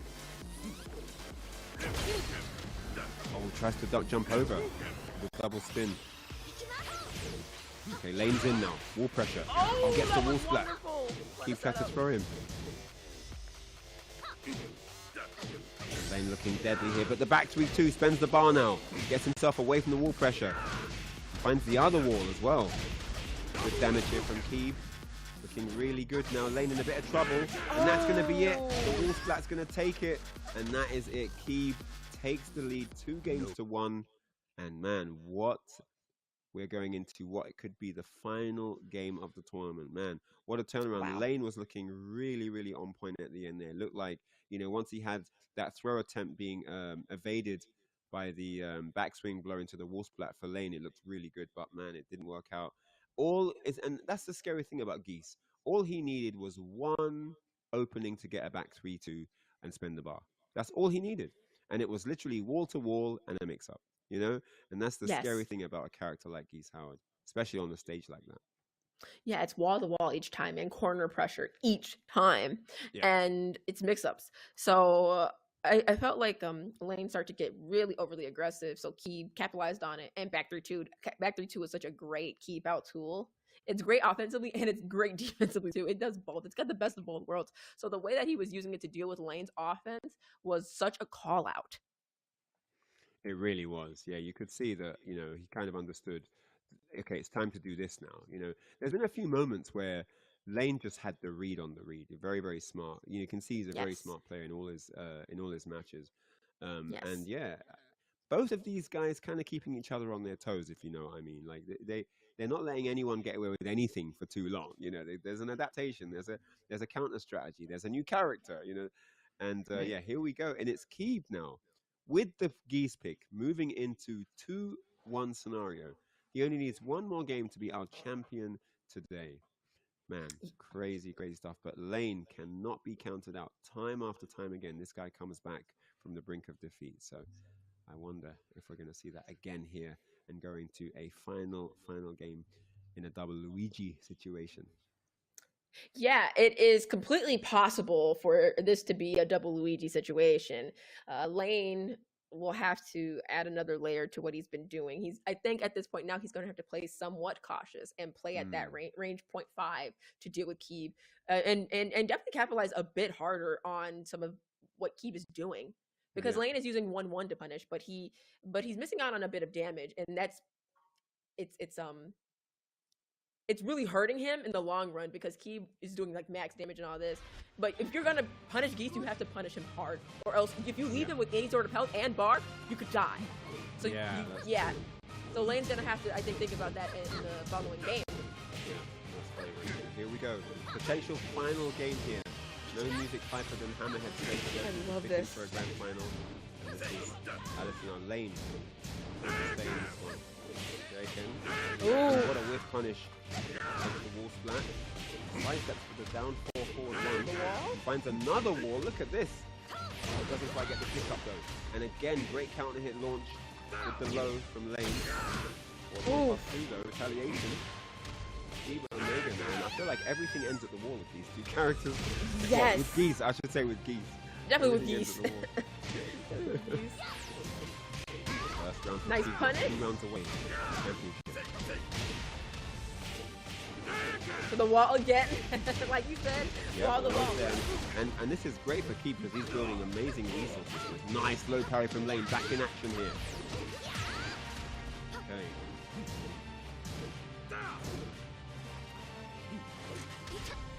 Get off me. Oh, what a trade-off. Nothing hit there. That was awesome. Okay. Oh, you could have spent. You didn't believe. Didn't commit to the. Oh, nice. What a sidewalk and punish there. No break again. Is that going to be dead? Oh, no, not quite. One more hit. He's got to be careful. He's got to be careful. Can't get hit by a back 3 or a down 4 counter hit. Both will spell the end. Oh my goodness. Oh, he's throwing everything at him. And the kitchen sink, what a block. Oh. By Lane. If he'd have low parried instead of blocking, would have had it. Yeah, that very. And the punish. Okay, pushes him off.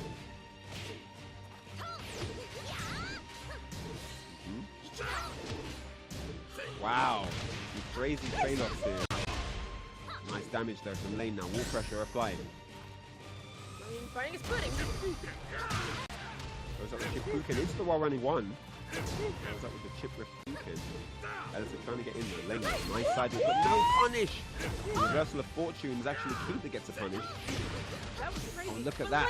And that's going to be it. No, he drops the combo. Cuddle. Oh my days, he throws out a rage up.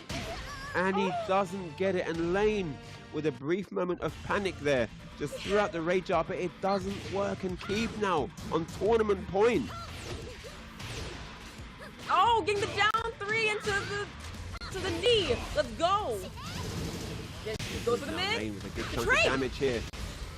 We're going to a final round this game, Cuddle. I think we are. Oh, we definitely are, Ryan. We definitely are. Goodness Lane me. said, I'm not going out like that. 2 rounds each. This is big. Are we going to a final game, or is the tournament over? There's a question mark here in this round. Let's see. Momentarily to be answered. Keeb now threatening. Almost has 2 bars on deck. Going low. He knows that Lane doesn't want to block low. Tekken trying to get him to the wall.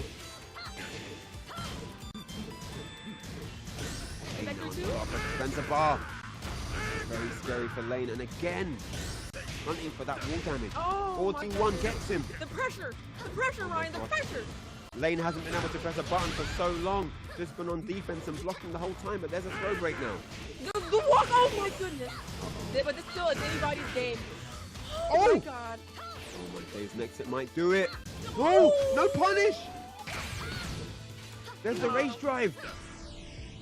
Oh! Making it 2-2 with every close call that could happen in the set. I can't believe it. What insane defense there from Lane. He was blocking everything. Keeb was throwing everything at him, and the kitchen sink, and the neighbor's kitchen sink as well. He's like, can I borrow this? Threw that into the mess as well. What a crazy, crazy round. But Lane, defense too solid, picked his spots, and he is still alive. We are at the final game, guys. 2-2 here. It could not be closer. The bracket has been reset. And man, this is going to be one finale and a half. I can't wait to see what's going to happen. Man, these guys in the chat, who is going to win this match? Yeah. Is it going to be Lane? We've seen him block everything under the sun and come out victorious throughout the entire top 8. Or is it going to be Keeb, our 17-year-old star from the UK, rising up with Yoshi and Geese? Who is going to be our champion today here at PlayStation Tournaments Fight Nights? Let me know in the chat. Give me some 1s for Lane and give me some 2s for Keeb Omega, man. This is absolutely insane. Big shout outs to all of you for tuning in. Thank you to every single one of you that are here. I wouldn't want to be anywhere else right now. This final is so tense and so hype. Cuddlecore, who you got?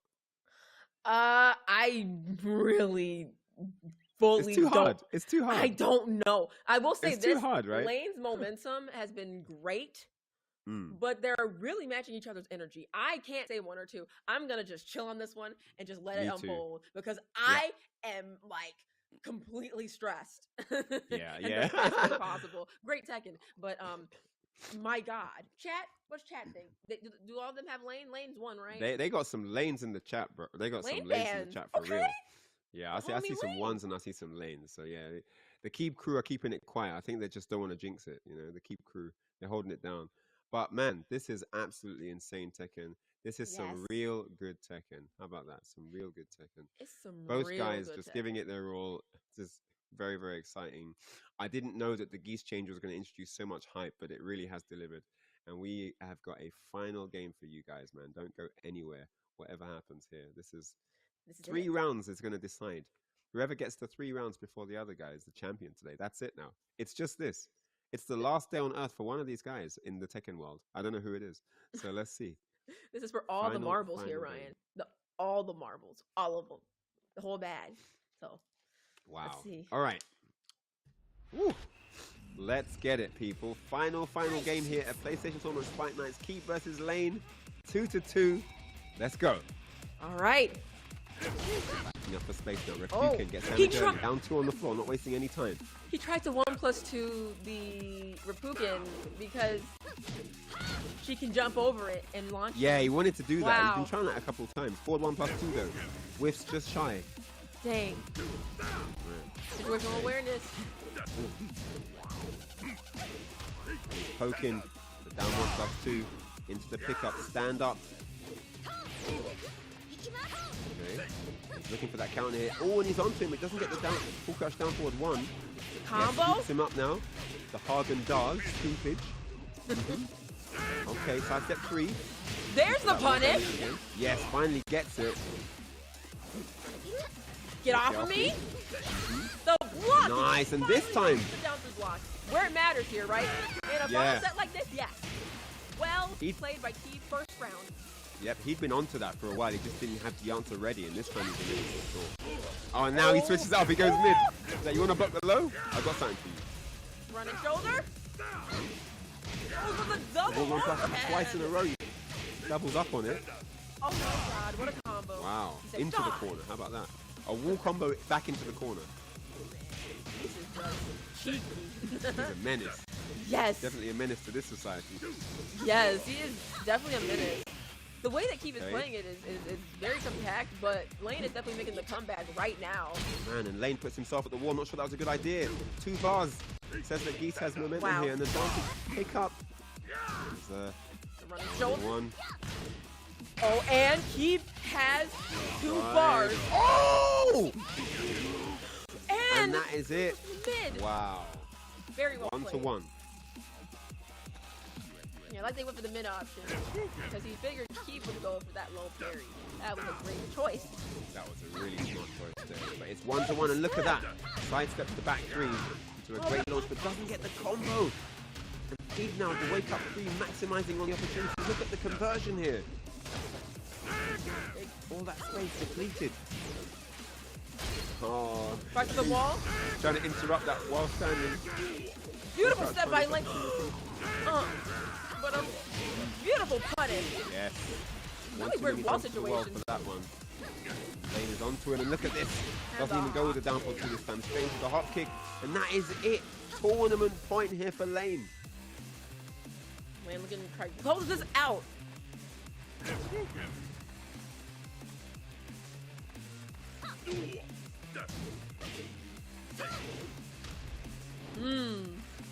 Changing the game plan a little bit. Now just needs one more round. Patience is a virtue. But 2 bars though. This isn't over yet. Eve Omega now. Look at this. Spends the meter. Look at the damage. Look at the red on screen. The crimson bar. Oh my gosh. We're going to a final round, but no, not yet. Lane still alive. Great while standing punish there. And the flow by Keeb. We're going to a final situation, Ryan. Oh my God. They're putting on a show. All the marbles. Oh my, back to the start. This is a scary start.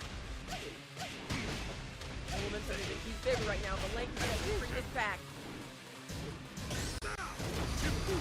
Okay, the tenacity. Oh my goodness, that was a whiff. A missed whiff. He spent all the bars as well. He has no more bar for this round. Oh my goodness. Lane now has all the wall pressure. Oh my goodness me. What a step. Almost got the wall flat. And he Lane has does have rage. Blocks the low. Oh, there's the rage drive plus frames. What? He jumps over him. Oh my goodness me. Who's going to win it? No! Doesn't get the right combo. Rescue again thrown out. 14 seconds left. Who's going to take it? Oh! I can't believe this is a 210. No, the down 2. The down 2 clips the ankles. And that is it. What crazy pandemonium we had at the end there. But Keeb Omega is your champion by the skin of his teeth. Oh my word. 3 games to 2. What a grand final that was. Congratulations. 17 years of age from the United Kingdom. What a young little talent he is in the making here. Taking it over Lane. Man, GG's all round. What a sick set that was. Wasn't that hype, man? That was sick. That was so hype. From the beginning of the set to the end, with Lane resetting, to Keeb switching to Geese, we had an exciting match, a dynamic match the entire time. From final to final. They pushed the potential all the way, the max potential for their characters all the way. It couldn't have been closer, like the bracket reset, right? And then 2-2, final game, final round of that game. Like, it's just so nail-biting. What a game that was. And what was that at the end? That was crazy. Like, he went for the thing, he jumped over him, he went under him. It's just, the whole thing was absolutely insane. Really, really sick stuff. Man, I wouldn't have missed that for the world. That was really hype. So sick. Yeah. Crazy, man. And there's the bracket, guys. There you see it. That is the total vision of the whole scene of carnage from this entire top 8. It's been super, super emphatic and exciting. Look at this. All these guys that are in the tournament, man, the 2 1s, 2 0s, and then you see the trail that Keeb left behind him. Bode, Lane, Jod, and then Lane again in the run back of the grand finals. Great tournament. Big shout outs to all of the top 8. Amazing performances from all of them, actually. Everyone played really well. It's been absolutely incredible. Really sick stuff. Man, these tournaments just, they don't let up. It keeps you on every match keeps you on the edge of your seat. You know what I mean? Yeah. Every match was intense. So many of the matches were so close. And like we discussed earlier, the character diversity of the top 8. So seeing these players adapt and change in real time, adding those layers to their game plan with their characters and entrusting their characters and their decisions that they'll make. I loved it. I loved every single moment of this top 8. No, 100% agree, and that's a great point as well, where you've seen like the diversity come out, and even in a grand final scenario, it's possible to have your main character fall completely flat, can't get a game, and then pick a whole different character and still win the tournament. You know, it's something that people don't often expect to deliver. If you're 2-0 down in the best of 5, it's done.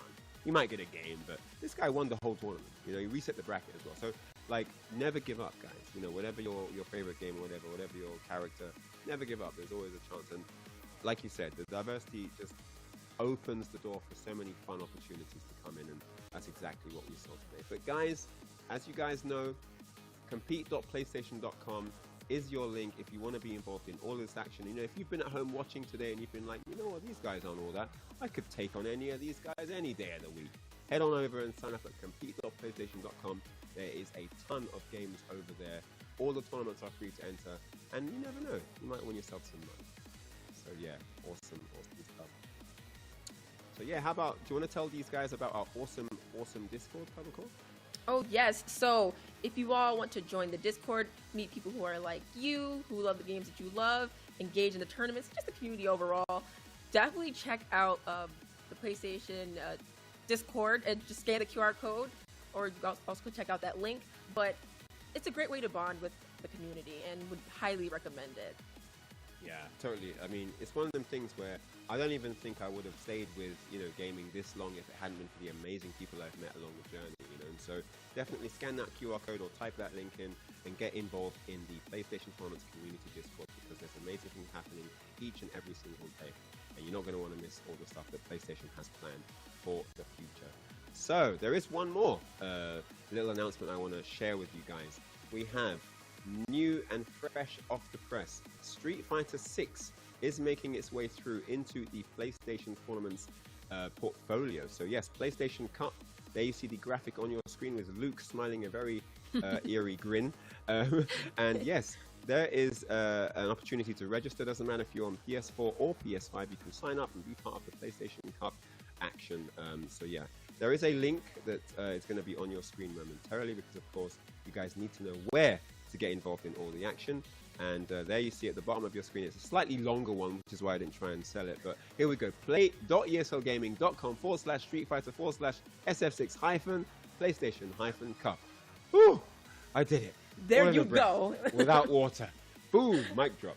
So yeah, there you go, guys. Definitely, screen cap right now. Get that link memorized, branded into your brain, and make sure you get on over to that link and sign up, because man, Street Fighter 6 is popping off these days, man. I've seen replays out the wazoo on social. Everyone is getting involved. The game is extremely exciting, right? There's a lot of positive energy around the game. So yeah, Tekken 7 and Street Fighter 6, PlayStation got you covered, ladies and gentlemen. So yeah, really awesome stuff. So Cuddlecore, is there anything you want to share with your friends and fans who may be watching on, enjoying your awesome commentary? Oh, no, I just thank you for having me here again today. I loved every single fight in the top 8. I enjoy diverse top 8s when it comes to characters. Tekken is one of those games where, like we said earlier, no matter who you pick, it's about what you know. It's the pilot of the plane. That's what matters. Oh, I love that. Yeah, definitely. And getting to see that here with the EU talent is always a treat, and it was an honor. So thank you so much for having me, and I look forward to doing this again. Awesome stuff. Guys, I can't stress enough how grateful we all here are for you guys tuning in, sharing with us your most expensive commodity, which is time, and being a part of the awesome PlayStation Tournaments crew here in the stream chat. Thank you so much for being a part of the event. It wouldn't be the same without you. We really do appreciate you. And with that, I'd like to say I wish you all an amazing morning, afternoon, or evening, wherever you're tuning in from around the world. And we'll see you for the next PlayStation Tournaments hyped event. Take care, everyone. Peace.